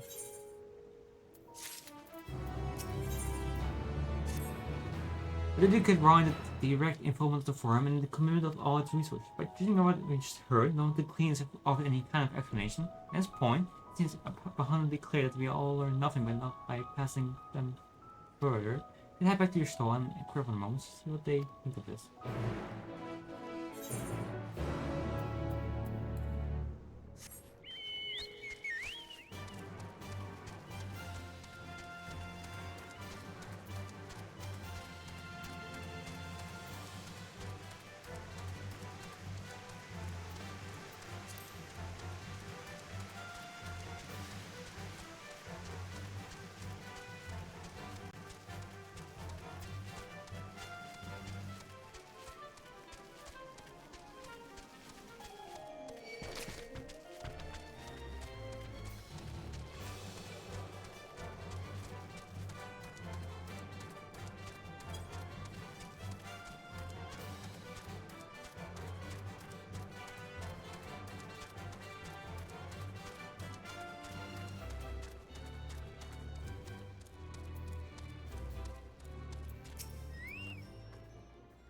Welcome back. Better she found Ellenfelder.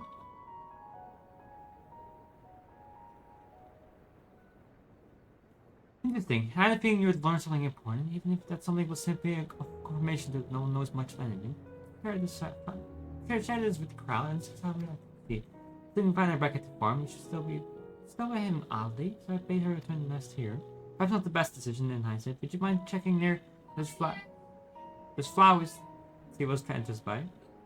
Reserves can convey the more distant area, just in case you decide to wander.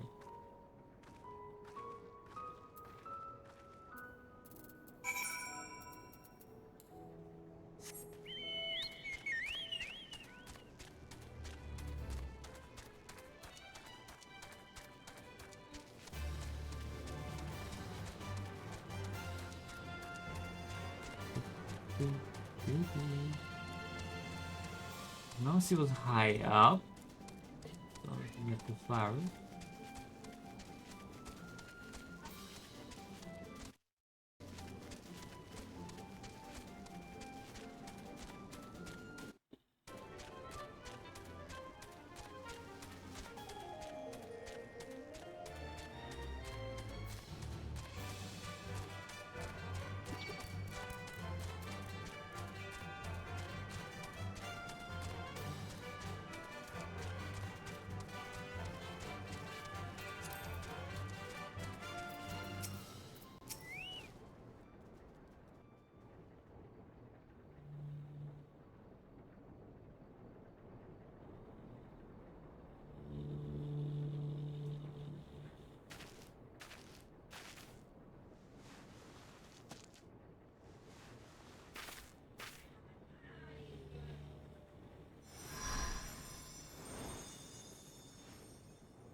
For you.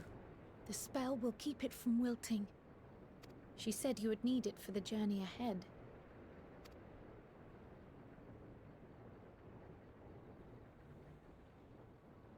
Will you speak with her now? I cannot hope to match Minfilia's clarity, of course, but...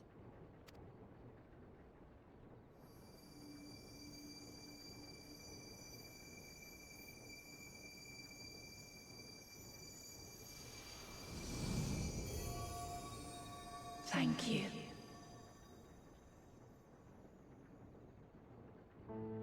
Do not worry. She has lent me her body for only a moment.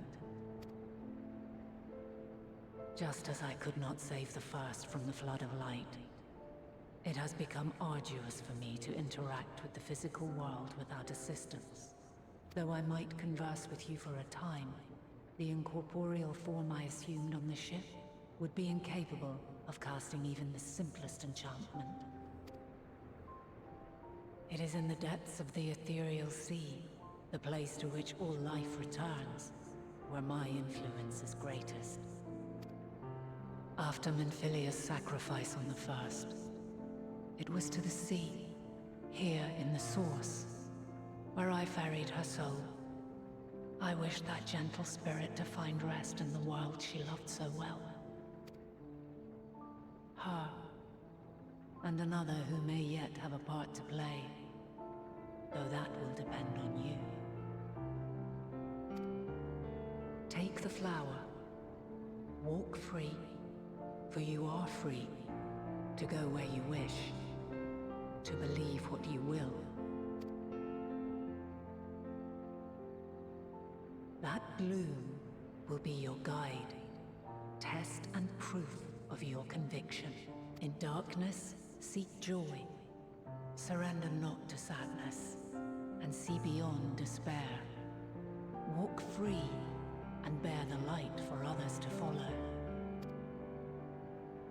Together, raise it aloft and let it shine, till the end, blinding and radiant.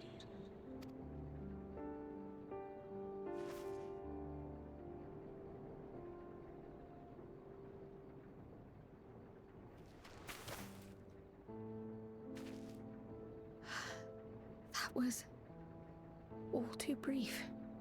Already she seems so far away.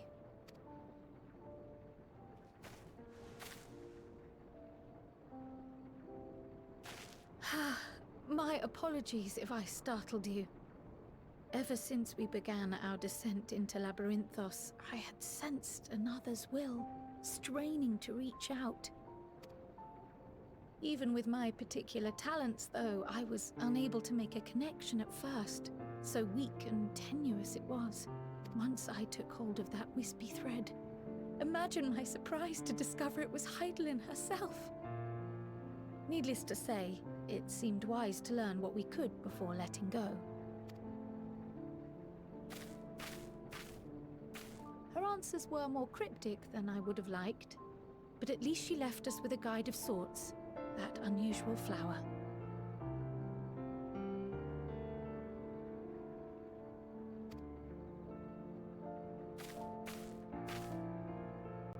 Yes, we are definitely making progress.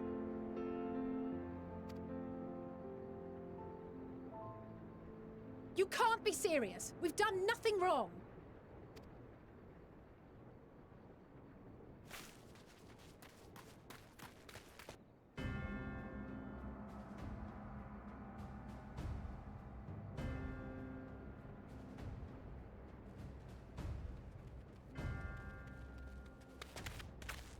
Master Fortuno? What business has the Forum with us?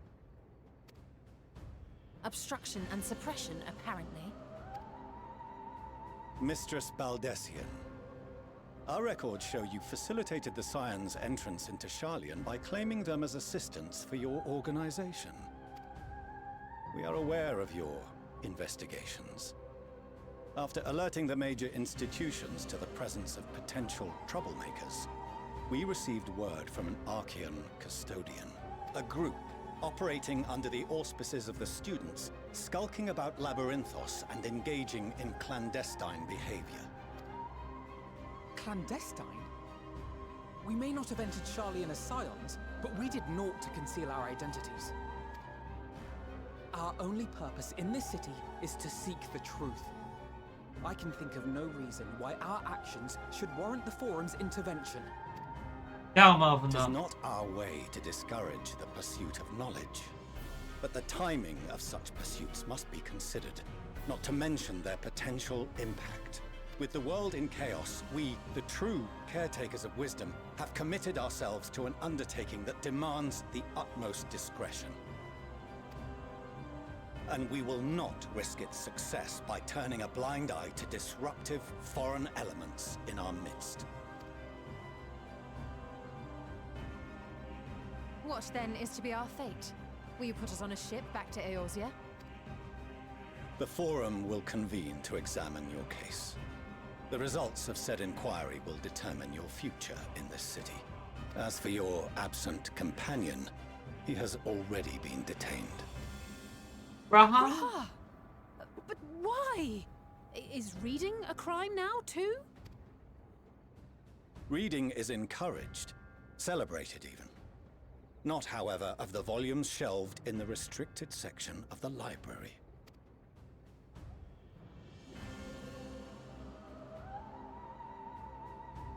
Refusing to comply will only make matters worse. Let us instead treat this as an opportunity to open a dialogue with the Forum.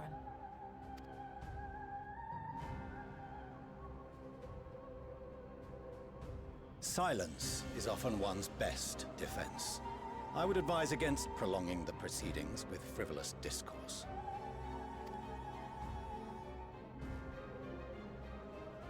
But enough. This is not the place for debate. The rostra await.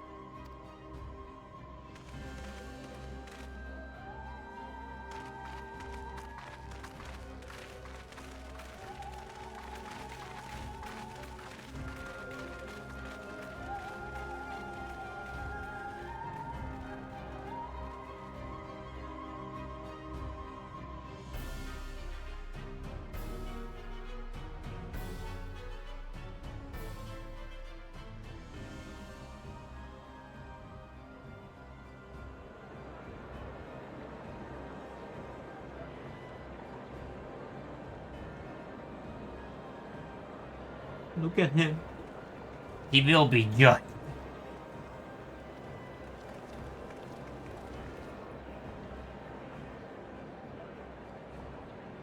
Forgive me.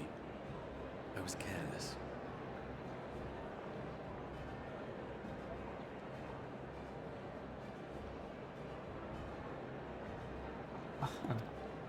We would have been detained regardless. This way, at least, we managed to stay together. I trust your time within the Forbidden Archives was well spent. And he gets a little smile.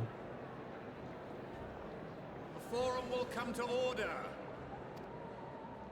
This inquiry is now in session. As Speaker-elect, I will be presiding over the day's proceedings.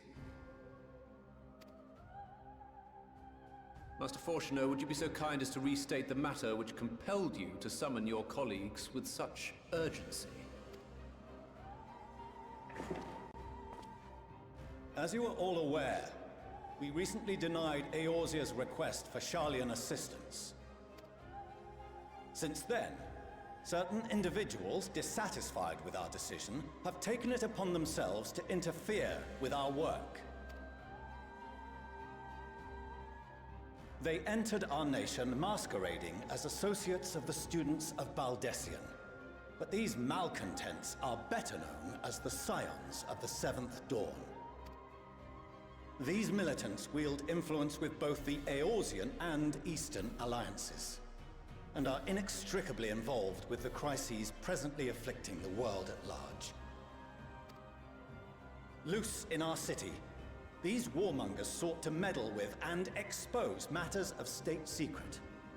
What are they, if not a dire threat to be expelled?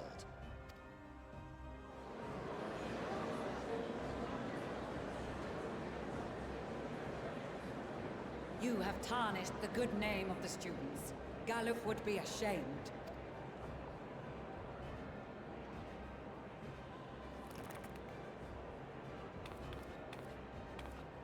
Galuf Baldessian was never one to forsake his fellow man.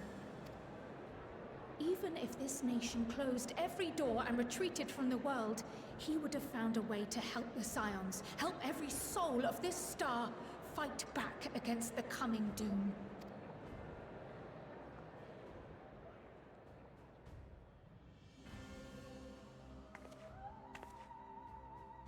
A terrible enemy stands poised to lay waste to all we hold dear. In the face of such madness, Eorzea reached out to Sharlayan, a respected ally, in the hopes of forming a united front. Was your curt dismissal truly the best you could offer? Or are you so preoccupied with your momentous duty of an age long past that even the end of the world is unworthy of your attention?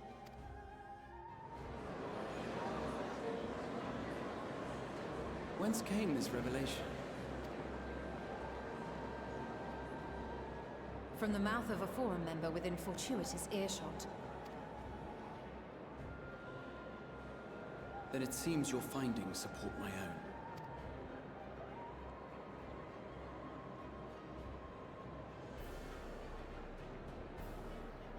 The reason I visited the restricted shelves was to study records of the Forum's policymaking process, to better understand the historical trends underlying their most major decisions. At first glance, the positions of neutrality in war and the accumulation of knowledge above all else appear constant and consistent, the unchanging pillars of Sharlayan society. And once upon a time, I might have left it at that. These days, however, I am more attuned to the subtleties of governance, and so I noticed something odd.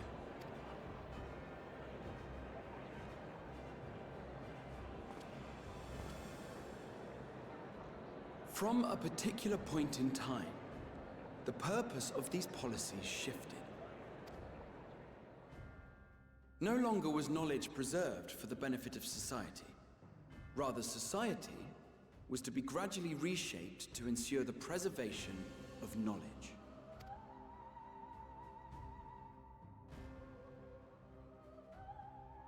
The most conspicuous and telling change was the one which befell Labyrinthos. Once little more than an oversized storehouse, an enormous allocation of funds saw it transformed into an advanced research and archival facility. I also discovered a fascinating account on the finances of our Dravanian colony. The settlement attracted students from far and wide, and the connections and tuition fees thus acquired were funneled into further improvements for the archives. Now, there is no question that our nation's progress is tied to the acquisition of wisdom. Nevertheless, the vast resources diverted for this purpose borders on the obscene. But returning to the matter of when, our change in course appears to have been made some 270 years ago. The very same period when Sharlayan scholars in the hinterlands began a formal study of the ethereal sea. You found something, did you not? And whatever it was, gave rise to your oh-so-important duty. Mind your tongue, Archon. If you had seen...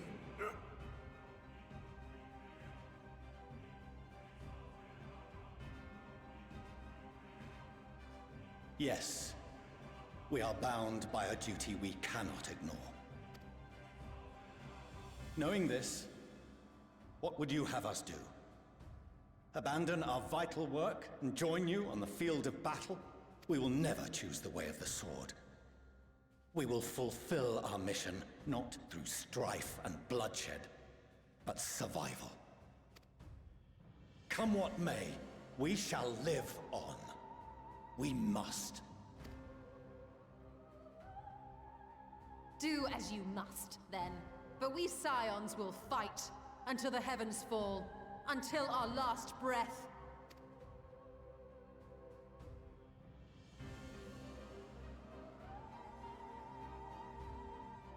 Such misguided zeal.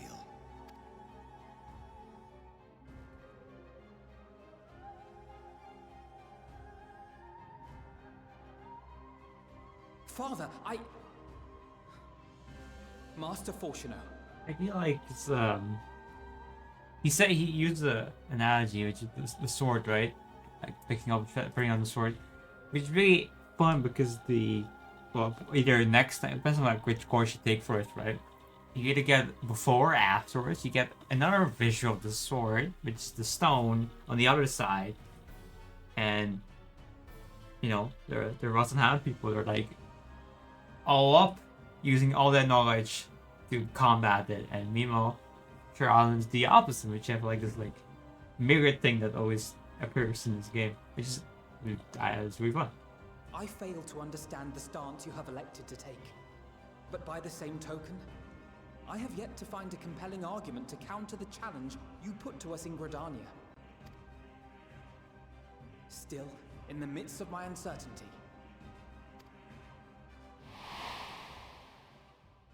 I must trust in myself to do what is right, as others have chosen to trust in me.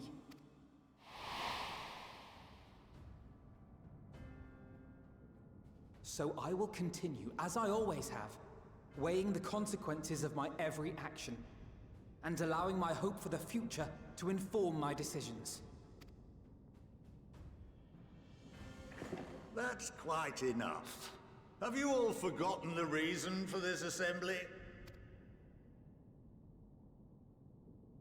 Skolok Monteshane. He's the head of the Studium and an old friend of my grandfather's. Honestly, every discussion devolves into some interminable debate. Terrible habit. Let's return to the topic at hand, hmm? By their own admission, these Scions have resolved to fight alongside the Eorzean nations against the doom which swift approaches. But there exists no evidence of an attempt to incite our citizens to do the same. Furthermore, while our decision may well have been the correct one, we cannot simply bull our way through these disagreements without inviting doubts or objections. Put yourselves in their place. Who among you would leave a tome unopened if an elder forbid you read it with no reason given? No. If we're to quell further discontent, then we must conclude this matter with a fair and even hand.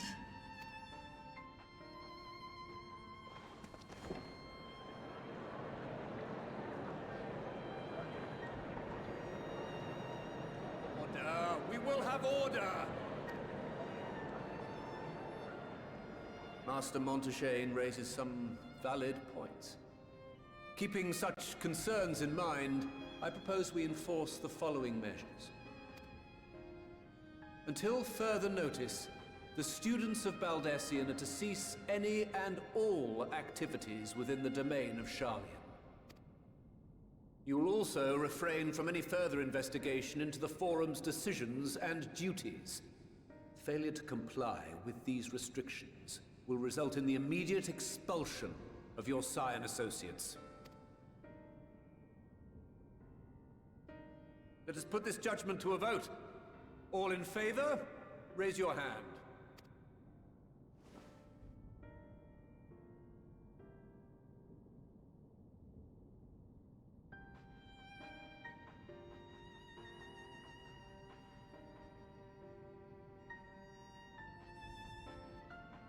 I count 51 for and 48 against. The proposal is passed. Students, Scions, you have heard the Forum's judgment. Pray abide by it, or face the consequences.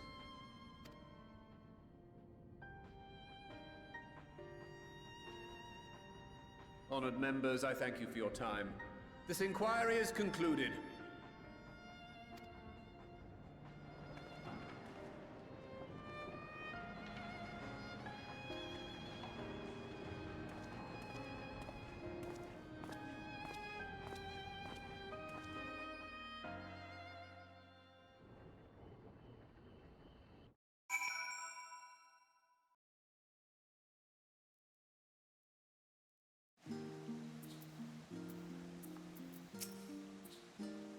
At least 3 lives will remain in the city.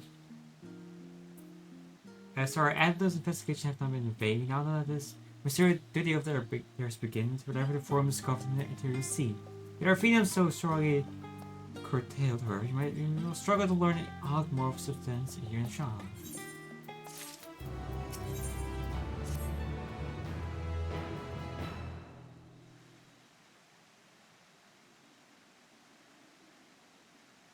The overall picture has grown clearer, yes, but in spite of the Forum being so madly fake about this duty of theirs, why are they so reluctant to explain their action in plain words?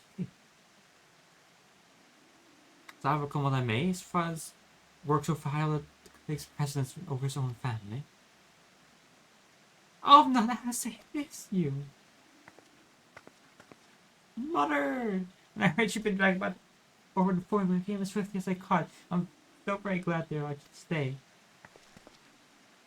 Mother?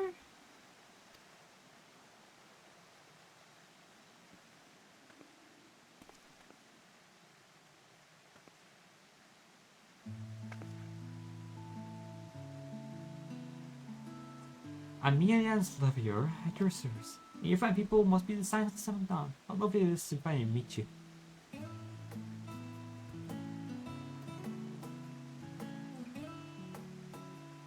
Mother, please, we don't wish to make things difficult for you. It's right to me to spot that you were here. Oh boy, Dad, am I to be chastised for speaking with my own children? I'm well aware that you and Master Fortunat are not the best on terms at the moment, but I've been absolutely desperate to see my darlings again. You will come to my house, won't you? I've kept waiting. Timing couldn't be better. As a matter of fact, we shan't be going anywhere until we discuss matters with the Tanquist group and reconsider our options. Go visit your home and go back at the annex when you're ready to join us. I'm not sure. What do you think? Что вас? Ты что вас будет? As far as the hate has turned out to be, check your errors here. Is this that you join us? But we must be quick about it. Not for my own benefit, we should be has to return and find you enjoying our play. The servants will be made to suffer the consequences.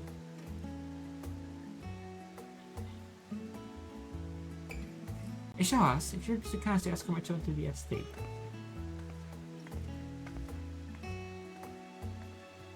Then she was gone, and with her any opportunity to protest. Indeed, no matter yourself, enjoy yourself, you do.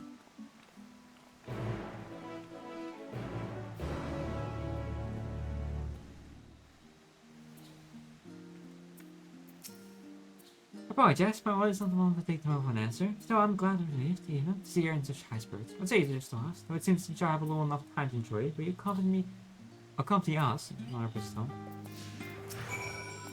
Fine, if we're going to ask it all with it, but you should stay in the entrance hall, not peeking into our private chambers, thank you very much.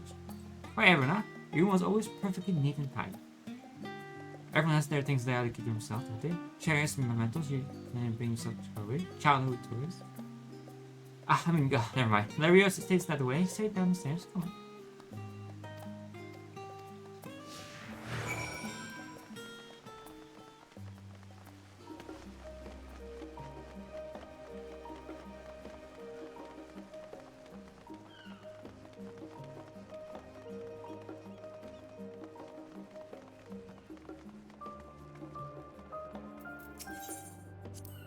And Agassi and I were revealed, the ritual as far as we were permitted to wander around. I say alone, but my mother or servant was always somewhere nearby, keeping a watchful eye. And look at us, traveling to different continents, different worlds, you know. As children, often I would often wait here for our father to come home from work. Must have been a day when his meetings were running long, because I remember growing restless and leaning out over waiting to watch the water rush by. Father, of course, around at the exact moment, came piling down the pallet and penning, crying out my name. Ugh.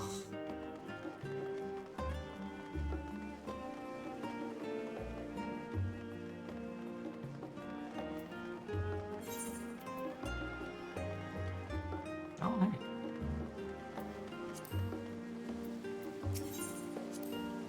He used to call me all the time, grandfather. In summer, I would dip my hands feet in the mud and splash about. Not often enough, though. Even back then, he wasn't very fond of playing in water. He'd make any excuse to avoid it. He would explain how I came to swim in like oak and he sink like stone. Yes, this is very first I practiced magic on an actual person.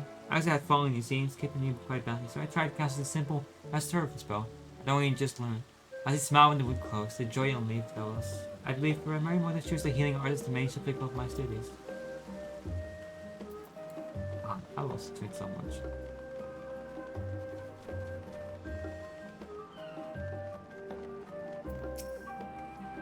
And you're out last. Please do come in.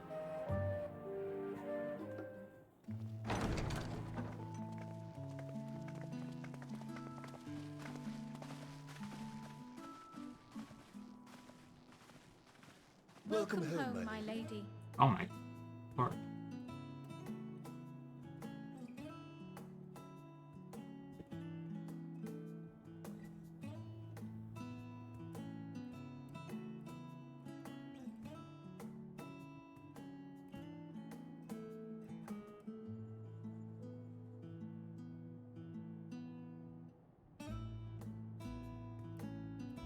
What? What are you gawping at? Big place to grow up in. Sign headquarters must seem odd indeed.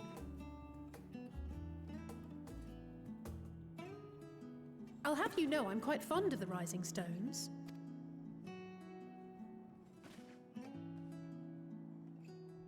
Lord Fortuneau is not to hear of this visit. And I should also like the children to have their gifts, ere my husband makes his return. As you wish, my lady.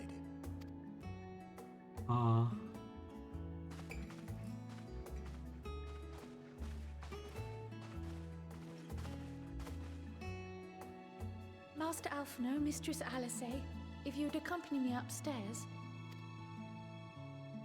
We shan't be long. Oh, hear this.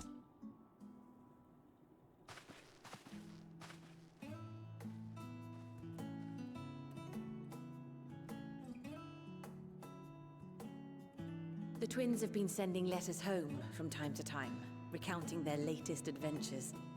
I am sure they withhold certain details, of course, if only to keep me from worrying. Yet a mother worries all the same. In the early days especially, I tried to support them as best I could, sending the Scion's coin and other such donations.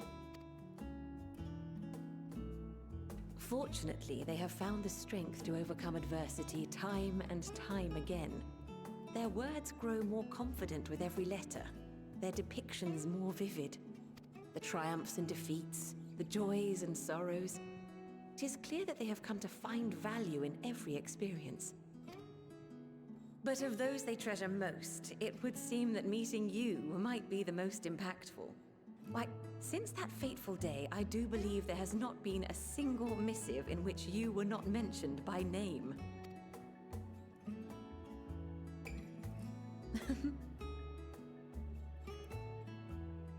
It is plain they care for you, and I am glad they have such a steadfast companion watching over them. Under normal circumstances, I would offer you tea, but alas, these are anything but. In any event, why don't you keep me company whilst we await my children's return? Perhaps you might regale me with a tale or two of your exploits.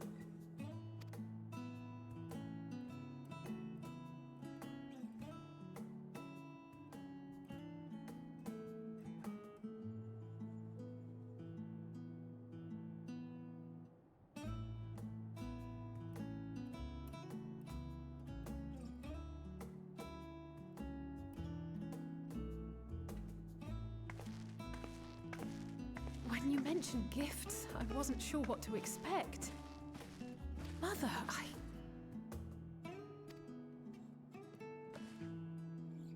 Oh, look how well it fits you. And the style is to your liking?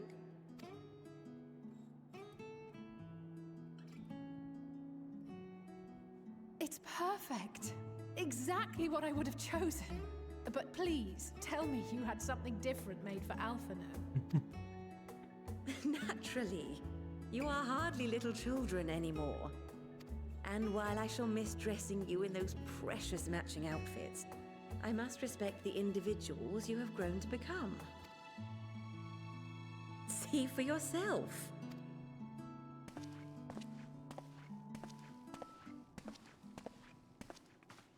Thank you for the splendid clothes, Mother. Stylish, comfortable, and eminently practical. I am so glad you like them. They are, however, missing one final touch.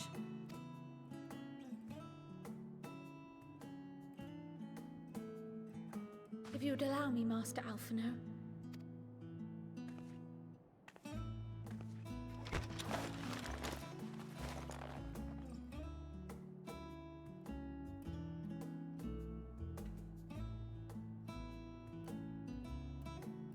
Wait. Are these...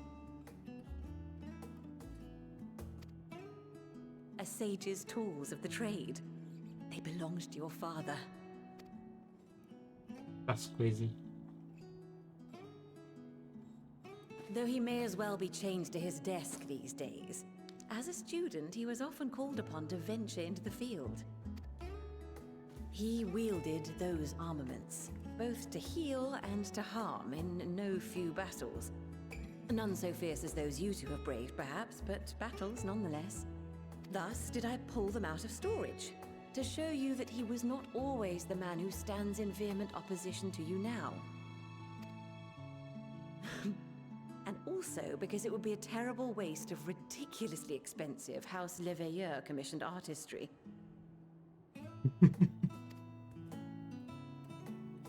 Fair enough.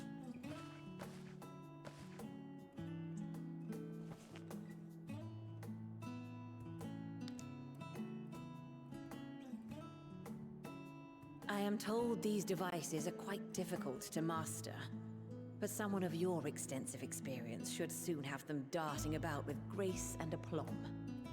May the wisdom in that crystal serve you well. And please, try to find common ground with your father, that you might come and go without need for this awful subterfuge.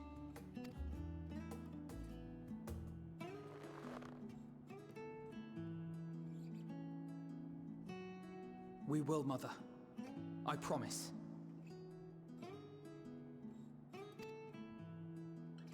My final gifts to you, before you run off, are an observation and a suggestion.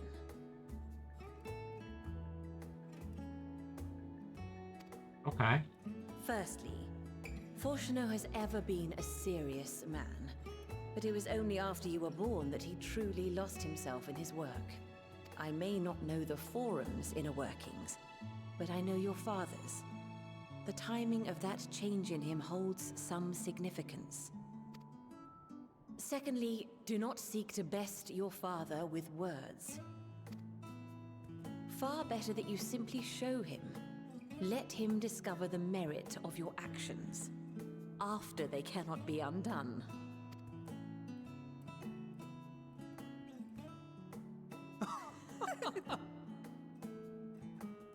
Oh, Mother. We shall take your wisdom to heart. Thank you again for these gifts, and farewell for now. Safe travels, my children. Eat well, stay warm, and keep your friends close.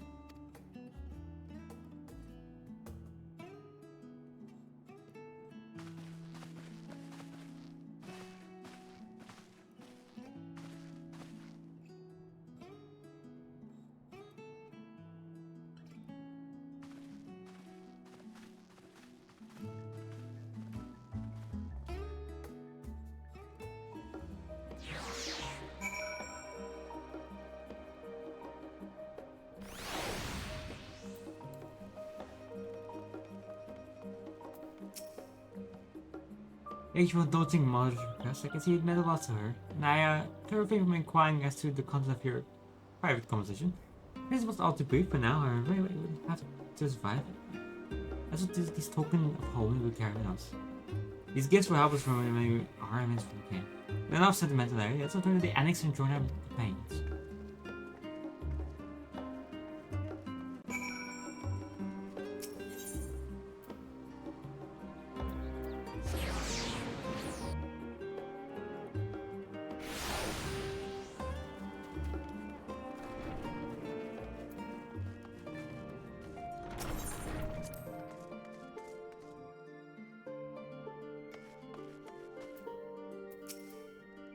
Enjoyed your time with 11 years, I hope.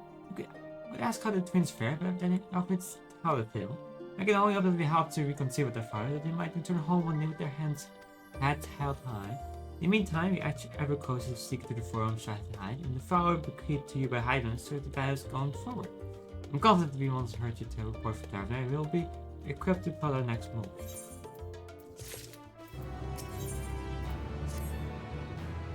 There has been progress in both investigations. Shall we share findings from our respective locals?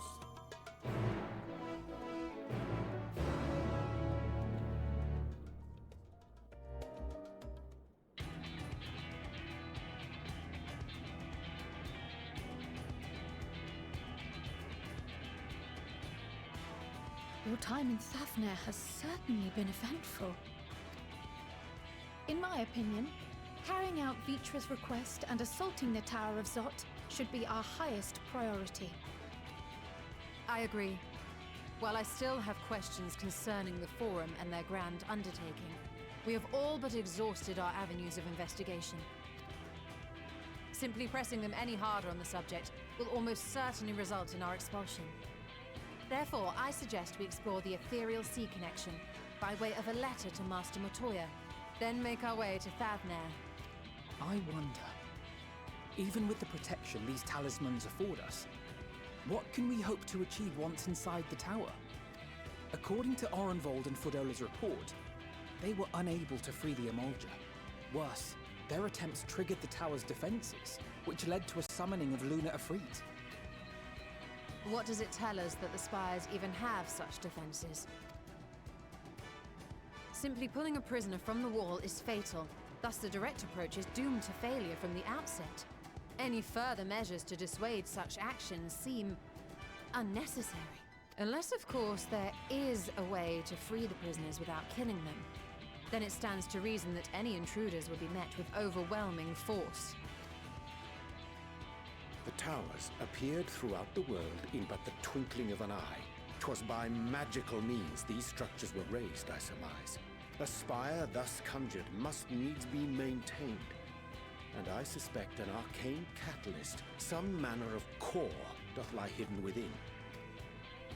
Destroy the core, and the tower ceaseth to be, thus liberating the captives without harm. So we can hope.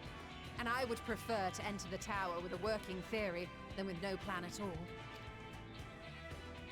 Assuming Ishtola's reasoning is correct, the chances of the defenses remaining dormant are small to none. Any primals will have to be dealt with, and defeating one will likely only lead to the summoning of another. Our every victory will only compound the prisoner's suffering. May we not then divide our forces? Those proficient in healing will focus on sustaining the captives. That duty can be covered by Urianger, Kryl, Yostola, and myself. The remaining scions will proceed with the search for the core. Admittedly, this strategy puts both parties at greater risk, but it should bolster our chances of saving the Arcosodra by a considerable margin.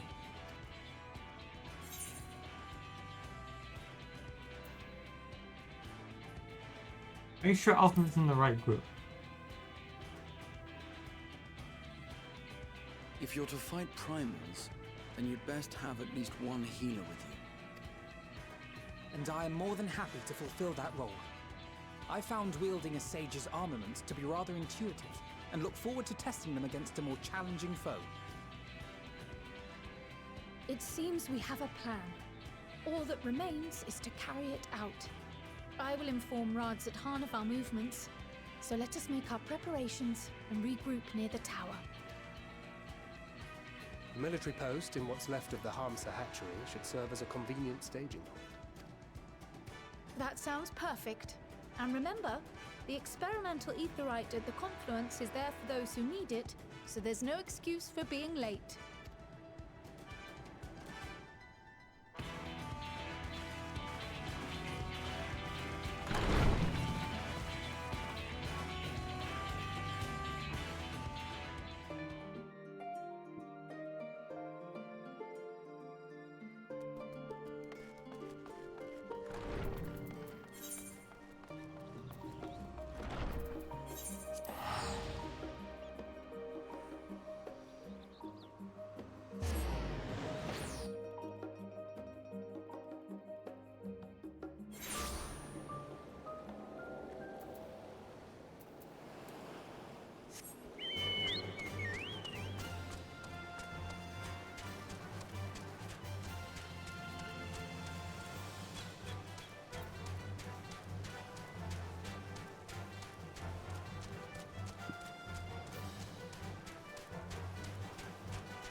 Oh my god, I have a car.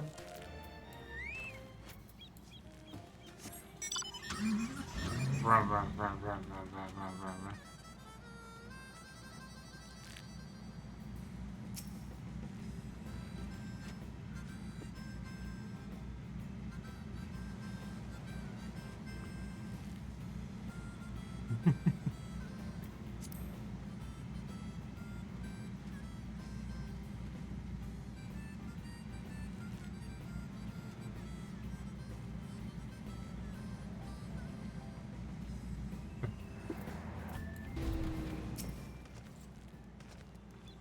Ah, our friend in Urianger. We expect you. You may also lead the mission to Tower, I'm told. The warning skills will be delivered soon. Then Till then, please stand by at the boat if you are ready. Any fellows alive, I will direct them to join you and prepare for your safety and success.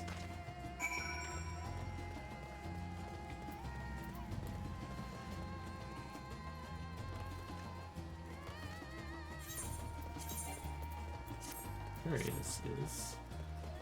How's my gear?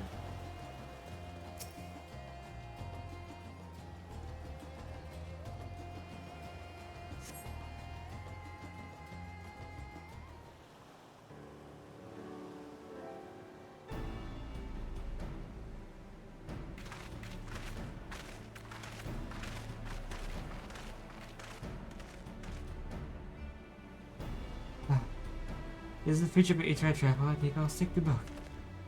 I had no warning, however, I panicked and I'm ready for that. On account of which we are a little late, but fighting fit mostly. I will. Gross. Okay. My friends, permit me to thank you for accepting this mission. You must be. I should still call you Farshan, I suppose. Indeed. It would not to do with a few other soldiers. Oh, well then.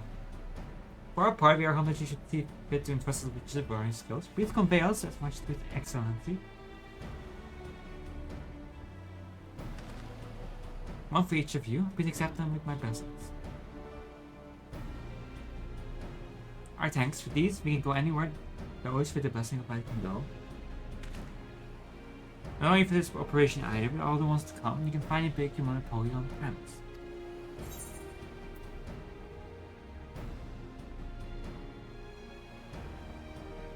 I've been ready for this.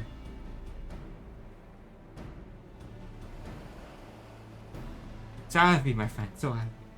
That's true. If everyone's amenable to that, let's feel the strategy for a good measure. If people agree, we're able to plan into 2 groups. You stow us, and this band will break through the tower defense and will create score.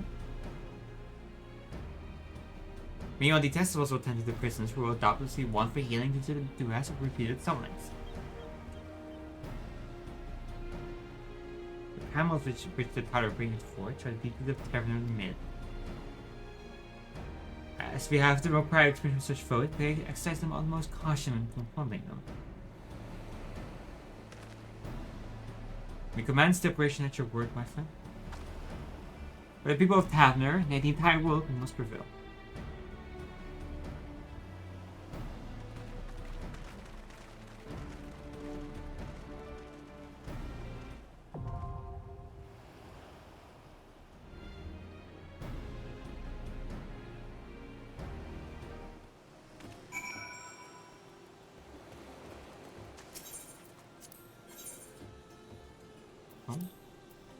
I thought so. Okay, let's see what I've got in my...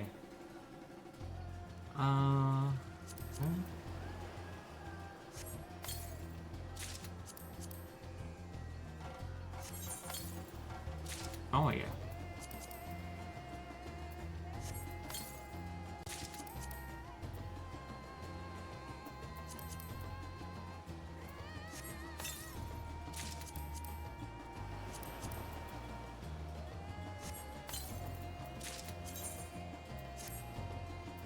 Ooh. That's an interesting look.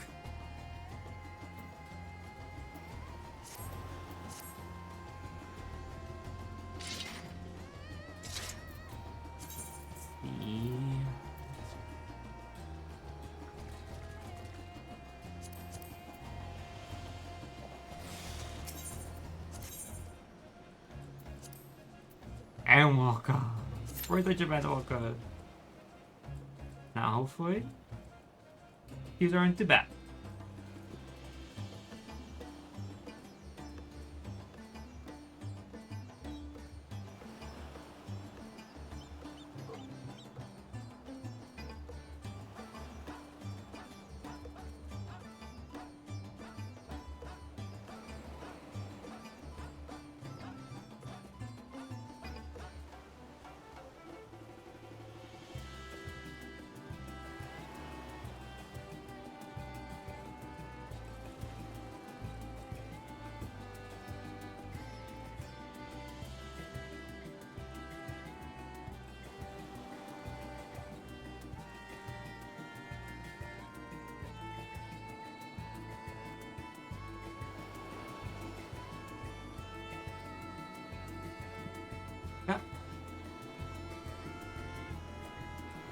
conversation's very familiar.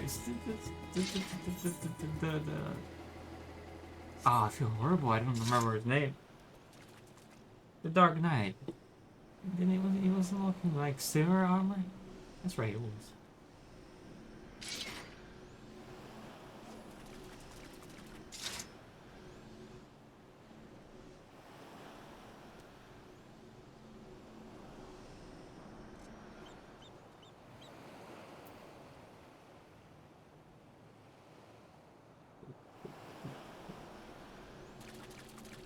I've got 1 DPS.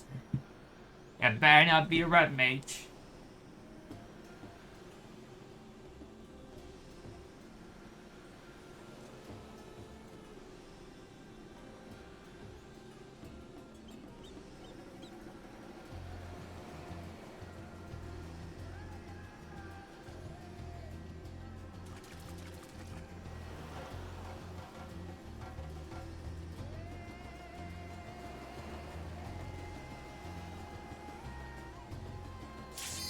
Oh.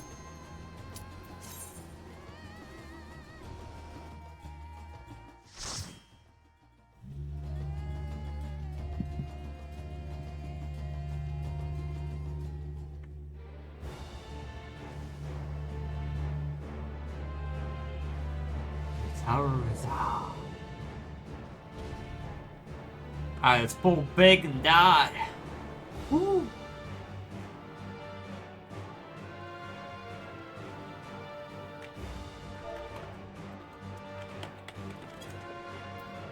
Oh.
Oh my god, it's my whole short time. I completely forgotten.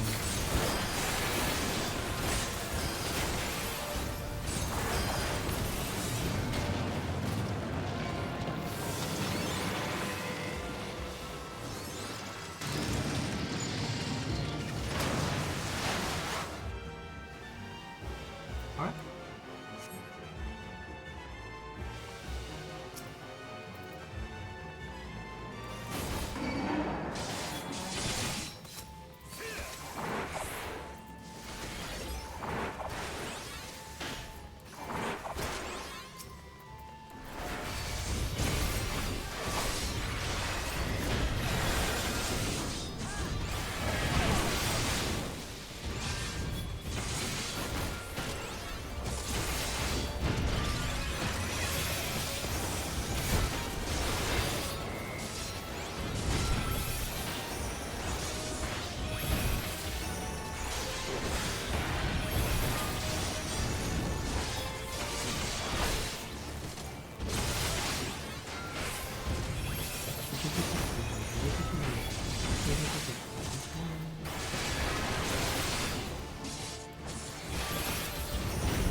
Hybrid Imperial.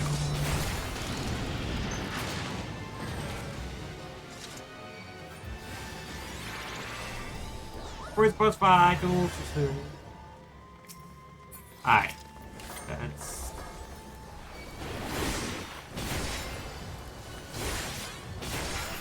There it is. I like that. Of course, thankless. Oh.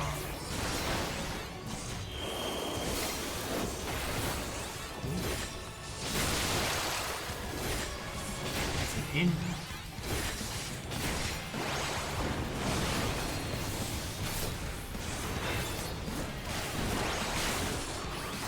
Oh, I backed up into that. Oh.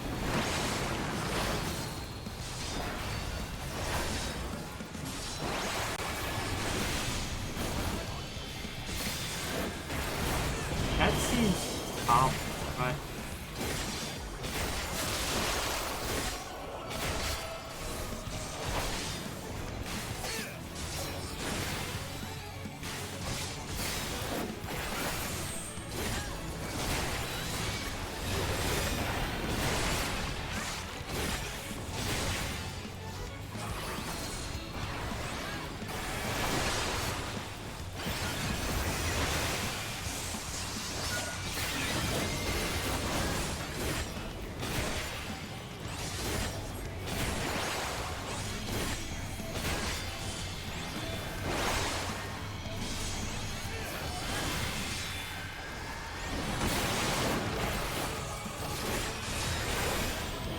oh, crap. Oh, okay. That's very fun. That's a fun one. Okay. Next one.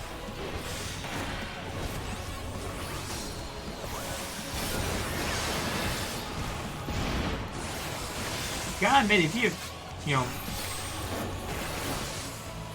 admittedly, me panicking has maybe like hit more AoEs and mechanics than if I wouldn't have panicked, to be honest.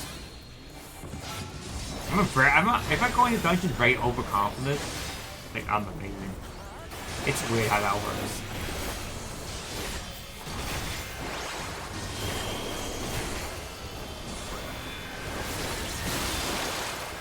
Can we not go? Oh, we just go this way. Okay. Oh, whiteies. Was I mad at? No.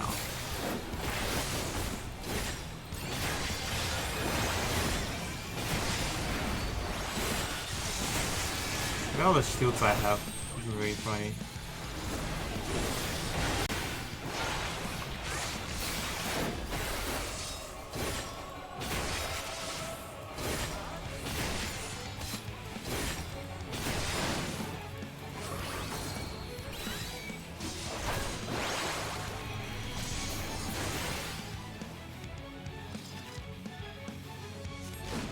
Whoop.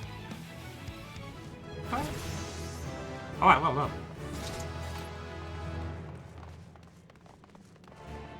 The right decisions without idea. It's me. Okay.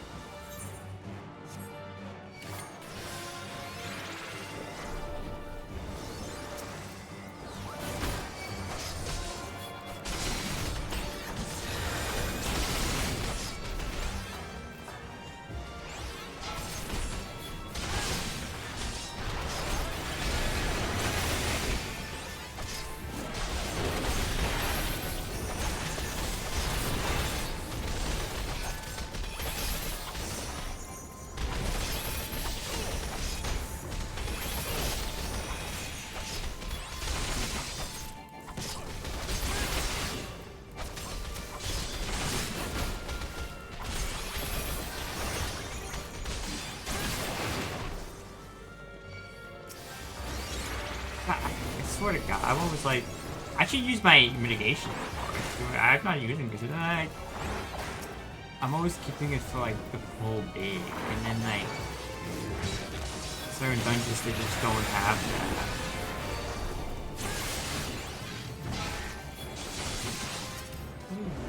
Wait, over here.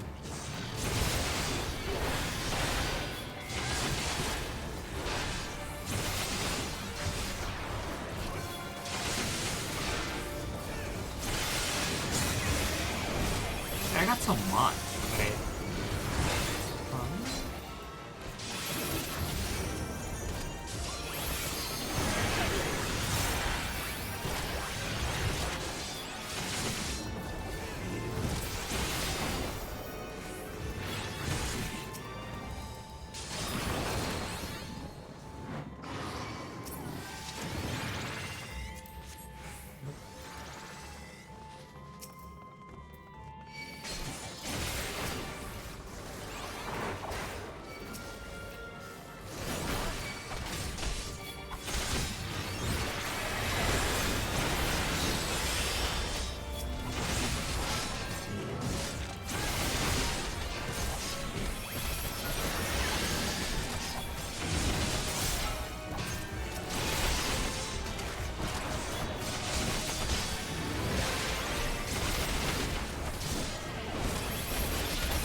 second sister.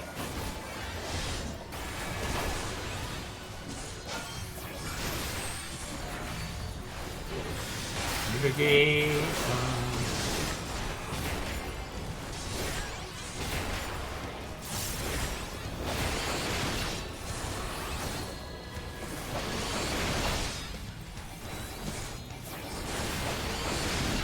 God, this was relentless.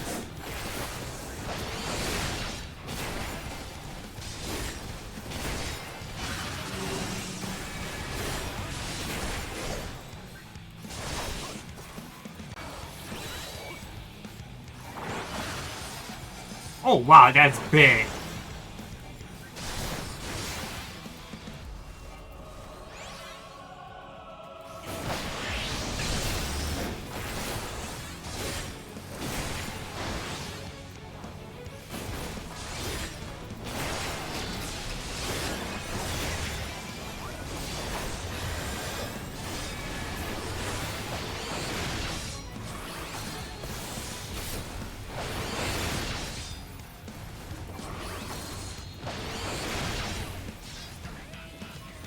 Oh, I should not. I got that's. Oh, you can get frozen.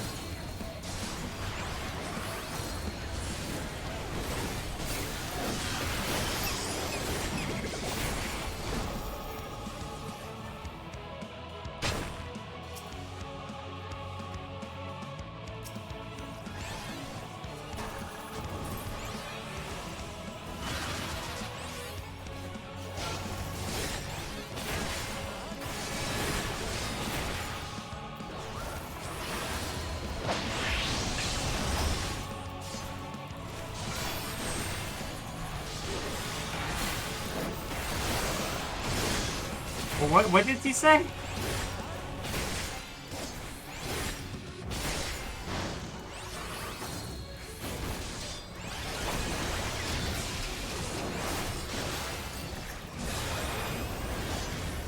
I got frozen.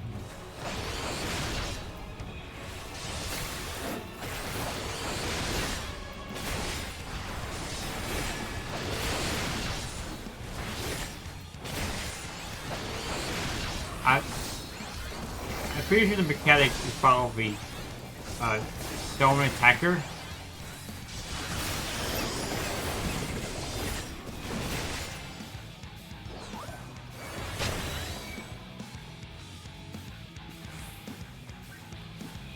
Oh, is this the one? He's not the one. Okay, he's not the one emoting. Yeah, man. Okay. That's pretty easy.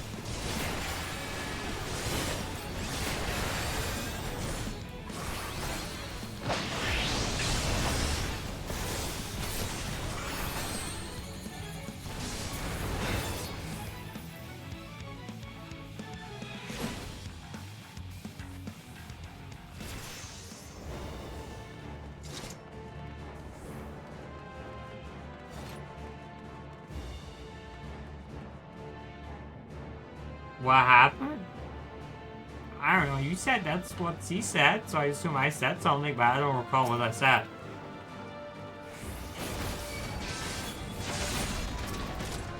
Very cool.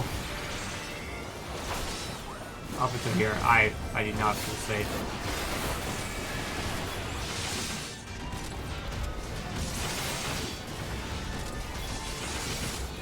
Did you get damage they do?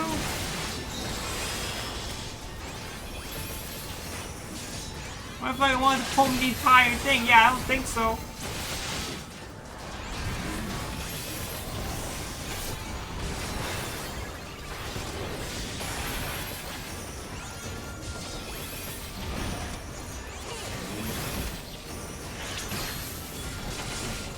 Oh wow, that's big.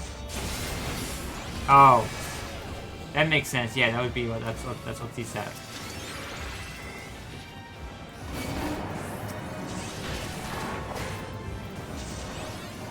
Oh, I'm not allowed to go further.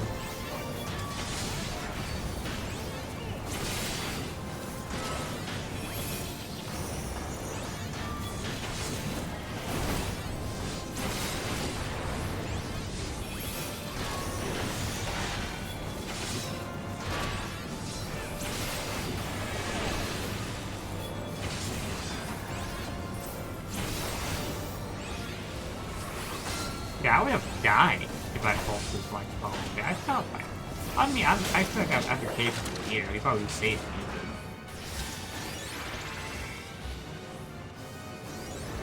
I'm alright.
Thank you.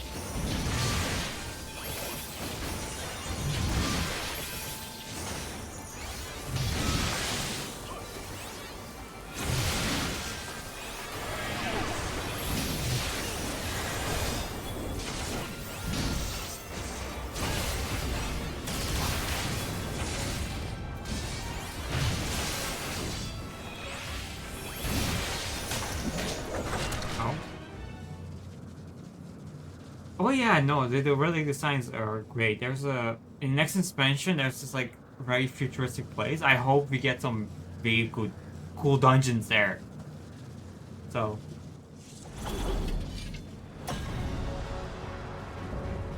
The Elder Sibling.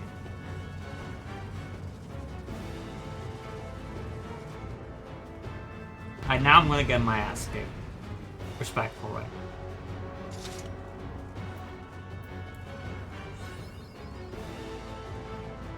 Oh yes, I hope so. I want more mechanical mounts.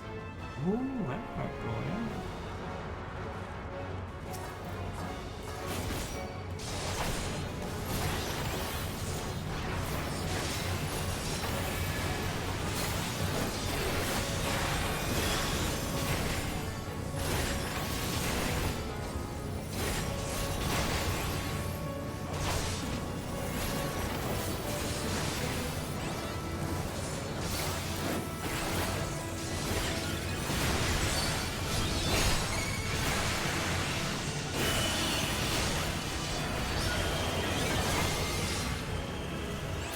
Holy moly!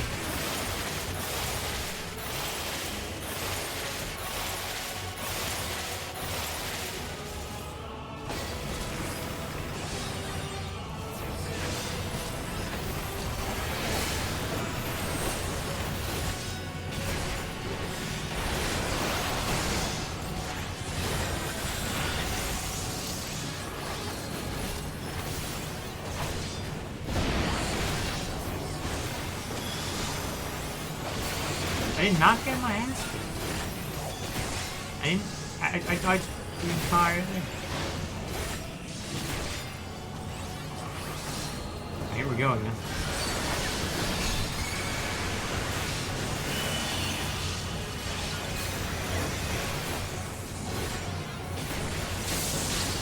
Oh, that's not good. I hit you.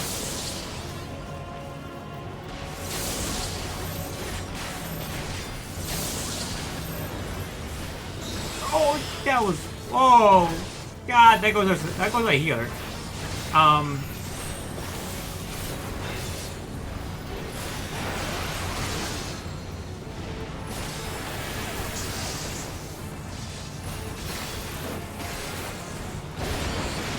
This could be slightly problematic.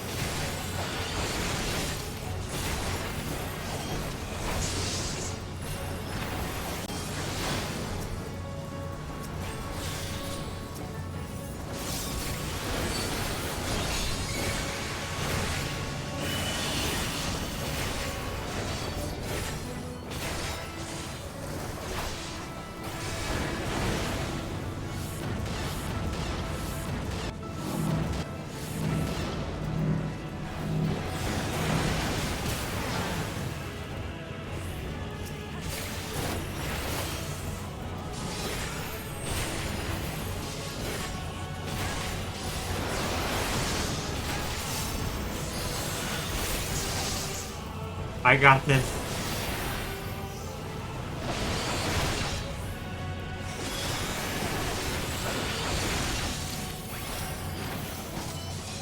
That goes one of the DPSs.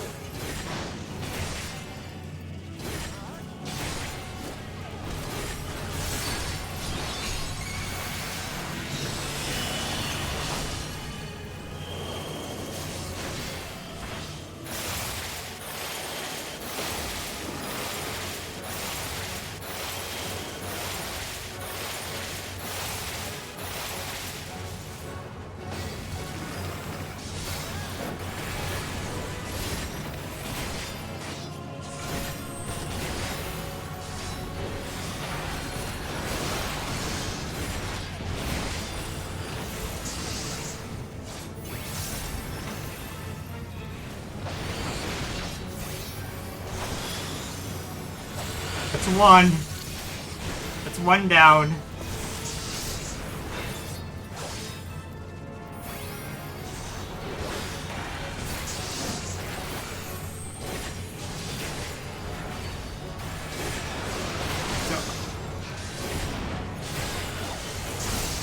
I don't think this is gonna work.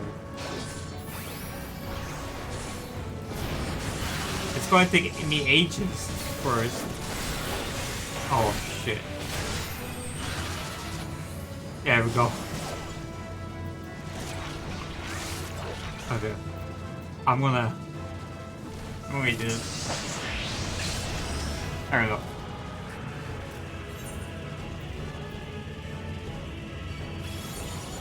There we go. Alright.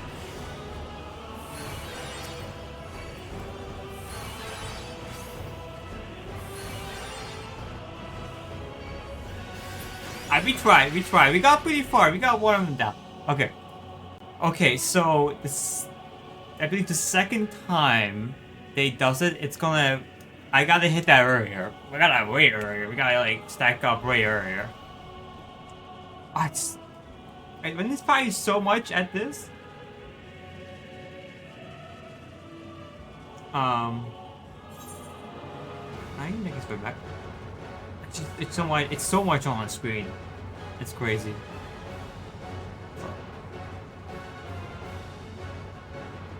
Alright, now I know the mechanics now.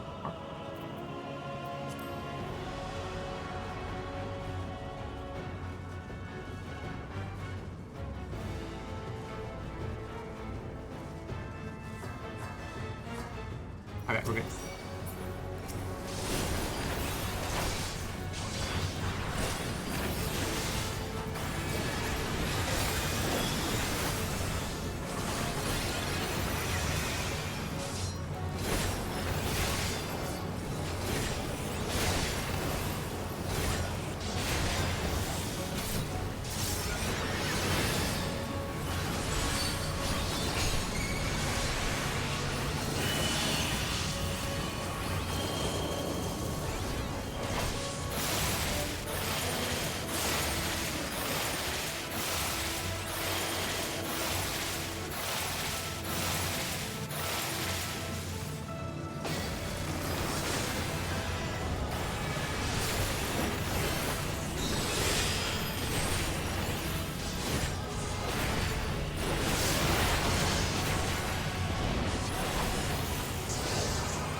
Far more than mine. I think one of us likes to attack the other guy that gives me tank busters, which I guess respectfully makes sense, but I feel like going down this guy.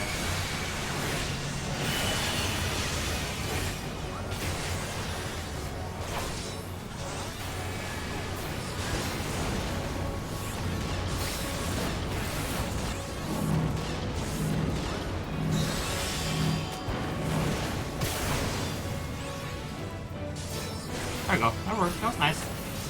Second time around.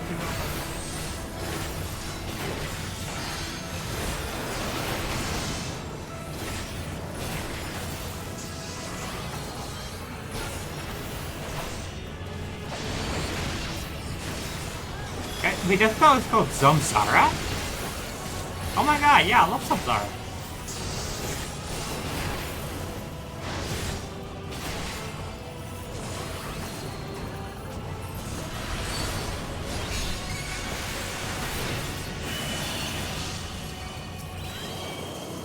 We got one of them.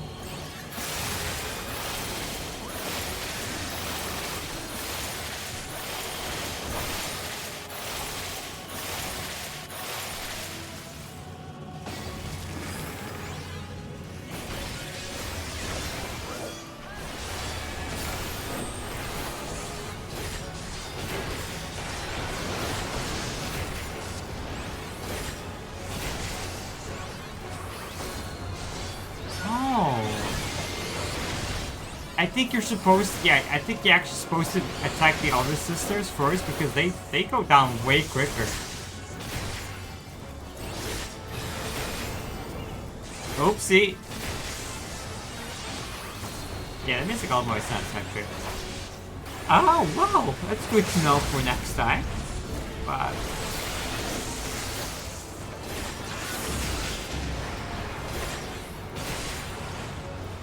I used to unconscious and not hotkeys and improvement is real doing buff. Yeah. Yeah. That makes sense. Okay. Okay, yeah, okay. Okay, they go down way easier. Yeah, that would probably been a lot easier if just okay. Yeah, that's good to know. That's learning. I understand. It's your long way.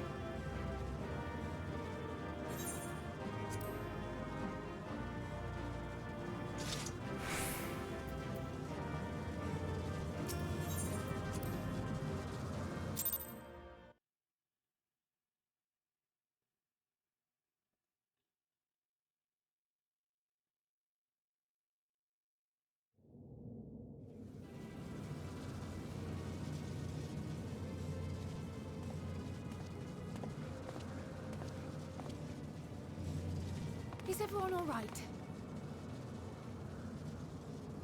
We fortified the captives with what magics we could. Have the defenses been disabled? All appears quiet for the moment. Lower floors were disturbing enough, but this place feels wrong. The ether is heavy and thick, like wading through a quagmire. I believe we stand in the tower's beating heart. What sayest thou, Stola? I see it. Ether siphoned from the land runs up through the spire, flowing to a single point. This is the core we seek. Yet something is off. As large as this structure is, it siphons far more ether than is required to sustain it. 'Tis as if the core is feeding on the energy, consuming it. I need to take a closer look.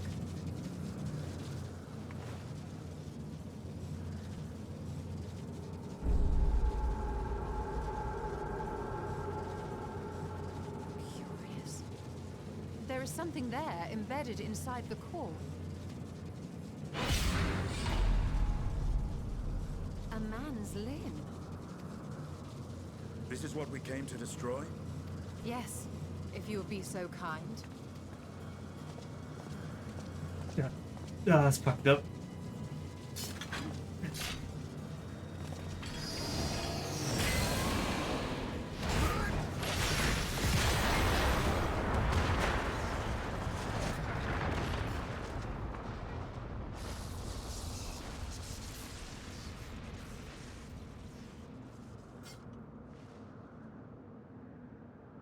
And that should be the end of it. You had to say that, huh?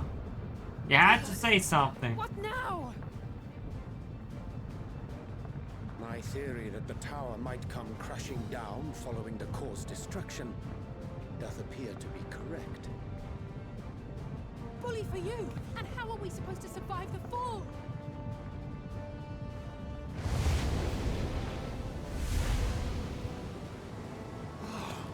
What of the prisoners below? The floor beneath our very feet dissolves. Brace yourselves! I pray I'm not too late.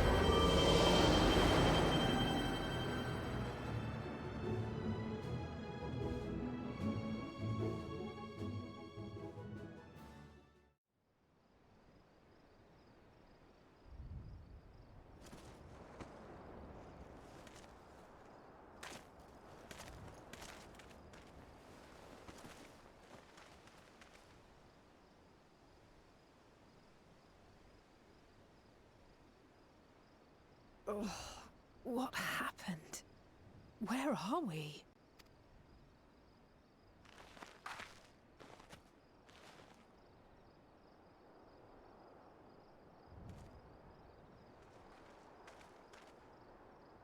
By my reckoning, we're still on the island where the tower stood. But 'tis as if it never existed. Hardly a scratch. But how?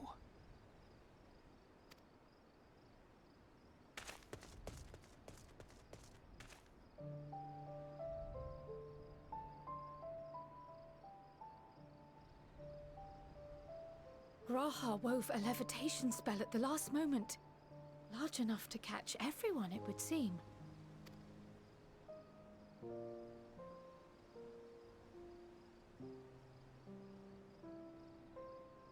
That explains the lack of obvious injuries.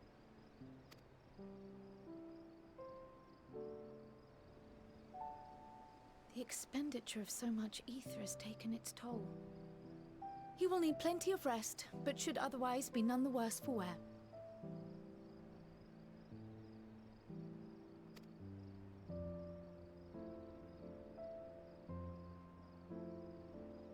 Then the immediate problem is what to do with our new friends here. They'll be much changed for their time in the tower. Even if their bodies are intact, I doubt we could say the same for their minds.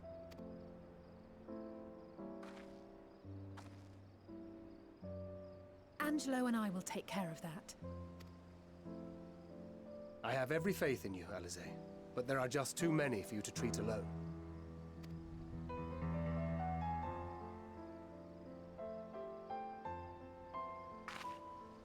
We'll send at once to Eorzea for more Porksies, and call on the local mages to lend a hand. Hail, Scions! We were watching the tower when it simply disappeared. What happened here? The threat is banished, and thy people delivered. Oh, They are, however, in need of treatment, and we of a secure locale and helping hands to assist us in its provision.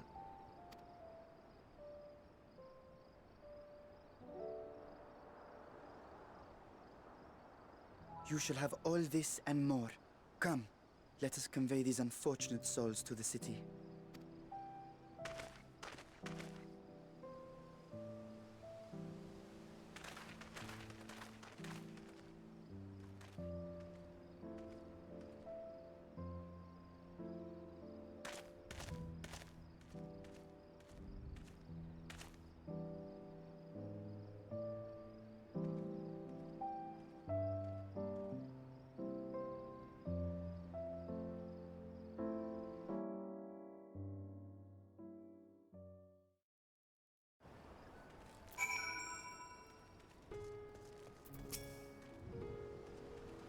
The related prisoners are being transported to Asanhan for treatment. As an initial, however, oversee the administration of the tempering treatment. It supported those who know a healing power too. We'll go and join the city once you've had a moment to catch your breath.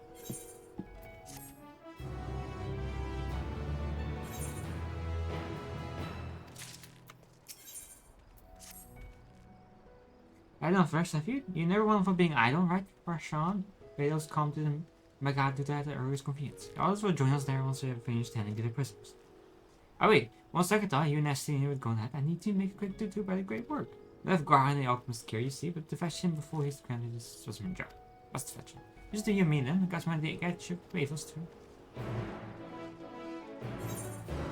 Oh, finally, loving rods of the Han.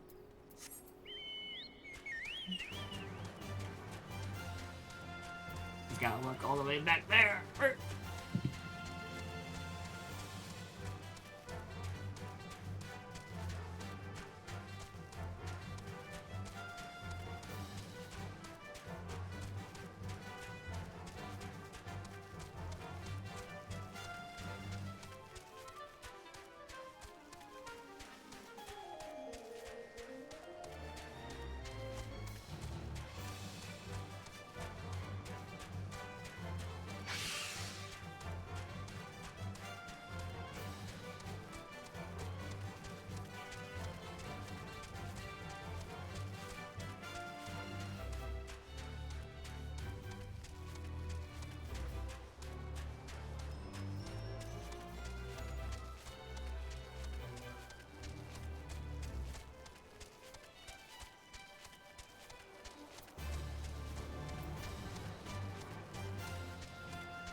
Let me in.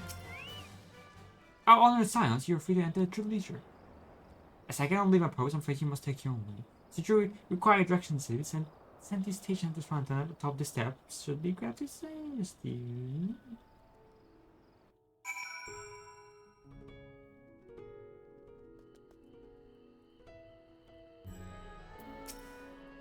I have been to the restaurant before. This place is a veritable maze. Our only is getting lost. We had best ask for directions from the center at the fountain. Either way, I don't expect to act as a tour guide like journalists.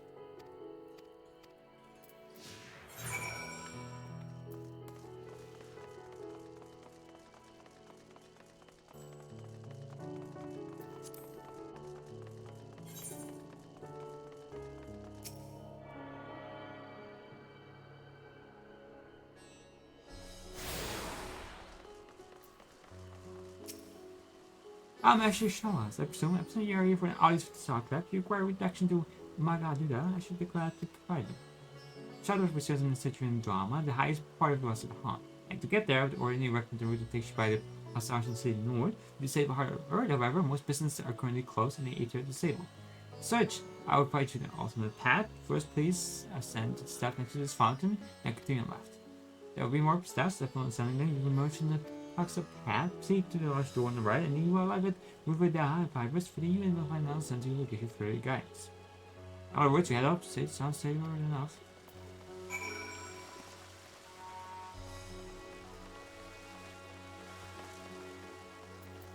It's disabled?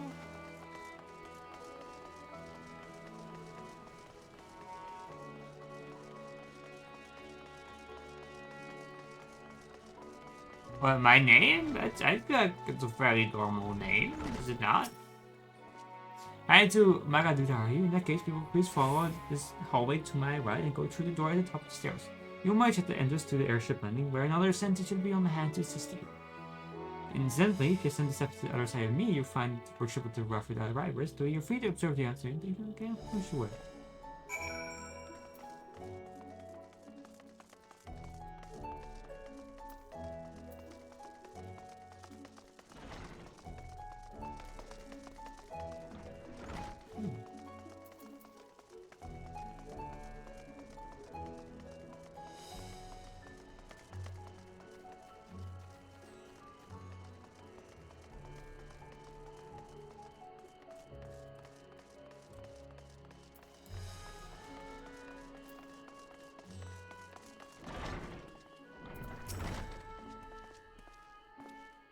If you are here for an airship, I'm afraid our flights have been spent until the further notice. The state of Ella is still in high effect, the best. That aside, you're not here for an airship, you're presented with my. Now in that case, permit me to direct you. For me, it's quite simple really. I send these steps and I continue straight ahead and cross the bridge. You can miss.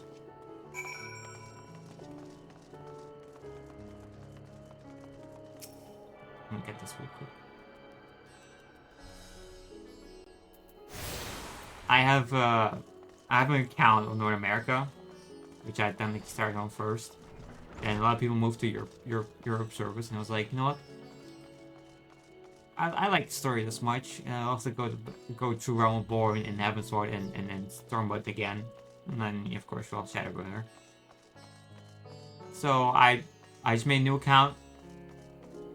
Found something funny as a name, so I went with that. Sometimes it's been quite funny, like going to a dungeon or something, be like, "What is that name?" It's pretty funny.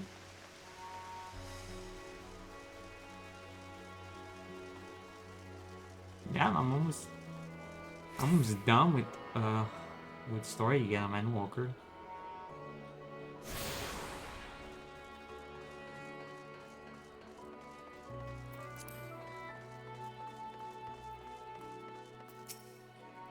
Greetings and welcome to Magato. May I inquire after your business? Your members of the sciences have known, command the intensity of His Excellency. Of course, if you have been expecting me, I will show you into the audience chamber. If you wish to, please follow me.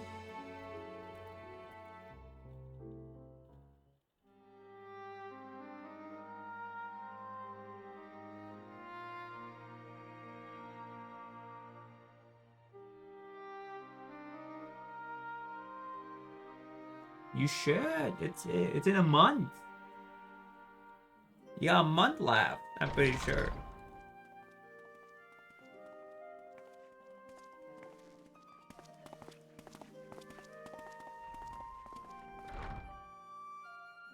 Are we the last to arrive? I hope we've not kept you waiting. Not at all. Your comrade is feeling better, I trust. Much better, thank you. Harness remedies are certainly potent, in more ways than one.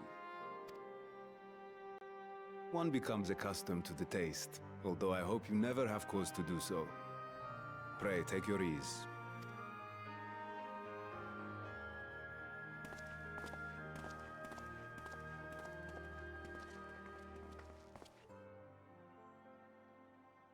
Full glad I am to see you all unharmed.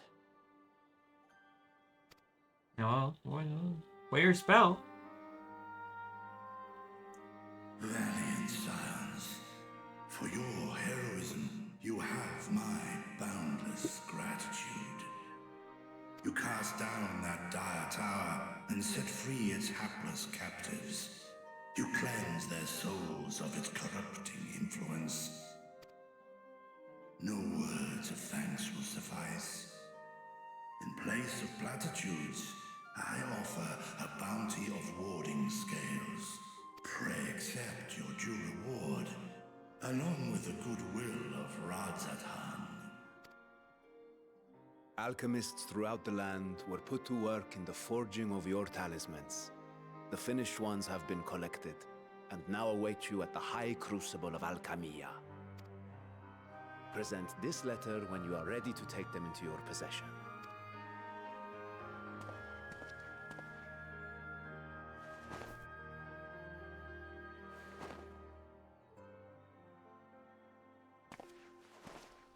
We are humbled by your generosity. Know that the inventive wisdom of Radzathan will be vital in restoring serenity to our star. Every single one of those scales came from you, didn't they? You must still be in such pain.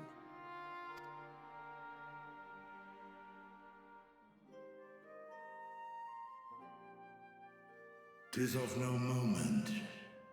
A mere annoyance compared to the dreadful suffering inflicted upon this land and its people.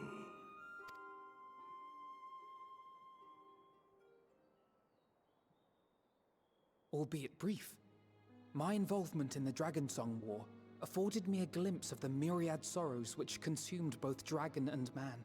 Though you were half a world away, such tragedies as befell your kin must have affected you deeply. And yet, you chose to live among men.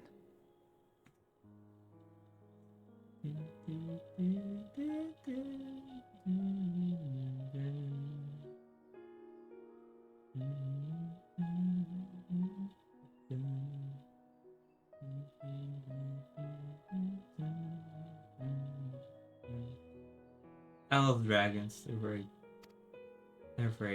really nice. In the age when that conflict first bloomed, my choice had already been made. In some distant place, man slew dragon, and dragon slaughtered man. Yet no hate could I muster for those smiling faces which did look to me for guidance. Not even my brother's righteous rage could rally me to his cause. I huddled here, secret and still, hoping against hope that which I had built would remain untouched by the chaos and carnage.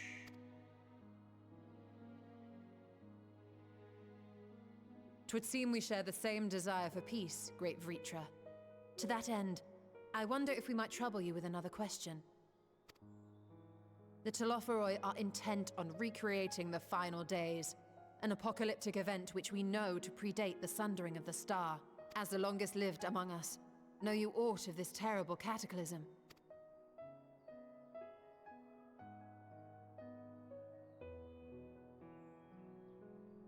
Nay. When war and strife drove my sire from his home, he crossed the great expanse with only our unhatched eggs as company. He alighted upon a shattered source, its 13 reflections long since scattered beyond the rift. Of events preceding his arrival, he knoweth naught, save that which Hydralin hath deigned to disclose. I see. So again, 'tis the inscrutable Hydaelyn to whom you must look for answers.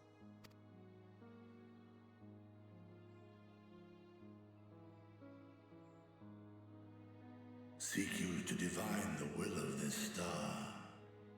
If so, I have a tale which may afford you some small comfort. 'Tis a story from my youth, many years ago.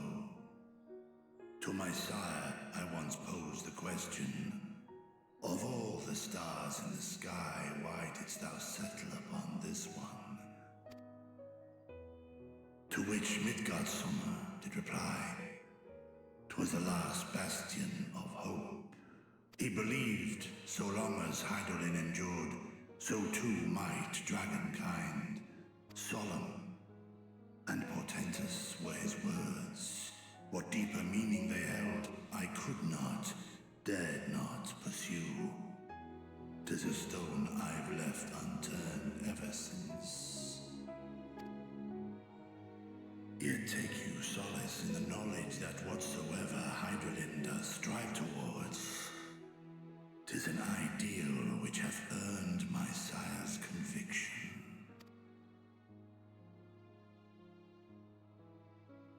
Thank you, Vritra. You've given us warm reassurance in a world gripped by cold uncertainty. While I'm sure we all have a great many questions, I think it's time we collect the talismans and be on our way. Our fight against the Telophoroi is far from finished.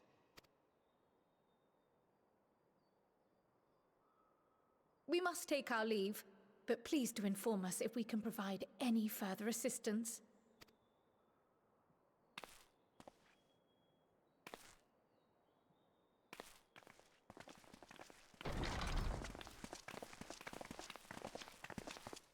Prithee, a moment. There is one whom my sire hath judged worthy of honor and respect. The one known to this hero of renown and rumor, 'tis thee. Make our summon knife cross paths, yes. I knew it to be so. From man and dragon alike have I learned of thine exploits. 'Twas a revelation most pleasing that thou, a child of man, had gained Midgardsormr's trust. But alongside mine elation runneth a rivulet of dread. For upon thy life's reel wind too many threads of fate, power, weal enmeshed with woe. Amidst this tangled knot thou shalt know no rest. 'Tis an endless confluence of forces, a struggle without surcease. More terrible still is the attrition wrought upon thy companions, as they are swept up in the storm of thine existence.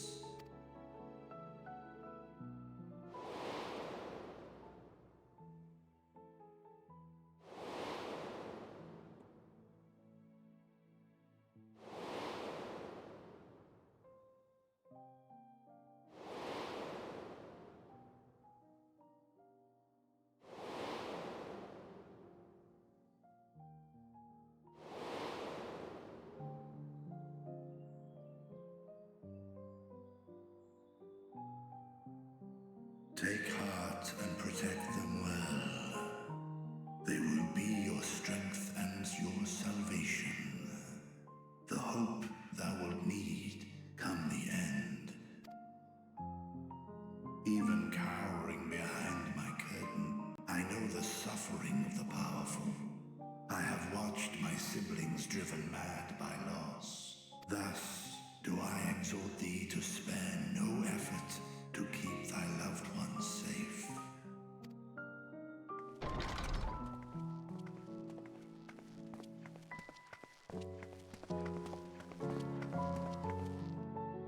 Apologies. We hadn't meant to interrupt. It's just that we do have a history of suddenly collapsing, and when you didn't follow us out... 'Tis I who must apologize. I have detained your champion overlong with idle chatter. Go. At war's end, I pray I welcome thee back into my hall, where together with thy joyful comrades, you may toast your triumph.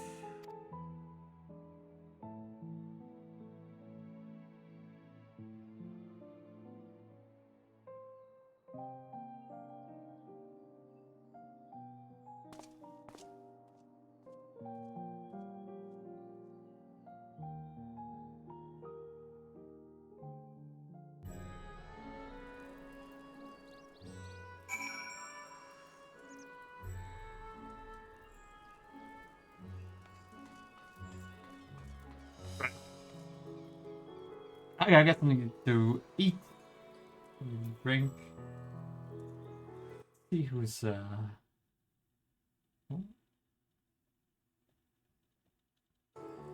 who's currently streaming. Who can I send you off to? Not bad, not bad.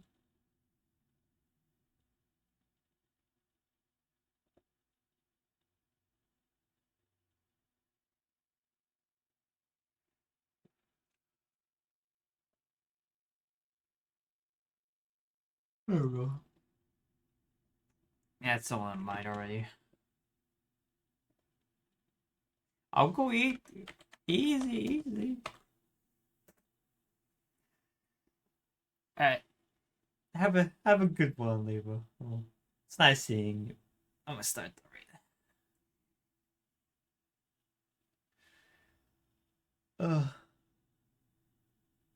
I'm gonna go get the. I'll go chill. Oh, that was nice. I love Final Fantasy. Probably my favorite game. Alright. We gotta keep playing Endwalker. We gotta keep doing it. I only got like a month till the new expansion, so I gotta like finish up. Alright.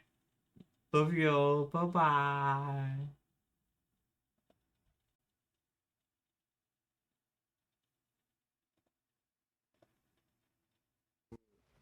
Could potentially just 9 actually be